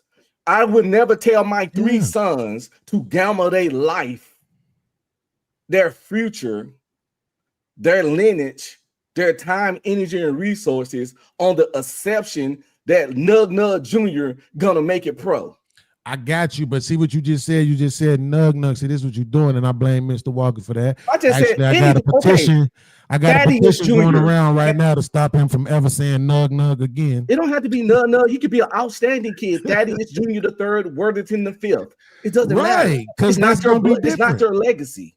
It does That's a nothing lie. for you. That's a lie, And bro. you don't know what tell he's you why going that's to a be. lie. You don't know what he's gonna be. He could be a That's pro fine. You don't know what your or a own serial kids killer. is gonna be, so that's neither here nor there.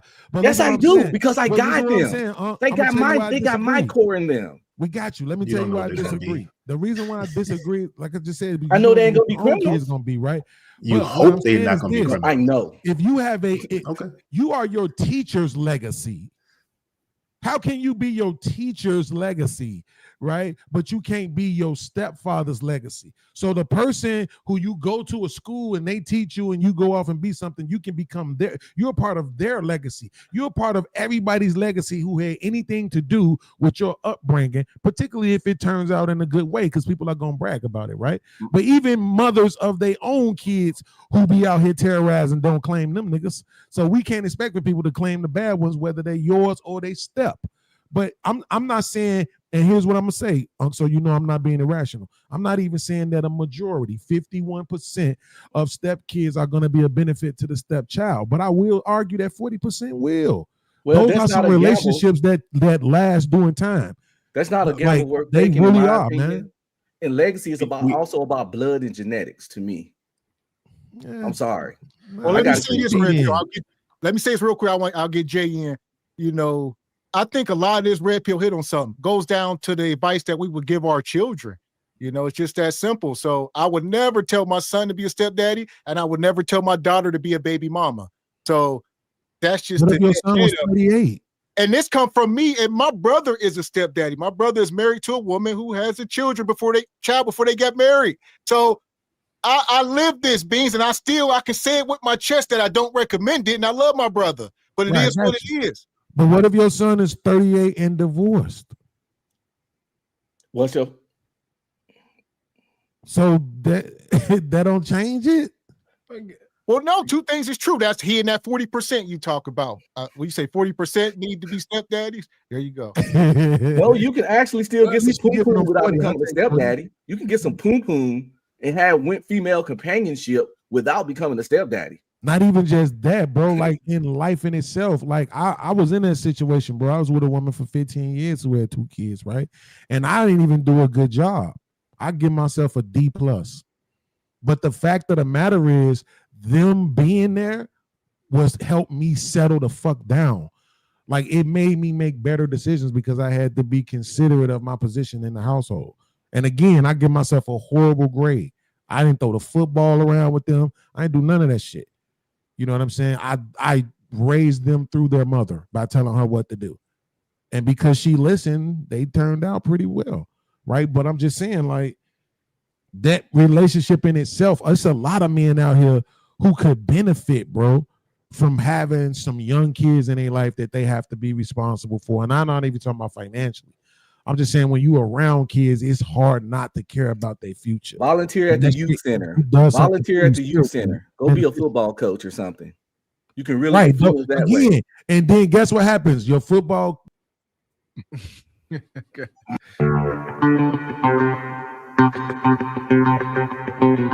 Shout out to Unc come through like he do with the dub and the skip. I mean, a timeout. He says timeout, Mr. Beans. Baby mama defense force ain't gonna work over here. They need to appreciate the Twisted Flame Records came through earlier and got Damon out here for a little bit. Appreciate you. Listen, I'll say this. I start off the show tonight by saying the only way we get the community back is if some men gonna have to sacrifice and be stepdaddies. I said that starting the show off. So I acknowledge it, but I don't recommend it. But I know it's gonna have to be a sacrifice. I don't recommend it because I know how it will probably end. But it's necessary if the Black community want to get back on track because there's too many single moms, too many bastard kids. So somebody got to go in, but it's not going to be the top guys, right? It's going to be the bottom guys, the young men that don't get kids maybe, or the guy, like being said, 50, divorced, whatever, kids, don't know. But Or not the young men. Let me take that back. Not the young men without kids. Maybe the young men that got all the kids, the NBA young boys. If you're a young boy, you got about 4 baby mamas, go be a stepdaddy or raise your own damn kids or something. There you go. That part there. You know, it is what it is. Be a step. There we go. New message. Gonna be a stepdaddy if you already 3 for 3 nuggets. Where we at? Well, Beans, where you at? Beans, if you need to walk it like you talking, so we see once he get back up here. Beans, you should be married to a woman with children. You should be the walking example, and you see what I'm saying? Your message will be strong. You might be able to convince. Shout out to Damien, like I said, we'll get him back up here. I know he said he was a stepfather. We get it. Shout out to Postman. He was up here earlier, and Postman said he ain't gonna be no hit dog. He acknowledged it, so. I'm realistic. I understand if you 38 and you still dating for some reason, your chance to run across a chick with kids is very, very high. That's why I recommend these young men get married somewhere between 22 and 26. Get them before they get them. If you find a good quality woman that you vibe with, y'all work well together, you're attracted to, and she respects you, go ahead and get off the market as fast as possible. Your boy got married at 23, 24. I didn't have to, but I already knew that was the one. I knew it was gonna work, and that's all right. 22 years later, we still here. So it's like, but I got a homeboy that recently got divorced. She filed a divorce on him, no cheating, no the DV. He's a counselor. He got a master's degree in counseling, so he can't do none of that kind of cheating, DV stuff anyway. And the reason she cited was she just not happy anymore. She just don't feel they grew it apart. And now he 38 back on this dating market. How old were they? How old were they when they got married? They waited. He was 30 something and she was like 29, 30. He was 32, she was like 29. So I wanted to make a point because folks always say, oh, telling a woman to get married in her early 20s is too early, or even mid 20s. And I say it's bull jive. You got married at 23. Salute, brother. I got married. I was 26. My wife was 25. People say that's too young. Y'all are insane. I guarantee what me and my wife have built over these 12 years is stronger than anything I've seen up on the internet. I tell you that right now. The proof is in the pudding. Salute to you, brother Red Pill. You got to get your woman off these streets. Think about if you go lay in your streets in front of your neighborhood, the longer you lay there, the better your chances you're gonna get ran over by a car. And you gotta think about that when you come to your woman. You meet a good quality woman that all the stuff work.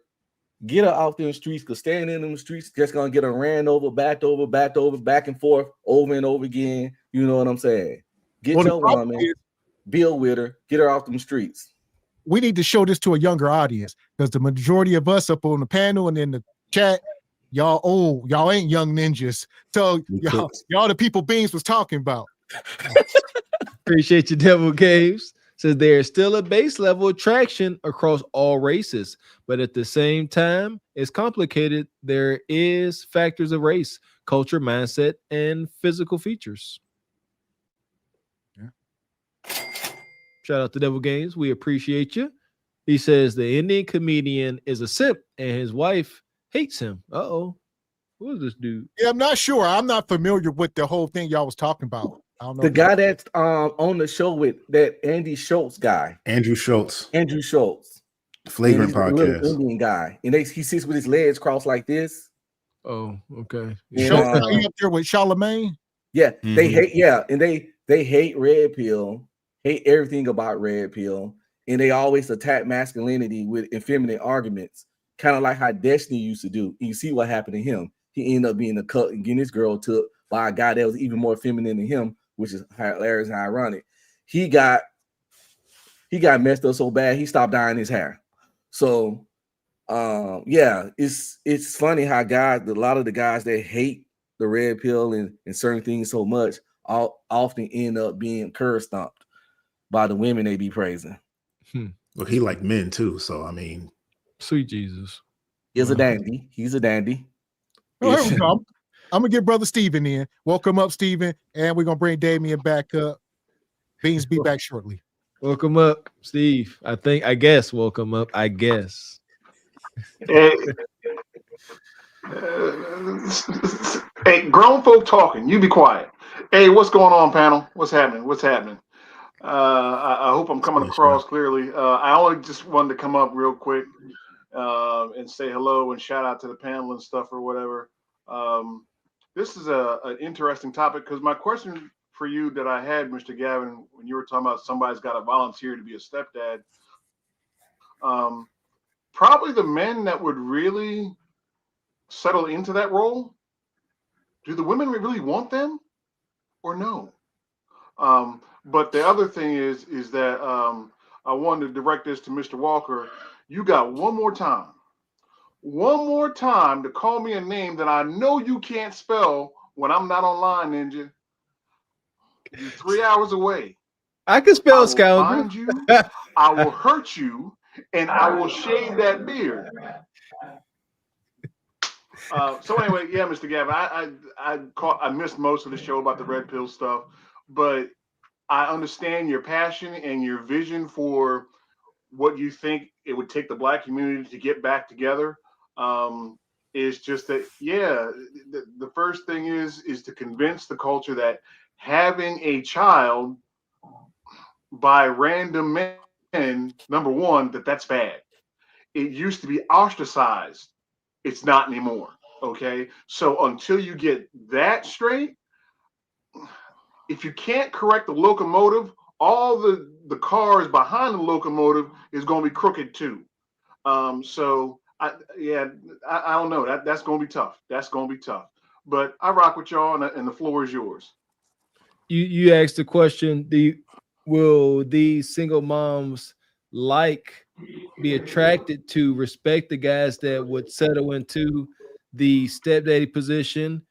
And there it is. That is a great question. We've answered. I think it's no. That's why she keeps looking past this guy.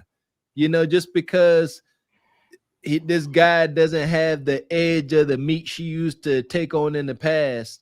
Like just because his brother is healed and wholesome. That's what it is. Like Gav said, shout out to his brother E. It's like my brother too. Love him as well. Wholesome brother. I went to him for guidance so many times. Shoot, I went to the college I went to because of Gavin's brother. He gave me direction. He said, this is where you should go to. Awesome brother. But too many women look past those guys because maybe they ain't the tallest or, they ain't the most in shape. But there you go. Back to Kevin Samuels. Get rid of some of these aspects and present the world and your woman with your best self so you can get the desired outcome. Women like what they like. They just do. A woman gonna treat you differently, whether if you 300 pounds of flab and fat or you 215 a muscle. That same woman's going to treat you two different ways. We need to acknowledge these things. And my thing is this real quick. I wanted to say about the whole, we'll get Beans back up here, about the whole, kid thing. Most of us up here, I believe we parents, got kids, and we know what it take. Babies ain't being dropped off by a stork, I promise you. So we know what went on, how the baby was created, them 9 months, especially if was she by herself, what she would have, man, it's trauma. And you do this over and over a couple times. I don't recommend a man dealing with some woman if he ain't have the kids with her because she dealt with a lot of trauma and you ain't her therapist. I don't even know. My homeboy that I said got divorced, he's dating now, so he back on all the dating apps, and then he 38, so he still do the cold approach and holler at chicks in the street too. But he using the dating apps too because you can't ignore technology. And he constantly complain. He running across a lot of women that have kids and don't want no more. So what's your purpose for me? And women that have kids and are celibate or abstinent, talking about waiting till marriage to have sex when they got 1 or 2 or sometimes 3 kids, and they always looking for a God-fearing man and an intentional man and blah blah blah, all that. But were you doing all that with these other 2 or 3 baby daddies? I'm tired of this reinvent yourself culture that we have here. You can't give us back the penises that you received. Dude, you know what I'm saying? That's a roadblock for dudes who they don't like. That's what it is. That's a big what you call it? The dudes they don't like. I guarantee that celibate shit go out the door. That all that other stuff. Oh, you ain't gonna have no more kids. She really rocking with this dude, and he want a baby, and she ain't got a baby. Well, I consider it. All those those barrier to entries are for dudes who they not rocking with. But he said dude it be on they their rocking bio. with. Yeah, I mean, to eliminate the dudes who they not rocking with. That's marketing. They putting that out to everybody. The dudes they might like, and the ones they don't like. If everybody gonna swipe left on that. I'm willing to bet. The ones they like and the ones they don't like swiping left. When she say, I'm 38 with 3 kids and celibate and waiting to marriage for sex, only a certified loser gonna swipe right on that. And she's not. He's only gonna get looped. What's gonna happen is she gonna swipe right on the dude she want, and then he gonna be like, oh, she bad enough, so he gonna give it a chance, and that celibacy stuff gonna go right out the door. It's a roadblock to get to filter out the dude she not rocking with. I'm glad you said that, but who said she bad? I said she's a 38 single mom of 3. Bad chances are. She don't have to be bad. It's what's in her. Even if it's delusional, it's still her mindset goes with the bad ones and the not bad ones. She's putting up those barriers so that she's not getting cold approaches, so that she can go make the approach for the guys that she wants.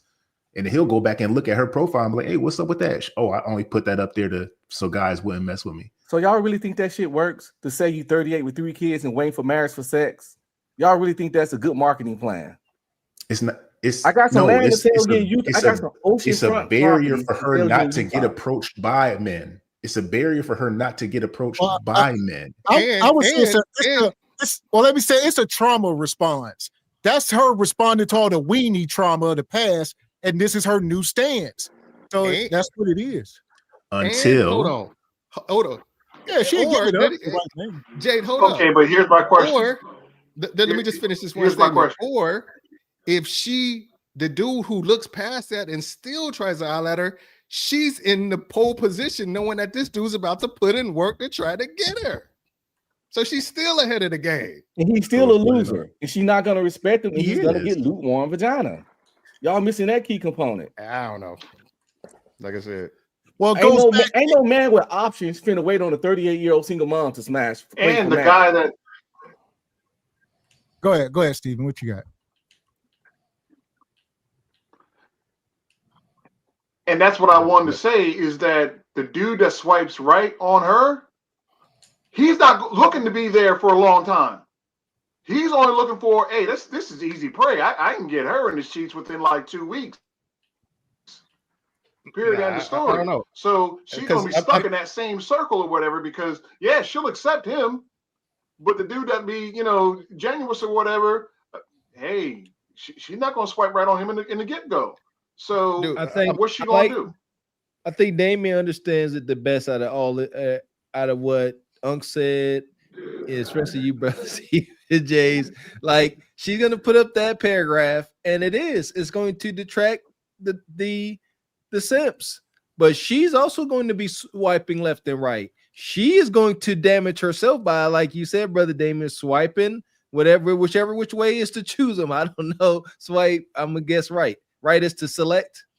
Is to say yes. Yeah. So I would say this it's a deterrent, Mr. Walker, because I would say I agree with what Damien's saying. It's a deterrent of her current stance because a lot of these women got the experiences. Like I've been on these dating apps for 10 years. I know how this goes. Don't swipe if you're just trying to hook up. Don't do this if you're just trying to do that because she already did it all. But she also gonna be swiping. So she ain't so much worried about the simp swiping on her. She got her thing up there, and she gonna swipe herself. She gonna swipe on dirty meat nug, and then the story goes on. Yeah, I mean, seriously, but that still don't mean because I'm gonna put my shit out there. Like my mother, she was a light skinned woman in the 70s, so dudes was and my stepdad looked like James Evans, like John Amos. He's not like a super fly dude, But he saw her and was like, oh my God, I got a chance to get this bad chick I probably would have never got. She happens to have 3 kids, and I'm really in a rock with 3 kids. And then he got with her, and then he stepped up and Uno reversed it on her, where he was really a solid masculine dude, and she wasn't expecting it, and it worked out. All I'm saying is that, like, by saying that, I'm saying is like a lot of dudes will see it as a way to get a better chick than they probably could have got had she been with no kids and single, because she would have had more options of who was she gonna try to date. And if you got to do all that, you're already coming from a deficit again. Well, some people like coming from a deficit. I was gonna say that earlier about the Bezos thing. There's certain guys who have an ego. We can't discount a guy's ego. And regardless of whatever she did, if that guy's ego, whether it's a good situation or a horrible situation for him, says, I want that right there, I don't care that I can get all the other one. I want that one right there. And with his ego, I'm going to get what I want, whether it's a good situation or a bad situation. And that's what Bezos did. And guys like him do it all the time.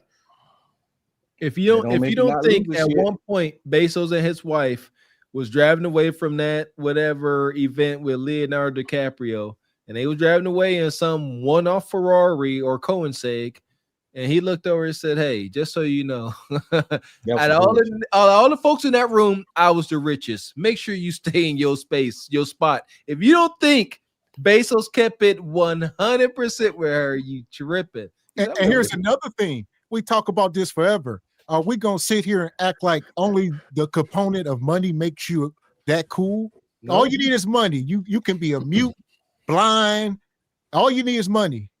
No, not at all. Okay, so if you're a lame, you lame is what I'm saying. And if Jeff Bezos is a lame and he gets lame results, he's just rich. Filthy. But a lot of rich guys know a lot of rich guys know that they're lame. They know they're lame. And they don't care. They like, I still got the most beautiful girl. She was a Victoria's Secret model, whatever. I still got her. I don't care. Yes, honey, I'll get you that purse. Yes, I'll do this for you. Yes, I'll take you to that trip, send you on that trip with your girls. They don't care. In their mind, they got what they want. So they're willing to be the lame, the cuck, the whatever you want to call them. They don't care. They got what they want, good, bad, or indifferent. To answer the Tom Brady wife question, her net worth at the time was higher than his. And she's a fucking supermodel. So, even as amazing as Tom Brady is to us, she got more money than him and a supermodel. Now he is the GOAT, but she a supermodel and she richer than him. So if you want to divorce him, that's not like a drastic loss to her. She got her her 2 babies from him. Yeah, and it's like he's only the GOAT in one aspect of life.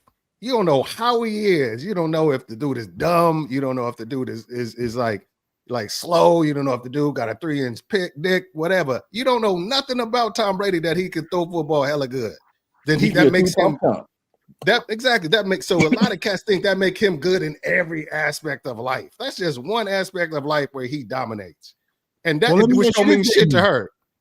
Why do we assume that Tom Brady on him or leave him for the hold on, Steven. Hold on. You got a delay and everything. Hold on. Why do we assume that Tom Brady wanted to stay in his marriage? Who's to say he wasn't tired and wanted to be out of it as well? That's a fact too. He didn't foul.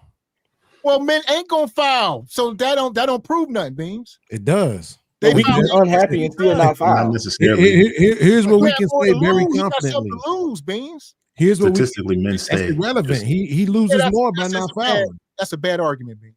He loses more. Okay, yes or no? Does he lose more by not fouling? No. And somebody please say to kick me off the panel because I see we got retarded. The man just said she was worth more money than him. Yeah. So he still got money though. What is losing? He's not losing nothing. He don't need it. He's fouled on him. And a good indicator. Let's look it up. We don't got. He didn't foul because he has a sense. He has a sense of duty. Let's say real quick, Rip. Are we sitting here saying that men do not stay in marriages and they're unhappy for the kids? That's not a duty. Men have a sense of duty, Beans. That's why he didn't foul. Let me take one more point about this. Please don't gaslight or straw man me. Nobody said any of that. my argument is this: it's very simple. You all want to pretend like you know what's going on. That's fine. Do that. I'm just not. I'm saying you don't foul. You didn't want out. Period. Point blank. It's a 20% of men who foul and get up out of there because that's what they really was ready to do. So if you said he foul, had you ain't more really to ready to lose go. by staying. That's what your statement was.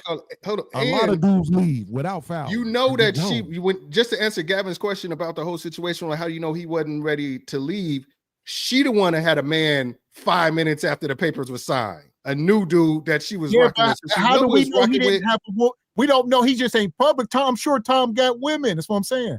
All I'm saying is Tom Brady is not sitting in the house next to a bottle of lotion and a sock. I promise you. Tom not new woman saying is a that. supermodel too, and she younger and hotter than the old one. By the way, like no. All I'm saying is like we're saying about how do you know he didn't want to stay in his marriage or whatever? Because I said he didn't want to leave her because he didn't because of all that things he had access to. Mm-hmm. So and here's the thing. Tom Brady got to cover his image. So he's not going to come out 2 weeks later publicly because as a man, he going to lose custody rights and all this other stuff she can paint him as. So he's always going to save face for his. Tom Brady is a brand. He ain't about that. Giselle is what she is. She's a 304. Men are lying. Wow. She's a brand. How she get to be that already? Come on, She's man. 304. She was out with y'all. Just said it. You just said she was sleeping adulteress. Yes, I didn't say that. I'd say she was with a man while married, and she's a great woman. Nobody said about a great woman. I don't know if she's talking about. That's so crazy as hell. Nobody said Giselle was great. Is this camera on me? Yes, it's on. That's stupid. Use your common sense. Let me get this straight. She was married to Tom Brady, and now she got another dude, 304. No, she was messing with the dude before she was married to a man with children. Yeah, it was her jujitsu instructor or some martial arts class. She put Cassie. Cassie fucked the fitness trainer. She did one of those. Yeah. So 304 encompasses everything that a woman could do wrong. Slut, a woman who gets paid for sex, cheat on your husband, text another dude. What you just tell us not to do to you that you doing to us? No, I'm seriously, bro. I don't use that word that way. Tell us not to do to him, y'all. I don't use that word that way. So what he say? Don't gaslight. Yeah, what he say? Don't gaslight, don't straw man, don't act stupid. I don't use that word that way. Tie me out, get me out of here. I'm tired with you. Right, I don't use that word that way. That's definitely y'all right now. If you was doing the show on Black Fatigue, it wouldn't be about black people being tired of what they've been going through in this country, even though that's what it literally means. So don't confuse me when I say this because I don't lie. I don't have to lie to you. You ain't my mama. I don't use 304 in that way. Like just because a woman cheated, I'm not gonna say she a 304. Granted, but that don't disprove the rule. Being you one person. And I just agreed to it. I literally just said, that's what I agree with him. Don't disprove it. The majority rules, Beans. Wait, but I literally just said, I said that's where I was mistaken at. I said I was mistaken. Granted. I'm not trying to change y'all. I'm accepting that we can use the word that way. I just haven't been. That's all. I don't think that could have went any better than it did with that goofy Tom and Giselle thing. Like Gav said, I think they both they played out.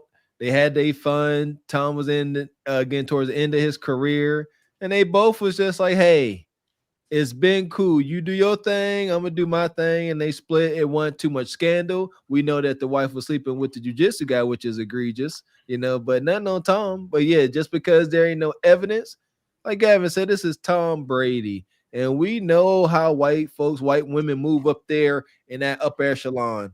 As soon as they knew Tom was divorced, there had to be dozens of his close female friends from all over the globe that was hitting him up like, "Hey, Tom, you need a coup de grace to cry on?" Here's the thing, Mr. Walker. They always been around. So for the people out there, if y'all know the history, who was Tom Brady with in New England? Who was he with? Robert Kraft, who was paying to sleep with these Chinese women that was massaging him. Who else was he with? Bill Belichick, who is now 70 years old, dating a 25-year-old woman.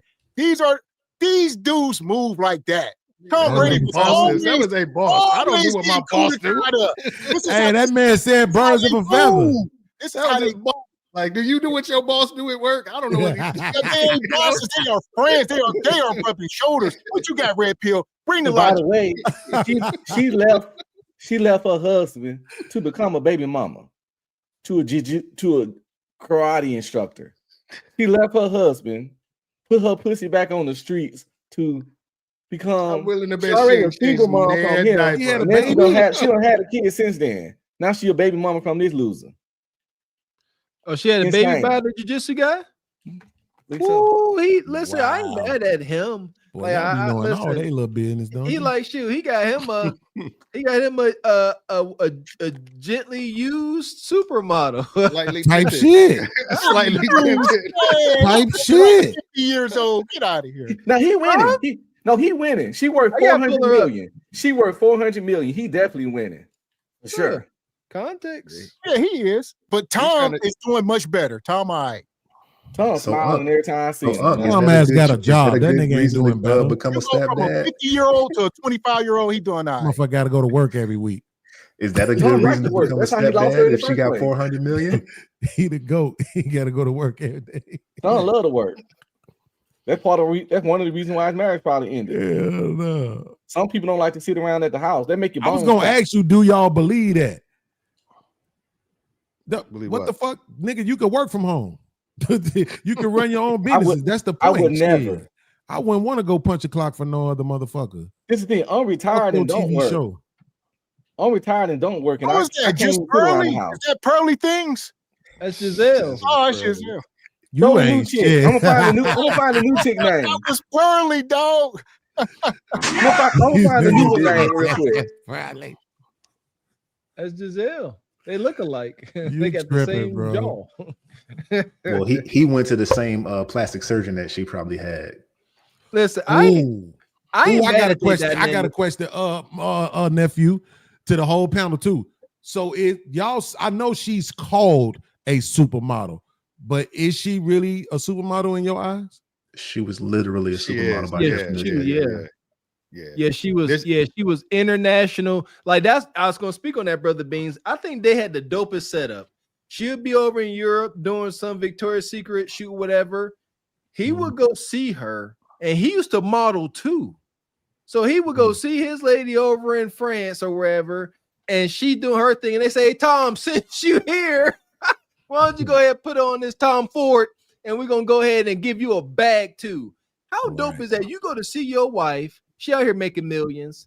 You come in, hey Tom, come make some millions too. And then y'all can go stay at a fancy hotel and hunch over the Eiffel Tower.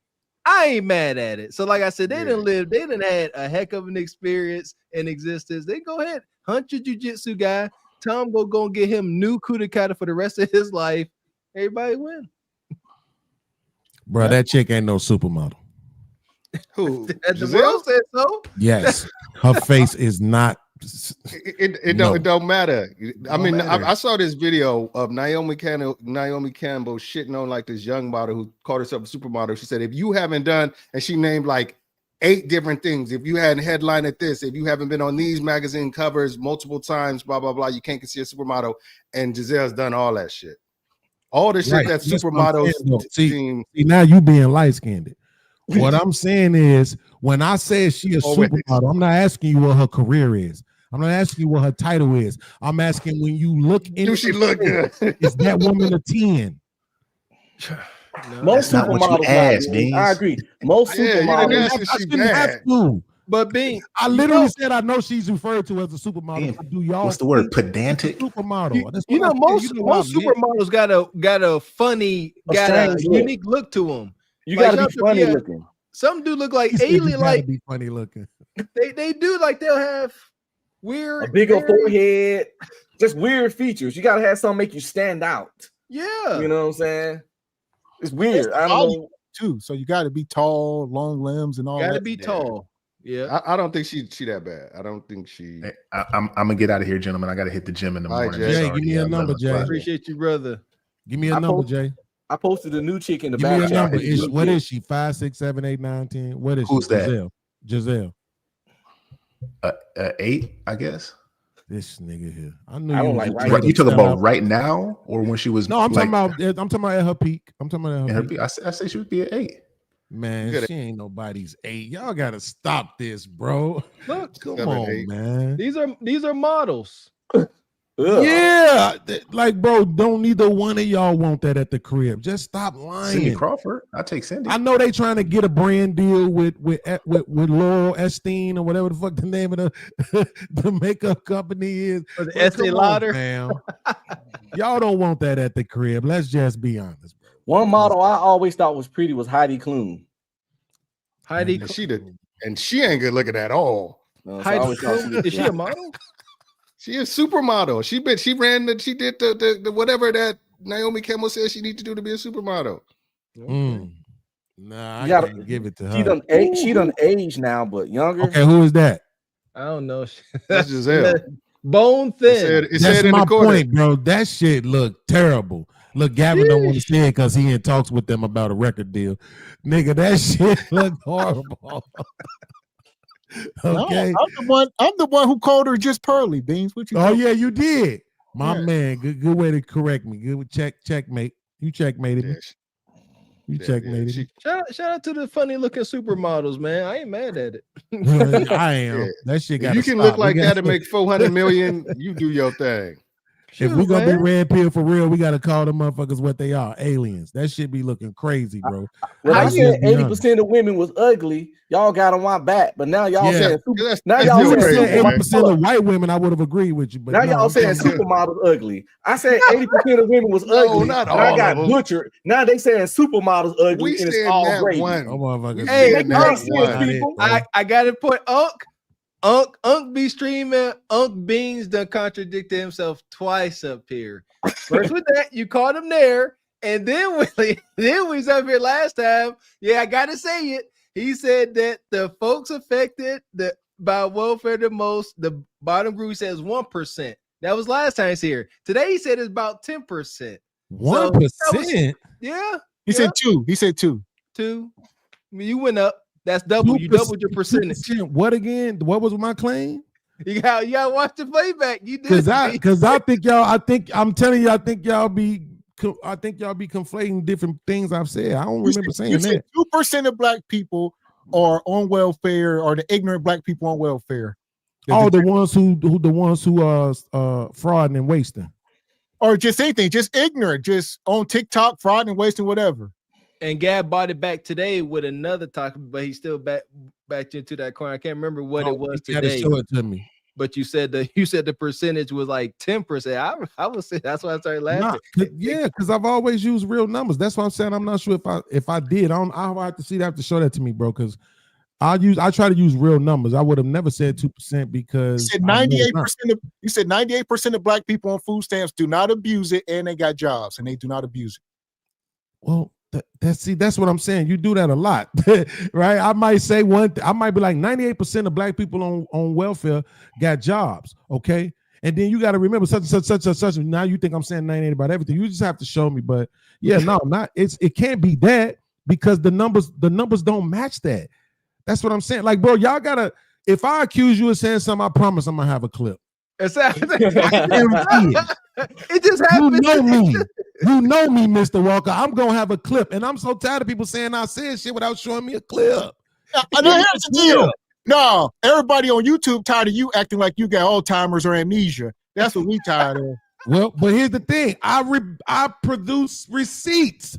If nobody else ain't producing receipts, I'm not the one with the problem. But here's the thing, though. I know you just mean it by me changing the percentage, but the fact of the matter is that yeah, I think it's a small. I think mostly everything that we talk about is nominal, and even like with bro said, he said 80%, but then he went to 51. I still don't think it's that. I think if just straight like no man would probably really want them if we don't want to say ugly.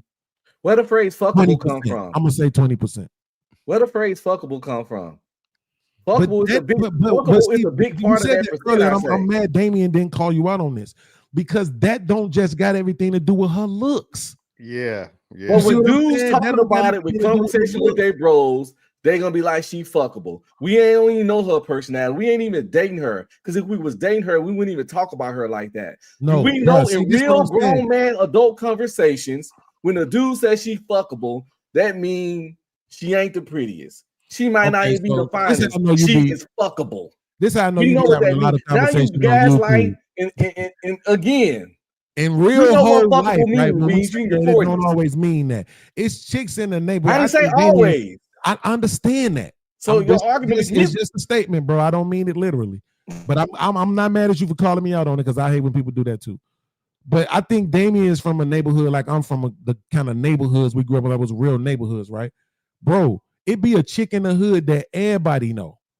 She work at the bank. She getting to the bag. She driving a foreign. She damn near about to purchase the building she live in. But we all know 40 niggas that ran up in that. And I'm talking about she look good as hell. Guess what? She's fuckable. A stripper, bad as fuck, thick as shit, fuckable. That OF girl ain't always just about looks, bro. That just mean whatever else she got going on that don't make you really that interested in her, you will still hit that shit though. The majority of time when people say she fuckable, when they don't know shit about them, which is the majority of the time people say it's about looks. Why would I be saying about somebody I don't know? Because you just met her. You might have met her on a swipe right, swipe left. And you say, see the internet. Hey, I met Didn't this I new just chick tell named y'all Keisha. he spent too much time on the internet? And the homeboy be like, what she look like? She fuckable. Yeah. Happens all the time. Yeah, that's 20% of the time. We sticking with that from now on, so they can't never change it on me, Damien. Nope, I said 20 because I said it to everything we talking about from here on out. Like a 4. A 4 is fuckable. Hell no. Wait, but let me ask you this, Mr. Gavin, Mr. Walker, Damien. I say that a 5 is an attractive woman. She cute. Damien? I say that's an average looking woman. And the average woman is attractive, right? Yes. That boy had to think about it. He did, didn't he? That light skin. No, I was like, hold on. Yeah, you're right. I would agree. I would agree with that statement. Just put it that way. Mr. Gavin? I don't know. What was your question again? Would you say that a 5 is an attractive woman? Sure, yeah. Yeah. Right. Yeah. Average. Now, ring on her finger. Best case scenario, everything else is grade A, but she's a 5. You would marry her, right? Yeah. No. There's actually a theory that says we're only supposed to marry 5 and 6s. See how that light skin kick in? The problem is the scale is not universal. So we could pull a picture up, we can all say a different number most times, and that's part of the problem. It's not. I was saying, and when I said it, Beans, I was saying, can she get a man? Can she get somebody to date her, marry her, all that kind of stuff? You wouldn't know what you're talking about. For me, no. Yeah, I'm saying you. So you saying you wouldn't be with a 5? Nope. And that 5 stuff is subjective, but at the same time, it's not as subjective. People hold on. Show us your ex, nigga, right now. Pull up that IG. I'll show you my wife, nigga. Hold on. No, I don't want to see your wife because we don't want to judge her. You currently married to her. Show us your ex, nigga. Yeah, don't be pulling nothing up for Beans. Listen, Beans, what's your argument? Let's go make the show. What's your argument? But the funny thing is, I don't have a picture of her. That man better not have a picture of his ex in his phone. Yeah, right. Yeah, right. Beans trying to set him up. Safety first, you see that? I had to save you, brother. I seen that coming. I said, Beans, what you doing? No. I was going Butch Scarlett. No. But I don't. Make yourself at all. I guarantee you. There's a school of thought, right, that says that I think even Stephen A. Smith touched on it, my goodness, that the 9s, the 8s and 9s are for fun, and you want to marry you an average of 5, 6, or 7. That's the logic, and it makes some sense, because you go ahead and get you a woman that thinks or is an international supermodel. Like, that's gonna come with some ego, right? And if you ain't, so there you go. If what is gonna take to keep a international supermodel home, a Tom Brady. You see what I'm saying? Like, these women that have this gravitas in these positions, they want something too. Yeah, and it's the reason why. If you see a Giselle walking around with a Jay Prince, you're gonna say something is wrong. Has he kidnapped her? The majority of men, I mean, unless she excuse me, on Gavin, drugs. but the majority of men have slept with 4s, 5s, and 6s. The majority of 100%. men, the majority of the women they slept with in 4s, 5s, and 6s, and that's average. Average is 5, 4 is slightly below average, and 6 is slightly above average. That's what the majority of men have slept with. But cats can't keep it real. We might have got us some 8s in there or whatever and stuff, but there's a difference in what we cats commit ain't slaying 8s and above all the No, time. there's a difference in sometimes what you commit to. What you commit to and what you sleep in with can be vastly different. Like you will let because with the 4, 5s, if you a sharp brother or a brother with money or a brother with abs or whatever, you don't got to put in a whole lot of work for the 3s and 4s and the 5s. They putting in all the work, So sometimes you just want to be lazy and let it come to you. I definitely slayed some goblins. I'm a goblin. In my youth, I slayed some goblins. I slayed some trolls. I defeated some dragons. Like we all have. As coming up, we gotta get them knots on your belt, get your technique up, and that's what the goblin is good for, and the trolls. So I ain't one of those guys. I done hit some butterheads. Butterheads be busting you down. Some of the best poom poom I had been from butterheads. Body like a goddess, face from hell. You feel me? And they got the best gawk. And chubby chicks got the best gawk too, because they always hungry. Let's keep it real here. In my youth, I used to do all that, and it was fun. Yeah, all I know is like never deny it. Yeah, I couldn't really rock like that. Like when I get older, because they're gonna keep the baby if you fuck around, and they're gonna keep. You can't knock up the ugly chick. Hey, seriously, you can't slip up, and they're gonna keep that baby. I remember I had this one look like Tracy Morgan with a wig on. Yeah, man. They're gonna keep that baby. So that means she kind of looked like Sukiana, but her body was top tier. I'm talking Megan Thee Stallion frame, but she was like 5'5".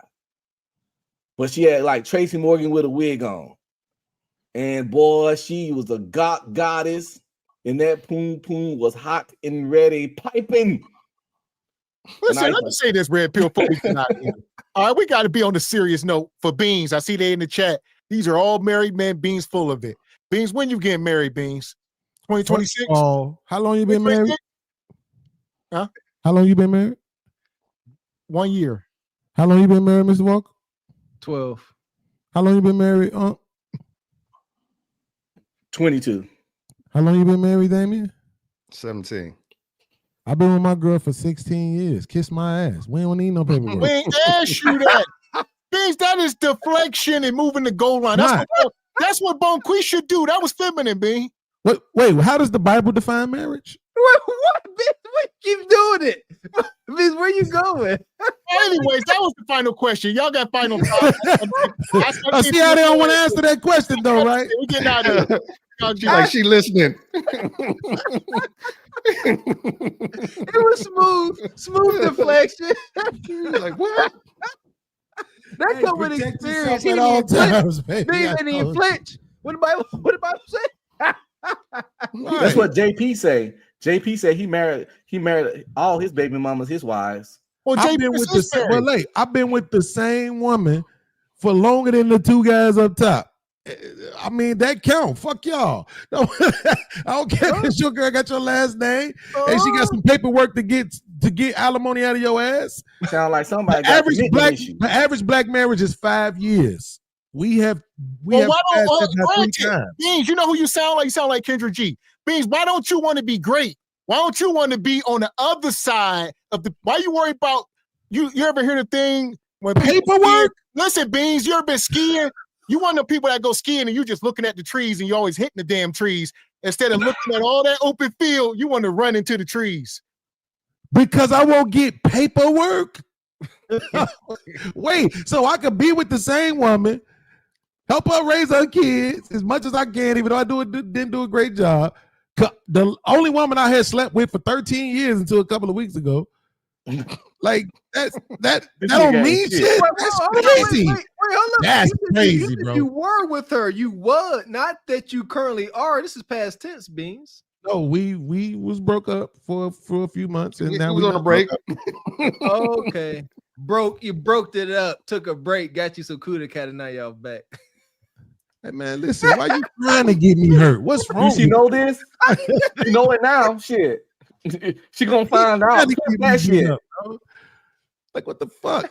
Listen, Beans, look, man, she is dark as me. Beans, we're trying to get the marriage rates up. We're trying to get the marriage rates up, Beans. Come on now. Be a part of something positive. Why do you want to be a part of something that ends horribly? Listen, because that's the narrative. Listen, Beans, we can change the narrative if you get on board. There you go. No, I don't think me doing anything is gonna help them numbers. First of all, no, you being too pessimistic means you got to be. I'm not. Wait. How's it pessimistic? I'm talking about the actual numbers. We just talked about this on my show yesterday. Is there only one side of the numbers, or is it two sides? It's two sides. All right. So first marriages is 50%. Second marriages is 60%. Third marriages is 70%. They don't last. Wait, here's the worst part, Damien. You know who got the worst divorce record? Black you know who got the worst? Black women. No, who got the worst is lesbian women. Oh. Yeah, that's true. You know who right after them? Black women. Black men. No. Dude. Bruh, look up the numbers. Nobody don't get divorced. Listen, nobody has divorce filed on them more than us. Nobody. Let me oversimplify it real quick. It's like, just like you can have that stat that you can be like, what they say, 70% of black people are overweight. If you're not doing those bad habits and things that get you fat, you're going to be all right. If you're not doing those things in a marriage that's going to get you the divorce, you're going to be all right. We understand that. That's why when you say 50%, we know the other 50% are okay. Why are y'all so Dr. Obvious? Listen, the point is that half of these niggas ain't lasting in the first relationship. Well, listen, Beans, I would have accepted your answer if you'd have just straight up be like, I'm a bachelor, I don't want. But now you're saying you've been with somebody for nearly 2 decades. You missing out on all the benefits, all the rewards. It ain't making sense. This is what it is. Ever since y'all got them light green shirts, y'all ego's been through the roof, okay? Yeah, y'all look fly. I'm not gonna lie. I love that shirt, especially the one Mr. Walker got on, right? Ooh. But here's the truth. Everybody's situation don't square peg into y'all round holes, bro. Pause. I know y'all like to hear that shit. Yeah, right? that was long. And here's why. I did a story on this, Mr. Walker. I don't know if you watched it. It was a girl, she put up a post, she was crying on Twitter because she was saying that, think about this. Is that true, Beans? Is that true? Wait, 15 years. Yeah, I don't know if that's true. Do y'all see why I say what I say about chats now? Do you not think there's levels to commitment? Not when it comes to government paperwork. No, I don't think that shit is a level. And I'm going to say something. I'm going to say this. Wait. Let me finish what I was saying, though. Let me finish what I was saying real quick. Mr. Gavin, listen, because I need you to hear this. I know they're going to change your mind, but I just want you to hear this. The chick was crying because her mom and her dad had to get divorced after 34 years. You know why? Because the dad's medical bills were so much, he didn't want to leave that shit on her. So they had to get divorced in real life, dissolve their paperwork so that he didn't burden her with his debt. But they still together and married. Does their marriage not count? That's a different. That's a exception. You just said it's different, but that's the point. Let me ask you this, Everybody's situation is different. They work. Are you moving in scarcity? Hell no. That's what it just doesn't. Everything don't make sense for everybody to have that, bro. It just don't. Let me say this. Everybody to be where y'all at, but technically y'all ain't really getting nowhere. I mean, what you call it? I'm a big proponent of marriage. I think relationships, men and women, they go further in marriages than they do singles, even long-term cohabit. But I'm gonna say this: I do think like dudes who stay in like 15, 20-year relationships, like that, might be more committed than married people because he can bounce anytime and he choose not to. With no repercussion. No, that's where you wrong because he has been. They've been separating all these beans. Wait, that's not what he said. Shane, this guy. Name the devil being. No, he literally, No. This is what he literally said. Beans, you can't, Beans, you will break up with your woman for a year and get back. That's not the same. So see what I'm saying right now? This is what I'm saying, bro. I don't do this to y'all. So I'm asking y'all nicely, don't do it to me, right? You gaslighting, Beans. No, you're gaslighting. That's what I'm saying. I don't do that to y'all. So that's what I'm asking. You don't do it to me. That's what he said. He specifically said he won't leave, and I haven't. You have. Well, I didn't leave shit. That's she broke up with him. He said she broke up. I didn't leave shit ever. I want to give a scenario with the wedding marriage thing right quick, Bean. So you love and this Mr. girl, Walker Bean. been listening to me, so he know I'm telling the truth. You love I this ain't girl, never Bean. left. Y'all rocking out. I definitely been watching. So y'all rocking out. Y'all tight. Everything is good. Y'all about to ride off into the sunset. And then, but here we go, Beans. But your mama don't like her. Yeah, I know. I did do that too. She don't like her. So everything is going. God forbid something happened. Beans is on this deletion bid. And now here they come. Here come the law. Who has power of attorney over Mr. Beans and this Cadillac, Escalade V? Who gonna get all this? And then your lady coming in like, well, shoot, we was rocking for 25 years. And like, are you married? And she's like, no, we spiritually we are. And then here come your mom. Get out. Go in the hallway. You got no authority. Now you down bad, and the lady you love, she got no authority over anything because of a little piece of paper. That's the way I think of it. That is, there is not one woman that's gonna sign up for that. I don't think it's cool that it plays out that way, but this is a thing. If y'all ain't married, and like I said, God forbid things go south where authority comes from you, supposed to go down to your spouse, and you got turmoil in your family, like I said, especially the mom. Oh, she gonna make your woman eat doo-doo. Get out of here. I never liked you anyway. You gotta go wait in the hallway while I deal with my son. So these are the things I think about. Well, I mean, listen, man. Again, I'm not saying that don't happen, but I know I don't got to worry about that. But because I know that type of stuff does happen. I mean, I was involved in a situation with a chick where she sent her kid to Louisiana with his dad for the summer, and the dad got locked up, and the grandma was refusing to send the kid back. Right? So it'd be a lot of crazy stuff that go on. So I'm not trying to pretend like I don't understand what you're saying.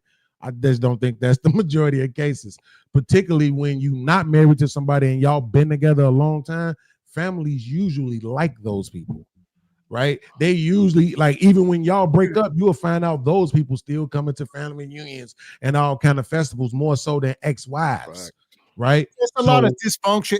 It's dysfunctional for the community. It's just not good. Marriage is just the best thing to do it when we talk about moving the community forward, passing down assets to our children. You can do all of that without marriage. All the respect. I want to hear about how you can go do this, do that, because y'all ain't doing it. So quit telling me about what y'all can do. We talk about marriage and what does work and what we've seen. I've watched my grandparents be married for over 50 years, own property.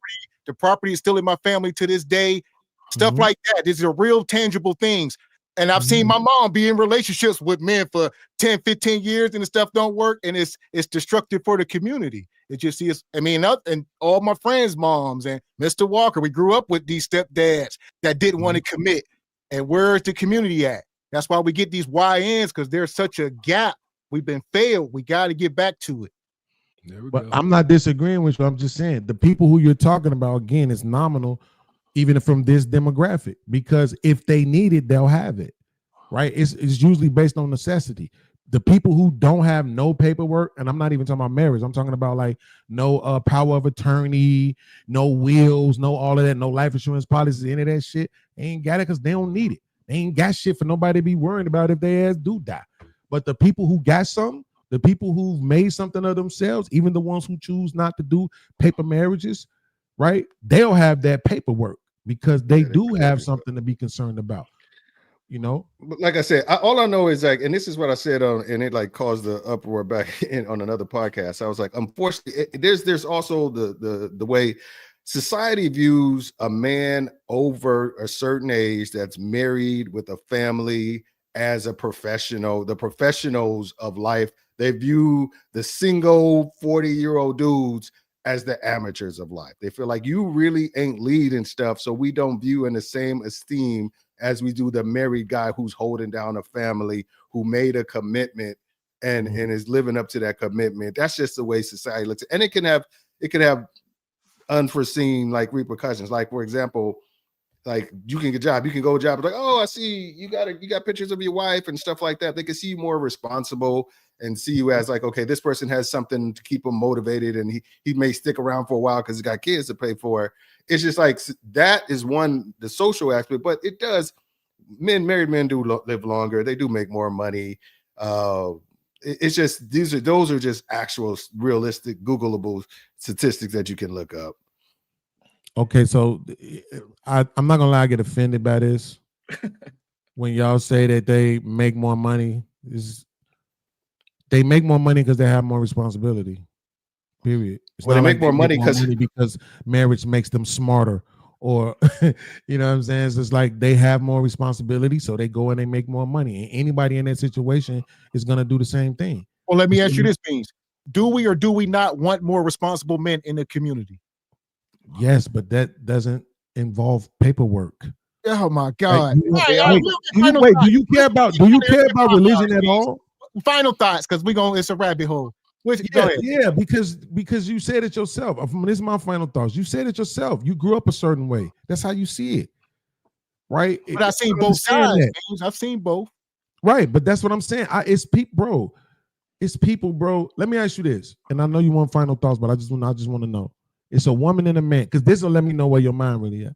It's a woman and a man. They love each other, and they want to be together, and they want to get married and everything, right? But the dude got child support, like coming after him. If he married a woman, they're gonna come after his woman's money too. Not necessarily. Should they get married? Not necessarily true. But it happens though, you know that, right? It can, but right, so everything is not necessarily right. So hold on. Granted, it can be avoided. Let me ask you this: what percentage of men are you talking about? Wait, I'm just trying to see what you. Let me ask you, though, Beans. This is real. What percentage of men are? I don't know. Scenario? I'm just trying to ask. I'm just trying to see what you think about the relationship. Like what percentage of men fits that scenario? Black men. I don't know. I don't know, but well, that's because they got to register. To make sense. I'm just trying to see what you think they should do. Do you think they should be together? You think yes, they should get married? I think they should. Again, I don't think we should do anything out of scarcity and light. They would not get married out of fear that the baby mama is going to come for both of them financially. No, I'm just saying we know that it's going to happen. Her income is going to start getting garnished. No, that's not exactly true. This is a straw man. Wait, Mr. Walker. I'm not saying it's true in every. I'm just asking you for this particular scenario. In this scenario, we know for a fact that if they get married, they're going to start garnishing her money. Yes, well, let me ask you this, Beans. They get married. Beans, should he not pay his child support? Yes. Now, I gave you a yes. Now, should they get married? Yes or no? Yes. He get married and pay his damn child support. Take care of his damn. Maybe she'll help him pay it. Maybe she would help him pay it. That's all I want. That's why I said I just wanted to see where your mindset was at, Mr. Gavin. That's it. Now I see because now I see like you think you really believe that this trumps everything else. I mean, I'm not gonna try to change your mind about that. I just wanted to know if that's what you really thought. I gotta say, I know folks that move like that, Beans. I Oh. know folks in the hood that would not get married or remarry because of that. They either child support or they wanted their ex's pension. Wild stuff. Yeah, I done seen these. It's a lot. That's what I'm saying. It's a lot of different reasons why people. I'm just saying this, Mr. Gavin. It's a lot of different reasons why people stay together without that paperwork that don't have anything to do with them being scared of commitment or any of the other stuff. It's just certain stuff that they got going on in their lives, either economically or it could be some other shit, family wise, some other shit. It just don't make sense for them to combine all they shit. I agree with that. I agree with that. I agree. Like I don't recommend it if it's going to put you in any of those worse situation that you could be by yourself, and you're going to add an unnecessary burden that somebody's supposed to care about. Well, that's why I asked him, listen, Beans. That's why I asked you to give me a percentage to even see if this is worth discussing. That's what I'm saying. Well, no, but yeah, I wasn't trying to have a conversation about it. I just want to know what you thought. We talk about this. Is what I'm saying when we talk, I find it so funny, and I ain't talking about you, Beans, but just the most blackity black people in our community. They always miss the most key important thing about moving forward.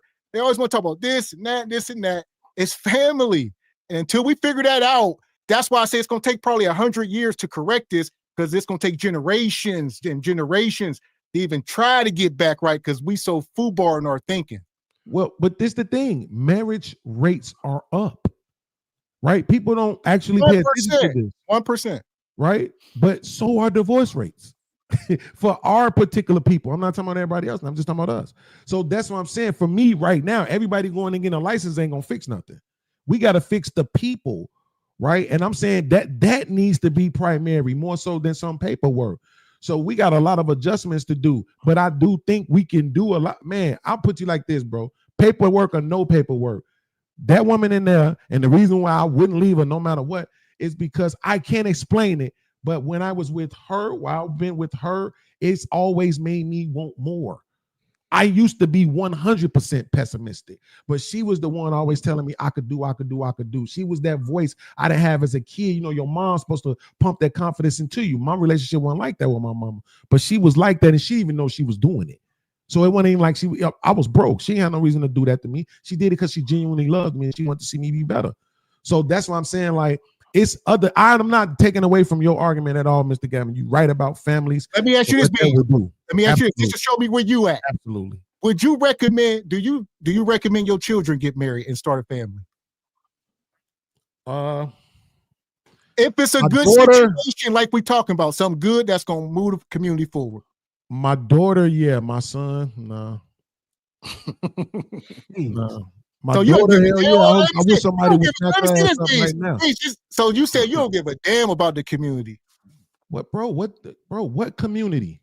Like, I don't even understand what that means. Granted, no, I'm just trying to see where your mind at, because the community don't give a shit about us. Hey, like, listen, I would say you would get more praise in the hood than people like me and Mr. Walker, but we are the people actually trying to help more than you, respectfully. Not necessarily. That's not true. See, because what it is I meet people where they at. I understand there are people who've reached a certain level of success. I don't have to address them. Right. So when I'm talking to people who've dealt with, you know what I'm saying, depression and having suicidal tendencies and dealt with, you know, traumatic relationships with their mamas and abandonment issues. I'm talking to those people. I'm talking to people that's dealing with shit, bro. Because it's not just one way to help the community. The answer ain't always something on paperwork. It ain't even always money. People got a lot of healing to do, bro. Real talk. A lot of help the community in many ways. With our children, we know what's best for our kids and the community. Like That's I said, we can't take so our perspective and project it. But Mr. Walker, you're different. That's what I'm saying. I'm not even arguing with you, because you said out of your own mouth, and 40%, that's a lot to say niggas need to get with women with kids. So I got all the respect in the world for you. You know what I'm saying? Because you are actually being rational about it. Whereas other people ain't. They just saying, fuck all these women who got kids. And it's like, yeah, but that's 80% of them. Motherfucker, how we going to fix the community? You said fix the community, but leave 80%. She can get back with her baby daddy. So I could dig it. You see what I'm saying? But I'm just saying, I meet people where they are, bro. I'm cool with I'm like Jesus. I'm cool with the hookers. I'm cool with the pimps and the prostitutes. I'm cool with the drug dealers. I'm cool with the gangbangers and all these guys. I ain't cool with what they doing, but I'm cool with them because I understand them, because I come from that. So when I'm talking and they see me and they like, man, that nigga went through all this same shit, jail, violence, shot, stab, homelessness, all the same shit I went through, and now he chilling. He got rid of the nightmares that used to wake him up all night long. I go to bed at night when my woman is in here with me. You know what I'm saying? I work 12 hours a day on this fucking YouTube bullshit, editing and researching. Y'all know how much time this shit put, and I don't use Opus and all that shit. I do all my shit manually in CapCut, right? So I put hours into this shit trying to build this up, and I wouldn't have been able to do that without this woman, right? I wouldn't have been able to do that without my mama growing up and realizing, hey, we need to have a better relationship, without my kids being okay. But Mr. Gavin, the reason why I said that about my son and my daughter is because we see how men are being treated. So respectfully, I think my son should wait till he in his 40s, because apparently that's when that nigga get to the bag, and then think about getting married, because these women out here ain't trying to build with you. But my daughter will have a better chance of finding a man that's willing to build with her. So yeah, I hope she gets snatched up tomorrow. But I love you though, Mr. Walker and Mr. Gavin. I love y'all, man. I appreciate y'all, bro. Love you too, Unc. Listen, we appreciate y'all coming up. This was a crazy show. You got any final words, Damien? Nah, I'm saying like Bean said, I agree with what Bean said. If we just want to do final words based on the topic or what have you, I do think like Red Pill is kind of at the end of its rope. You know, the bubble is busted. I think a lot of people trying to hold on to it. Something else might pop up in its place, but Red Pill, as it's understood and right now, it's done. I can respect that. As it, like you said, I like the way you put it. As it is done. I think it's going to have to evolve. I don't think it's going to go away teaching men and young women about the truth about dating. I don't think that's. I would say it's almost like movies, Mr. Walker. So once upon a time, they said VHS was done, and it was. Then the DVD came out, and DVD was done, and now we streaming off our TV. So Red Pill is the movie. Now, how this vehicle gonna be fed to you?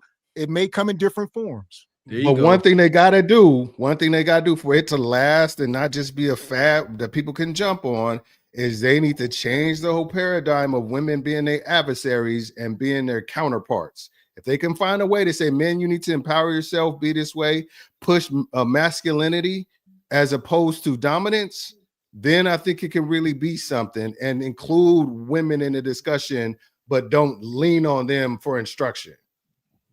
There you go. Well said. I like that. Listen, as long as people like Beans out here spread his message, Red Pill shall exist. All right, what you got? What you got? What you got? Red Pill ain't going nowhere at all because the truth is going nowhere at all. Reality is going nowhere at all. Unless this world get perfect and turn to a utopia and men are getting treated fairly and great and done right by women and not getting scam hustle, stepped on, played, and all the weird stuff that goes on, Red Pill ain't going nowhere. And it shouldn't, because the truth. But like I said, people cannot mention Red Pill without mentioning the toxic stuff, the women. They're not the enemies. Men that are Red Pill love women. They love women so much, they yell at their cameras all day. They just want them to stop the bullshit. They want them to be better people. They want them to be right. They want them to be decent. They want them to be realistic. They want them to stop fucking going on Kendra G, ask for the Mr. 0.01%. They want them to realize where they really stand, do a proper assessment of their value. Pretty much all the stuff women hated Kevin Samuels for. That's what, and he wasn't even Red Pill, but that's what they want. They don't hate women. They want wives. They want women. They definitely want sex. These dudes ain't no black pill. They ain't just, women, I'm out of here. And they not home, they heterosexual men. So they don't see women as these. Yes, there are Red Pill ragers out there. But the problem with the Red Pill is that people try to combine everybody in one box, but they understand degrees of separation in other ideologies. All Christians not the same. You got holy rollers, you got sometimes Christians, they go to church on Sunday, but then you got the holy rollers. All Democrats ain't the same. You got far left, you got far right, all that shit. All liberals not even the same. All conservatives, it's degrees of intensity in everything. But when people think Red Pill, they always lock in on the extremists. And in any group, extremists suck. I'm a Christian. I don't like a Christian extremist. Extremists suck in anything, but people all Red Pill mention, they go straight to the extremists. And it's on purpose, because they clearly understand that in any ideology, theology, or praxeology, all the people that believe in it or practice it don't do it the same, at the same intensity, at the same level. So they fundamentally know this, but they throw it out their mind when it comes to Red Pill because it helps them create the narrative better. I agree. Then that's part of the war on masculinity. I believe that the majority see Red Pill, manosphere all as extreme because of this negativity revolving around masculinity. So yeah. What you had something real quick, Brother Damien? I know you want to respond. Yeah, I just wanted to real quick to Unc though. if the red pill is doing all that, when are they really going to have time to say, okay, men, here's how you get better. Here's how you make yourself the highest quality man. Here's how you ensure that you're worthy to be a leader and have somebody underneath your covering. When are they going to be focused on that? Because what happens is it's easier to say, you see them over there, them women, they the problem. So if they got better, hold a second, if they got better, everything would be better. Instead of saying you make yourself better and set the tone for how these women are supposed to act, and they will fall in line if you've really done the work and show that you really are a good leader and you've really done the work. That's what I'm saying. It's just everything you said just seemed like, oh, here's what women need to do. No, well, what do I got to do? What do men got to do? What do men got to do? I said that in reference to what you said. Let me say it's real quick.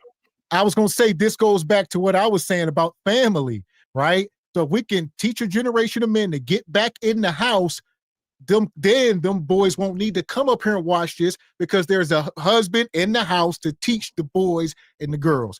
That's my whole thing. So it all comes full circle, man. And what I'm saying, I only brought up the women because to reference how people that don't understand red pill can't talk about it with references to women. That's why I brought the women up. But one of the main tenets and components of red pill is self-improvement. Hit the gym, get your money up, work on your social skills, work on your grooming. Kevin Samuels started his channel off telling people about colognes and wardrobes. Myron all the time, like I said, he the main one. You can't be a fat, sorry, funky fuck sitting in your mama basement with Cheeto dust on your hands. He said that to his own viewers.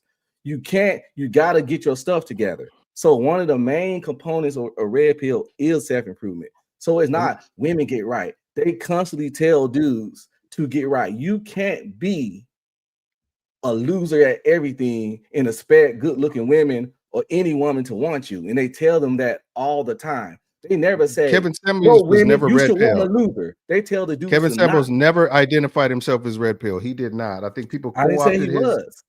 But you said, but when you can't put him in the same, you can't put him in the same sentence as a Myron. I see this too. We talked about this earlier with the manosphere and the red pill. I think we confuse this. It's a lot of overlapping.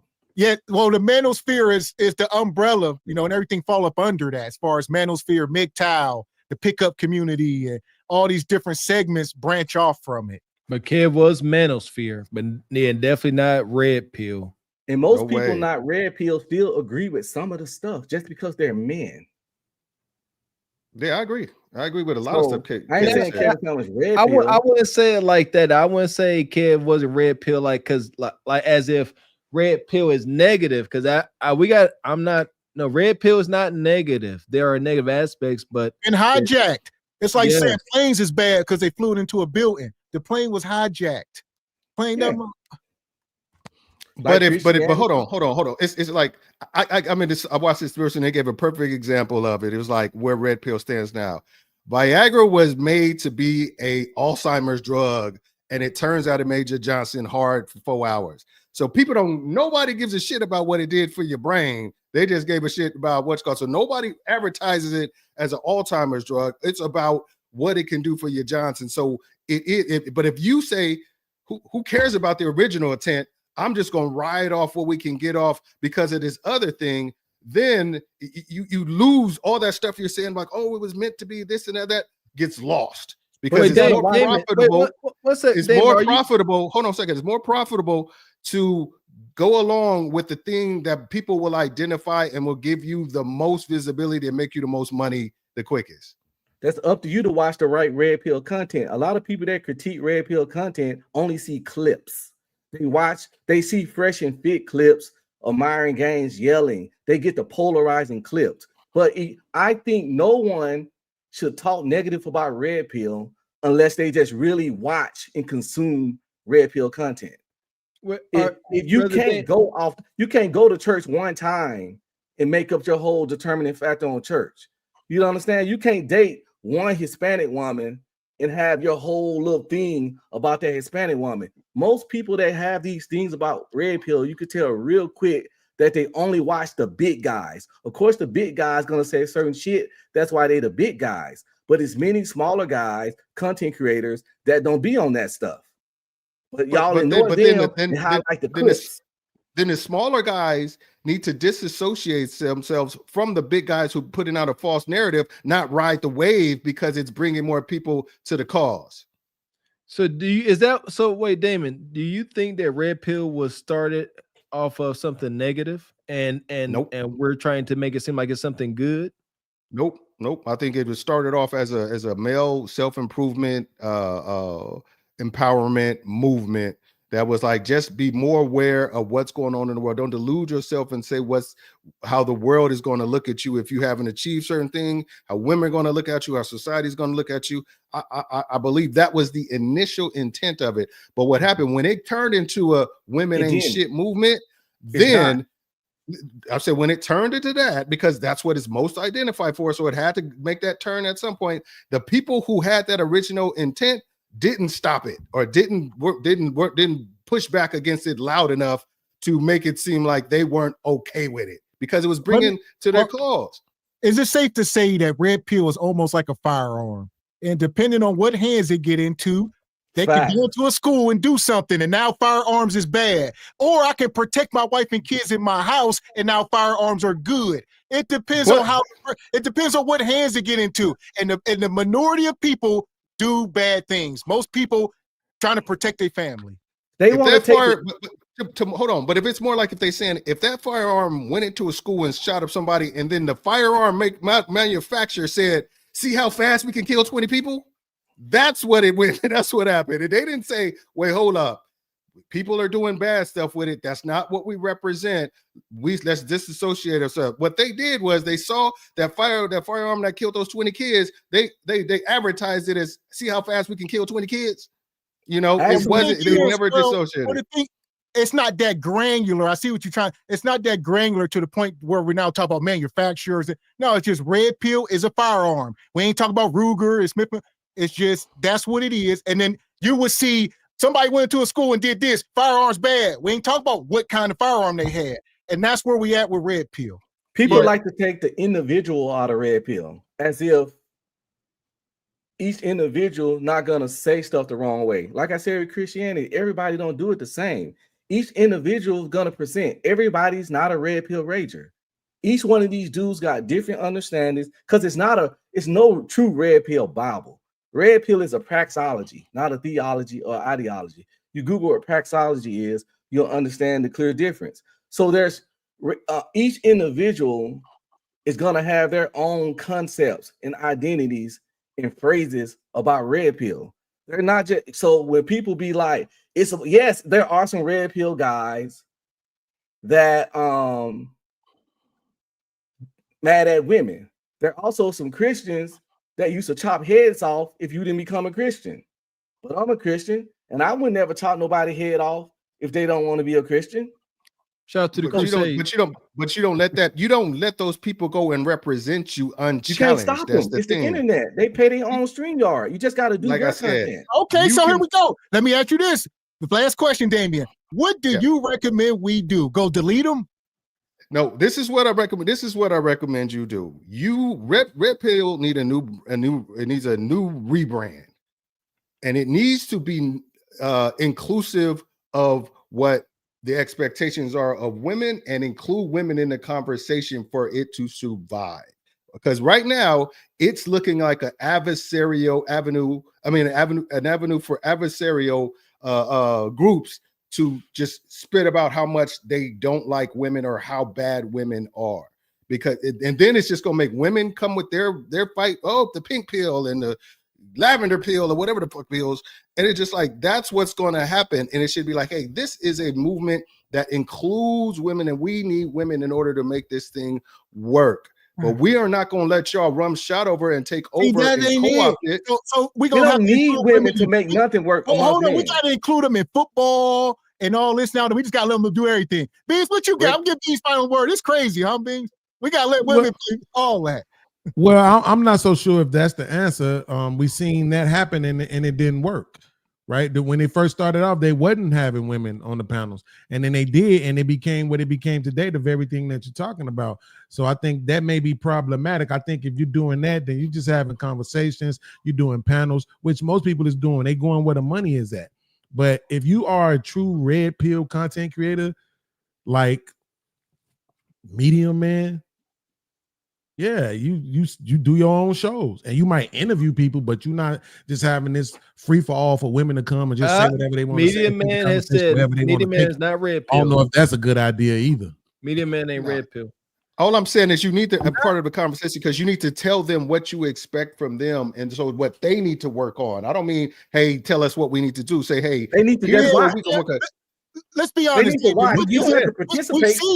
We've seen this for years and years. These women on the panel, they they ain't trying to take no accountability. They are not trying to have a conversation. That's counterproductive. It's counterproductive. You're gonna get called sassy, weak, Lil D energy, GAY real fast when you get women on a panel and talking and trying to hold them accountable and talking some red pill stuff and talking about, just telling them. And it'll always be like that if nobody has done the work. Get them up here and pander to them and put the gloves on. No. What I said is you need to do the work to be. Men need to do the work to be put themselves in the best frame possible. So what about the men that have done it? Here, Damon, hit the men are. The men have done the work. So now we can't say. Hold on, but most men ain't done it. Most men just because, like I said, most men who attach themselves is not done the work. And you got to be honest with yourself and say that. They just see it as an avenue to like, I don't have to do the work because it's the women's fault.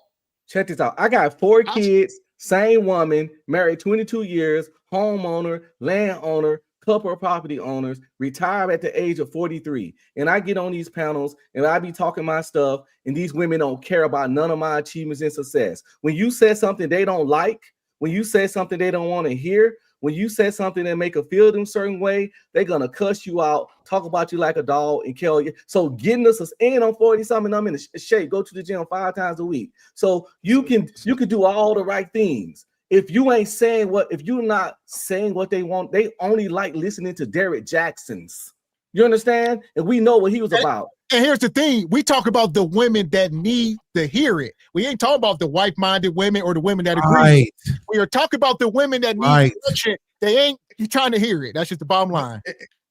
But I'm saying if you're talking about if you focusing on the women that are wife-minded and want to be with men, those other women gonna find themselves cast out, and then they're gonna realize pretty soon, damn, all these women are listening to their man. The man is leading them, and and they in these happy relationships. And I'm here sitting by myself with 8 cats. Maybe I need to switch my shit up. And like, are you saying that so you saying the red pillars need to have a conversation with the women who are already ready? No. I said basically what it is they need to ensure that these women don't view them, that they're not viewing them as adversaries. If they're women that say, because a lot of women, you said they need to have the women involved and have the women voices involved and stuff like that. Which women? The women the women who need correction, or the women who are already married and doing everything right? No, I'm not talking about the women that need to have correction, but there's women who want to be with men, but are I guess you want to say fearful because there's the son is saying is like they see men as adversary because society is. I mean, men are telling them we're your adversary because we ain't rocking with you because of all these reasons. No, they want to be with men that they can control. I think that's unfair, man. I'm not sure that you're taking into consideration who the quote unquote red pillars are that we're talking about. If we're talking about genuine red pill content creators, right, and they need to have conversations with women, then I think it needs to be people at the table from those who need to be corrected, not the women that's already doing their thing. They should have their own platforms, right? And where they maybe deal with women, but they wouldn't be up there with the men anyway. They will understand that that's not even their role, right? So if the women that we gonna have on the platform are gonna be combative, bitter ass women who need correction. That's who. I don't mean, like I said, I don't seem like saying if a woman say men ain't shit, I don't think, hey, come over here so you can tell me how shit you are. Let me try to disprove the point. All I'm saying is what you need to do is be like the women who are willing and able. You say, here's what we need from you. We gonna do what we gonna do. Here's what we need from you. We need from you when these women are. Those women already got men. I don't agree with you. Yeah, that's exactly what I was No, saying. I'm not saying how to this conversation. No. I'm not saying like for example, there's Rose who come on y'all panel a lot. They need women like that to sit there and be like, hey, here's the benefit of being with these type of men, because you're gonna get traditional values, you're gonna get covering, you're gonna get this, that, and that. We need more of those women out in they don't like Rose, the female community. I'm saying, but if they start to see the benefit and the results of being with that on a higher clip, they will fall in line. I guarantee you, because they don't want to be left out in the cold, because it get cold out there. Winter's coming. Now we gotta say, do the men want those leftover women? And they don't. So if we talking about 75%, baby mamas, these kids obese, all this stuff, men ain't biting it. So you talk about the women they wouldn't marry anyways. And so the women like Raquel's part of that 25% of black women already married. That's 75%. They'll call her a pick me. Yeah. Women don't want to listen to her. They'll call her a pick me. In the minority. Yeah, I want to hear from the person that's in the shit. Right? Like it's like for any of y'all that ever been in the military, it's a military term, right? I was in the military. When you in the shits, right? I don't want to hear about the shits from somebody that ain't been in it. You know what I'm saying? Like I want to hear about somebody that's been in the shits. So that's why I'm saying I agree that the conversations need to be had, but I think it needs to be had with those who need the correction, because that needs to be seen. People need to see that that's what's happening out here. That's the new trend. That's what's going on, right?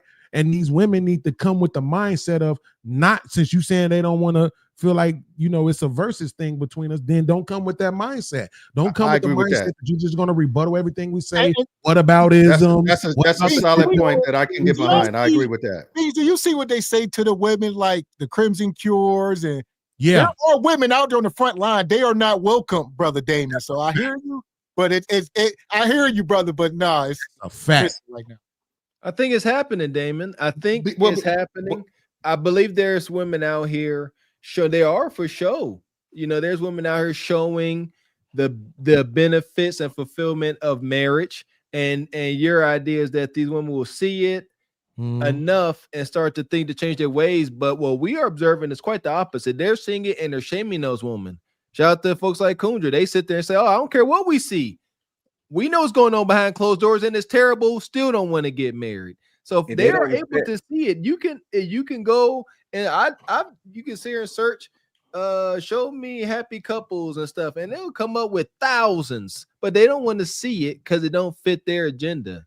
But it said, the first step would be disassociation from, if Red Pill want to survive, disassociation from the men who use it as a platform to shit on women. That's the first step. Gavin asked, how do we disassociate? What does it look like outside of what we're already doing?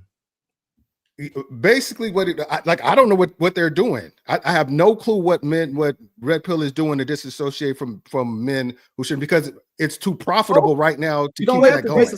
Wait, one second. Well, I got to get an understanding. So we need to disassociate. You don't know what we're doing to disassociate, but what are we doing to associate? Fact.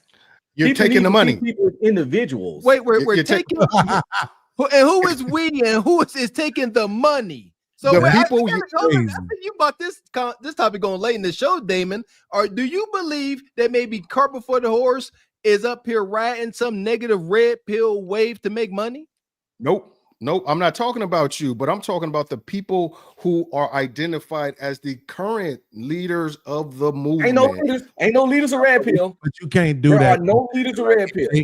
Hold on. If they're gonna block us and tell us we can't come up here no more, that's fine. But yeah, them too. They take they damn show taking red pill, raise your ass money. Hell yeah. It's a lot. Anytime you got a chat of 100 people or more, it's some crazy it's the ragers, it's the incels, it's the feminazis, it's all that shit in your chat, super chat. Anytime your intentions ain't to disparage the woman. Your intentions is just to report on a particular subject and highlight something. Right, and then they're like, "Yeah, they getting their dopamine. Fuck yeah, fuck those bitches, man. Right? Yeah, send you 100 fucking day, fam. Kick that nigger off the channel. And be nice to women too. Are we talking about black people? I think we talk about white people here. This ain't even our conversation. Yeah, but I mean, I get what you're saying, but The majority of what you talk about ain't got nothing to do with black folks. No, And I just never because believe they ain't Mr. sending Walker 100, they still or send their Gavin. 5s and their 10s and their 20s, nigga. Yeah, exactly. That's because they broke, nigga. They still sending something. A majority. I ain't saying absolute. Yeah, of course. Yeah. And I never seen Mr. Walker or Gavin make nothing up. They just be reporting the news. Yeah, Them absolutely. people And on I'm not- Kendra G, and like I they said, get up there and this say is- that stuff. So how are you coming at women? How are you mean at women? How are you a woman hater for just saying the truth? They get out there and they get on Kendra G and say they got 5 kids, 5 baby daddies. And when she asked the last time they had sex, they be like last night. And then when these dudes joke and roast and call them out about it, it ain't that you antagonizing or seeing women as the enemy. They doing some shit that ain't cool. Number one, you ain't fucking with the women that go and get Kendra G. Nobody want them. That's why they on Kendra G. I mean, so why are we worried about what the women on Kendra G doing or Then the saying? kind of women so quote unquote red pill guys talk about. No. They talk about all women. It ain't necessarily just them Kendra G women. Some of not all. I'm not gonna generalize. Because a a good lot of woman them get talk called a about good woman. all women. A lot of them talk about all women are the same. All women are like this. All women like that. If they stop saying that kind of shit, yeah, maybe it would go. It wouldn't be such an adversarial The thing is, conversation. by you trying to stop the extreme red pillars, it's like trying to end racism. It ain't ever gonna happen, ever. But you cannot give them a platform to spout racism.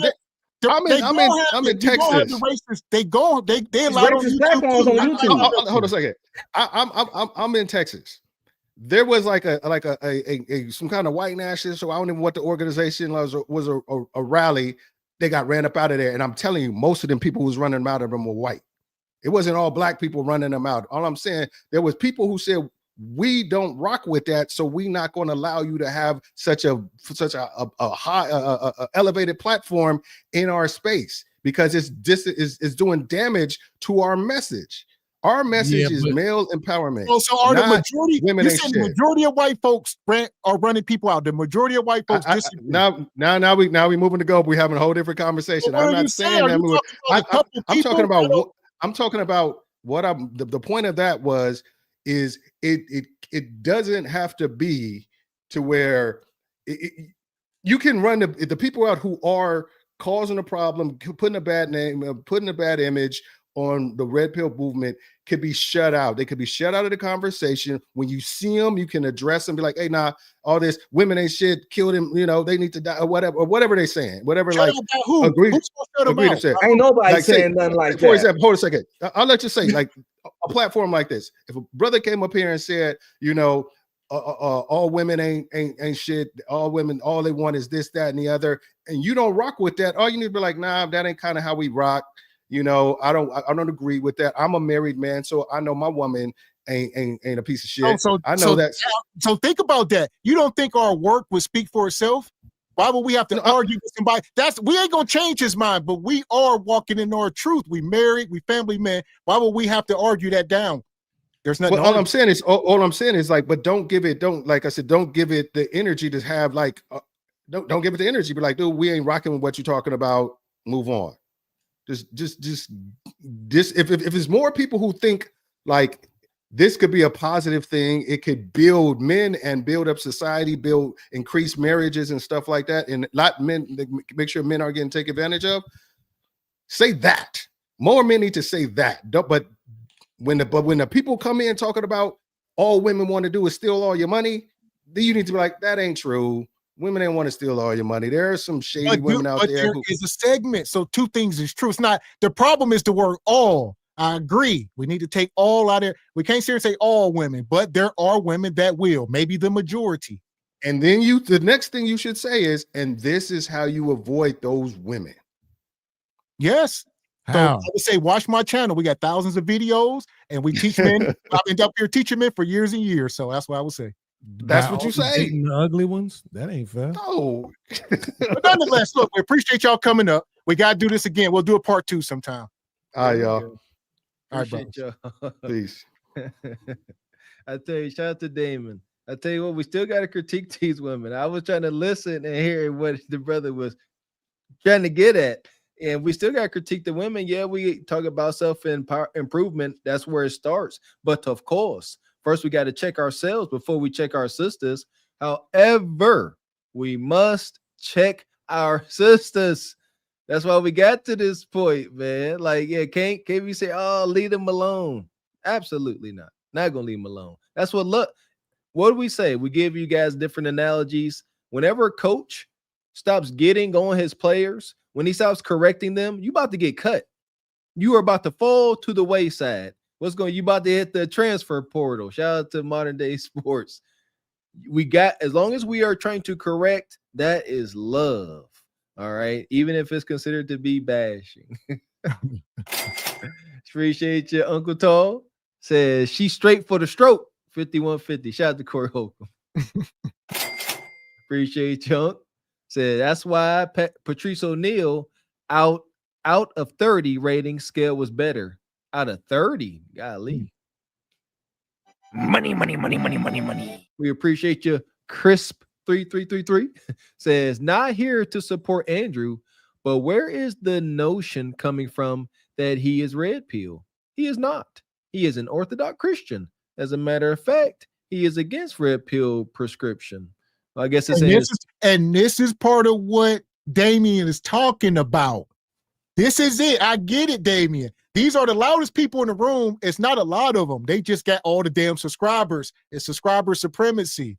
So these are the people with millions of subs and the loudest voices. We just a little old channel. So he can go up here and lie to Chris and say, I'm an Orthodox Christian.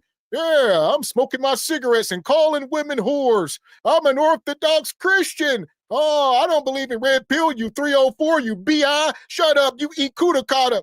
Hey, I'm an Orthodox Christian. And y'all eat it up. It's extremely unfortunate that the worst parts of most organizations or movements or, think groups get a light shined on them, especially when it's under attack. Masculinity is under attack. Once we understand that, you'll understand why any male-centric movement, male-centric is family-centric, by the way. Any male-centric movement is going to be demonized. It's unfortunate. Oh, yeah. He's definitely red pill. He is not Orthodox. I don't care what his religion is, because I told y'all the other night, 99.9% of y'all don't live it, walk it how you talk it. So y'all can be whatever the hell you want. All right. And he can see, me and Mr. Walker can sit here and say, we don't claim it. All right. We walk like we talk it. You can't sit up here on the internet with that behavior and say you ain't what you is. I roar like a lion. I look like a lion, but I'm really a duck. Don't believe you. You need more people. Appreciate your brother Derek Greenway. Says, Unc, I got caught riding mopeds also.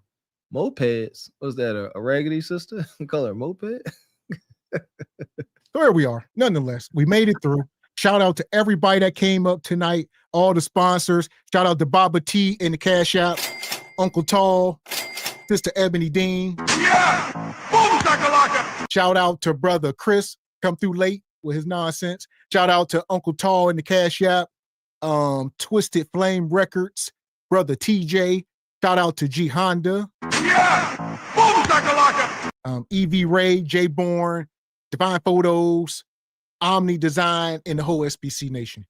Man, big shout out to everybody come up over here on Truth Over Lies. We appreciate y'all. Shout out to brother Damon, man. We need that. Like, I wish he would have, kind of spoke up earlier, because man, that was good. Like, get to the root of misunderstandings. I was just watching a reel today. There's no such thing as problems. Problems are opportunities. Without problems, there's no opportunity for growth. There's no opportunity for anything. Everything is just, just dandy. There you go. So I like that conversation. I like a little friction. Appreciate you, Damon. Don't be a stranger, Ninja. That part. So we getting out of here tonight. We plan on being back here Thursday, which I know is Thanksgiving. Me and the wife and the kids, we doing some traveling. So we're going to be leaving out of here tomorrow, but we plan on being here Thursday. There you go. Mr. Walker and the family and all the Carpet Foot Horse Truth Over Lies SBC. We wish Gavin X and his family many, many traveling mercies as he traveled through this holiday. Rest with the rest of y'all. Yeah, this is Thanksgiving, one of the biggest traveling days of the year. It's just the season, so be careful out there. Stay frosty, stay peaceful, stay dangerous. That part. So we'll see you guys Thursday over at SBC. Make sure you hit the like button, hit the subscribe button on the way out. This was a crazy show. I'm halfway done lost my voice playing with I love it. It's been a while. Shout out to the brother Dame. Shout out to the brother Beans coming up. That was awesome. I take it. So until then, I'm Gavin X. I am Mr. Walker. And we are Carpet for the Horse Production. A good evening.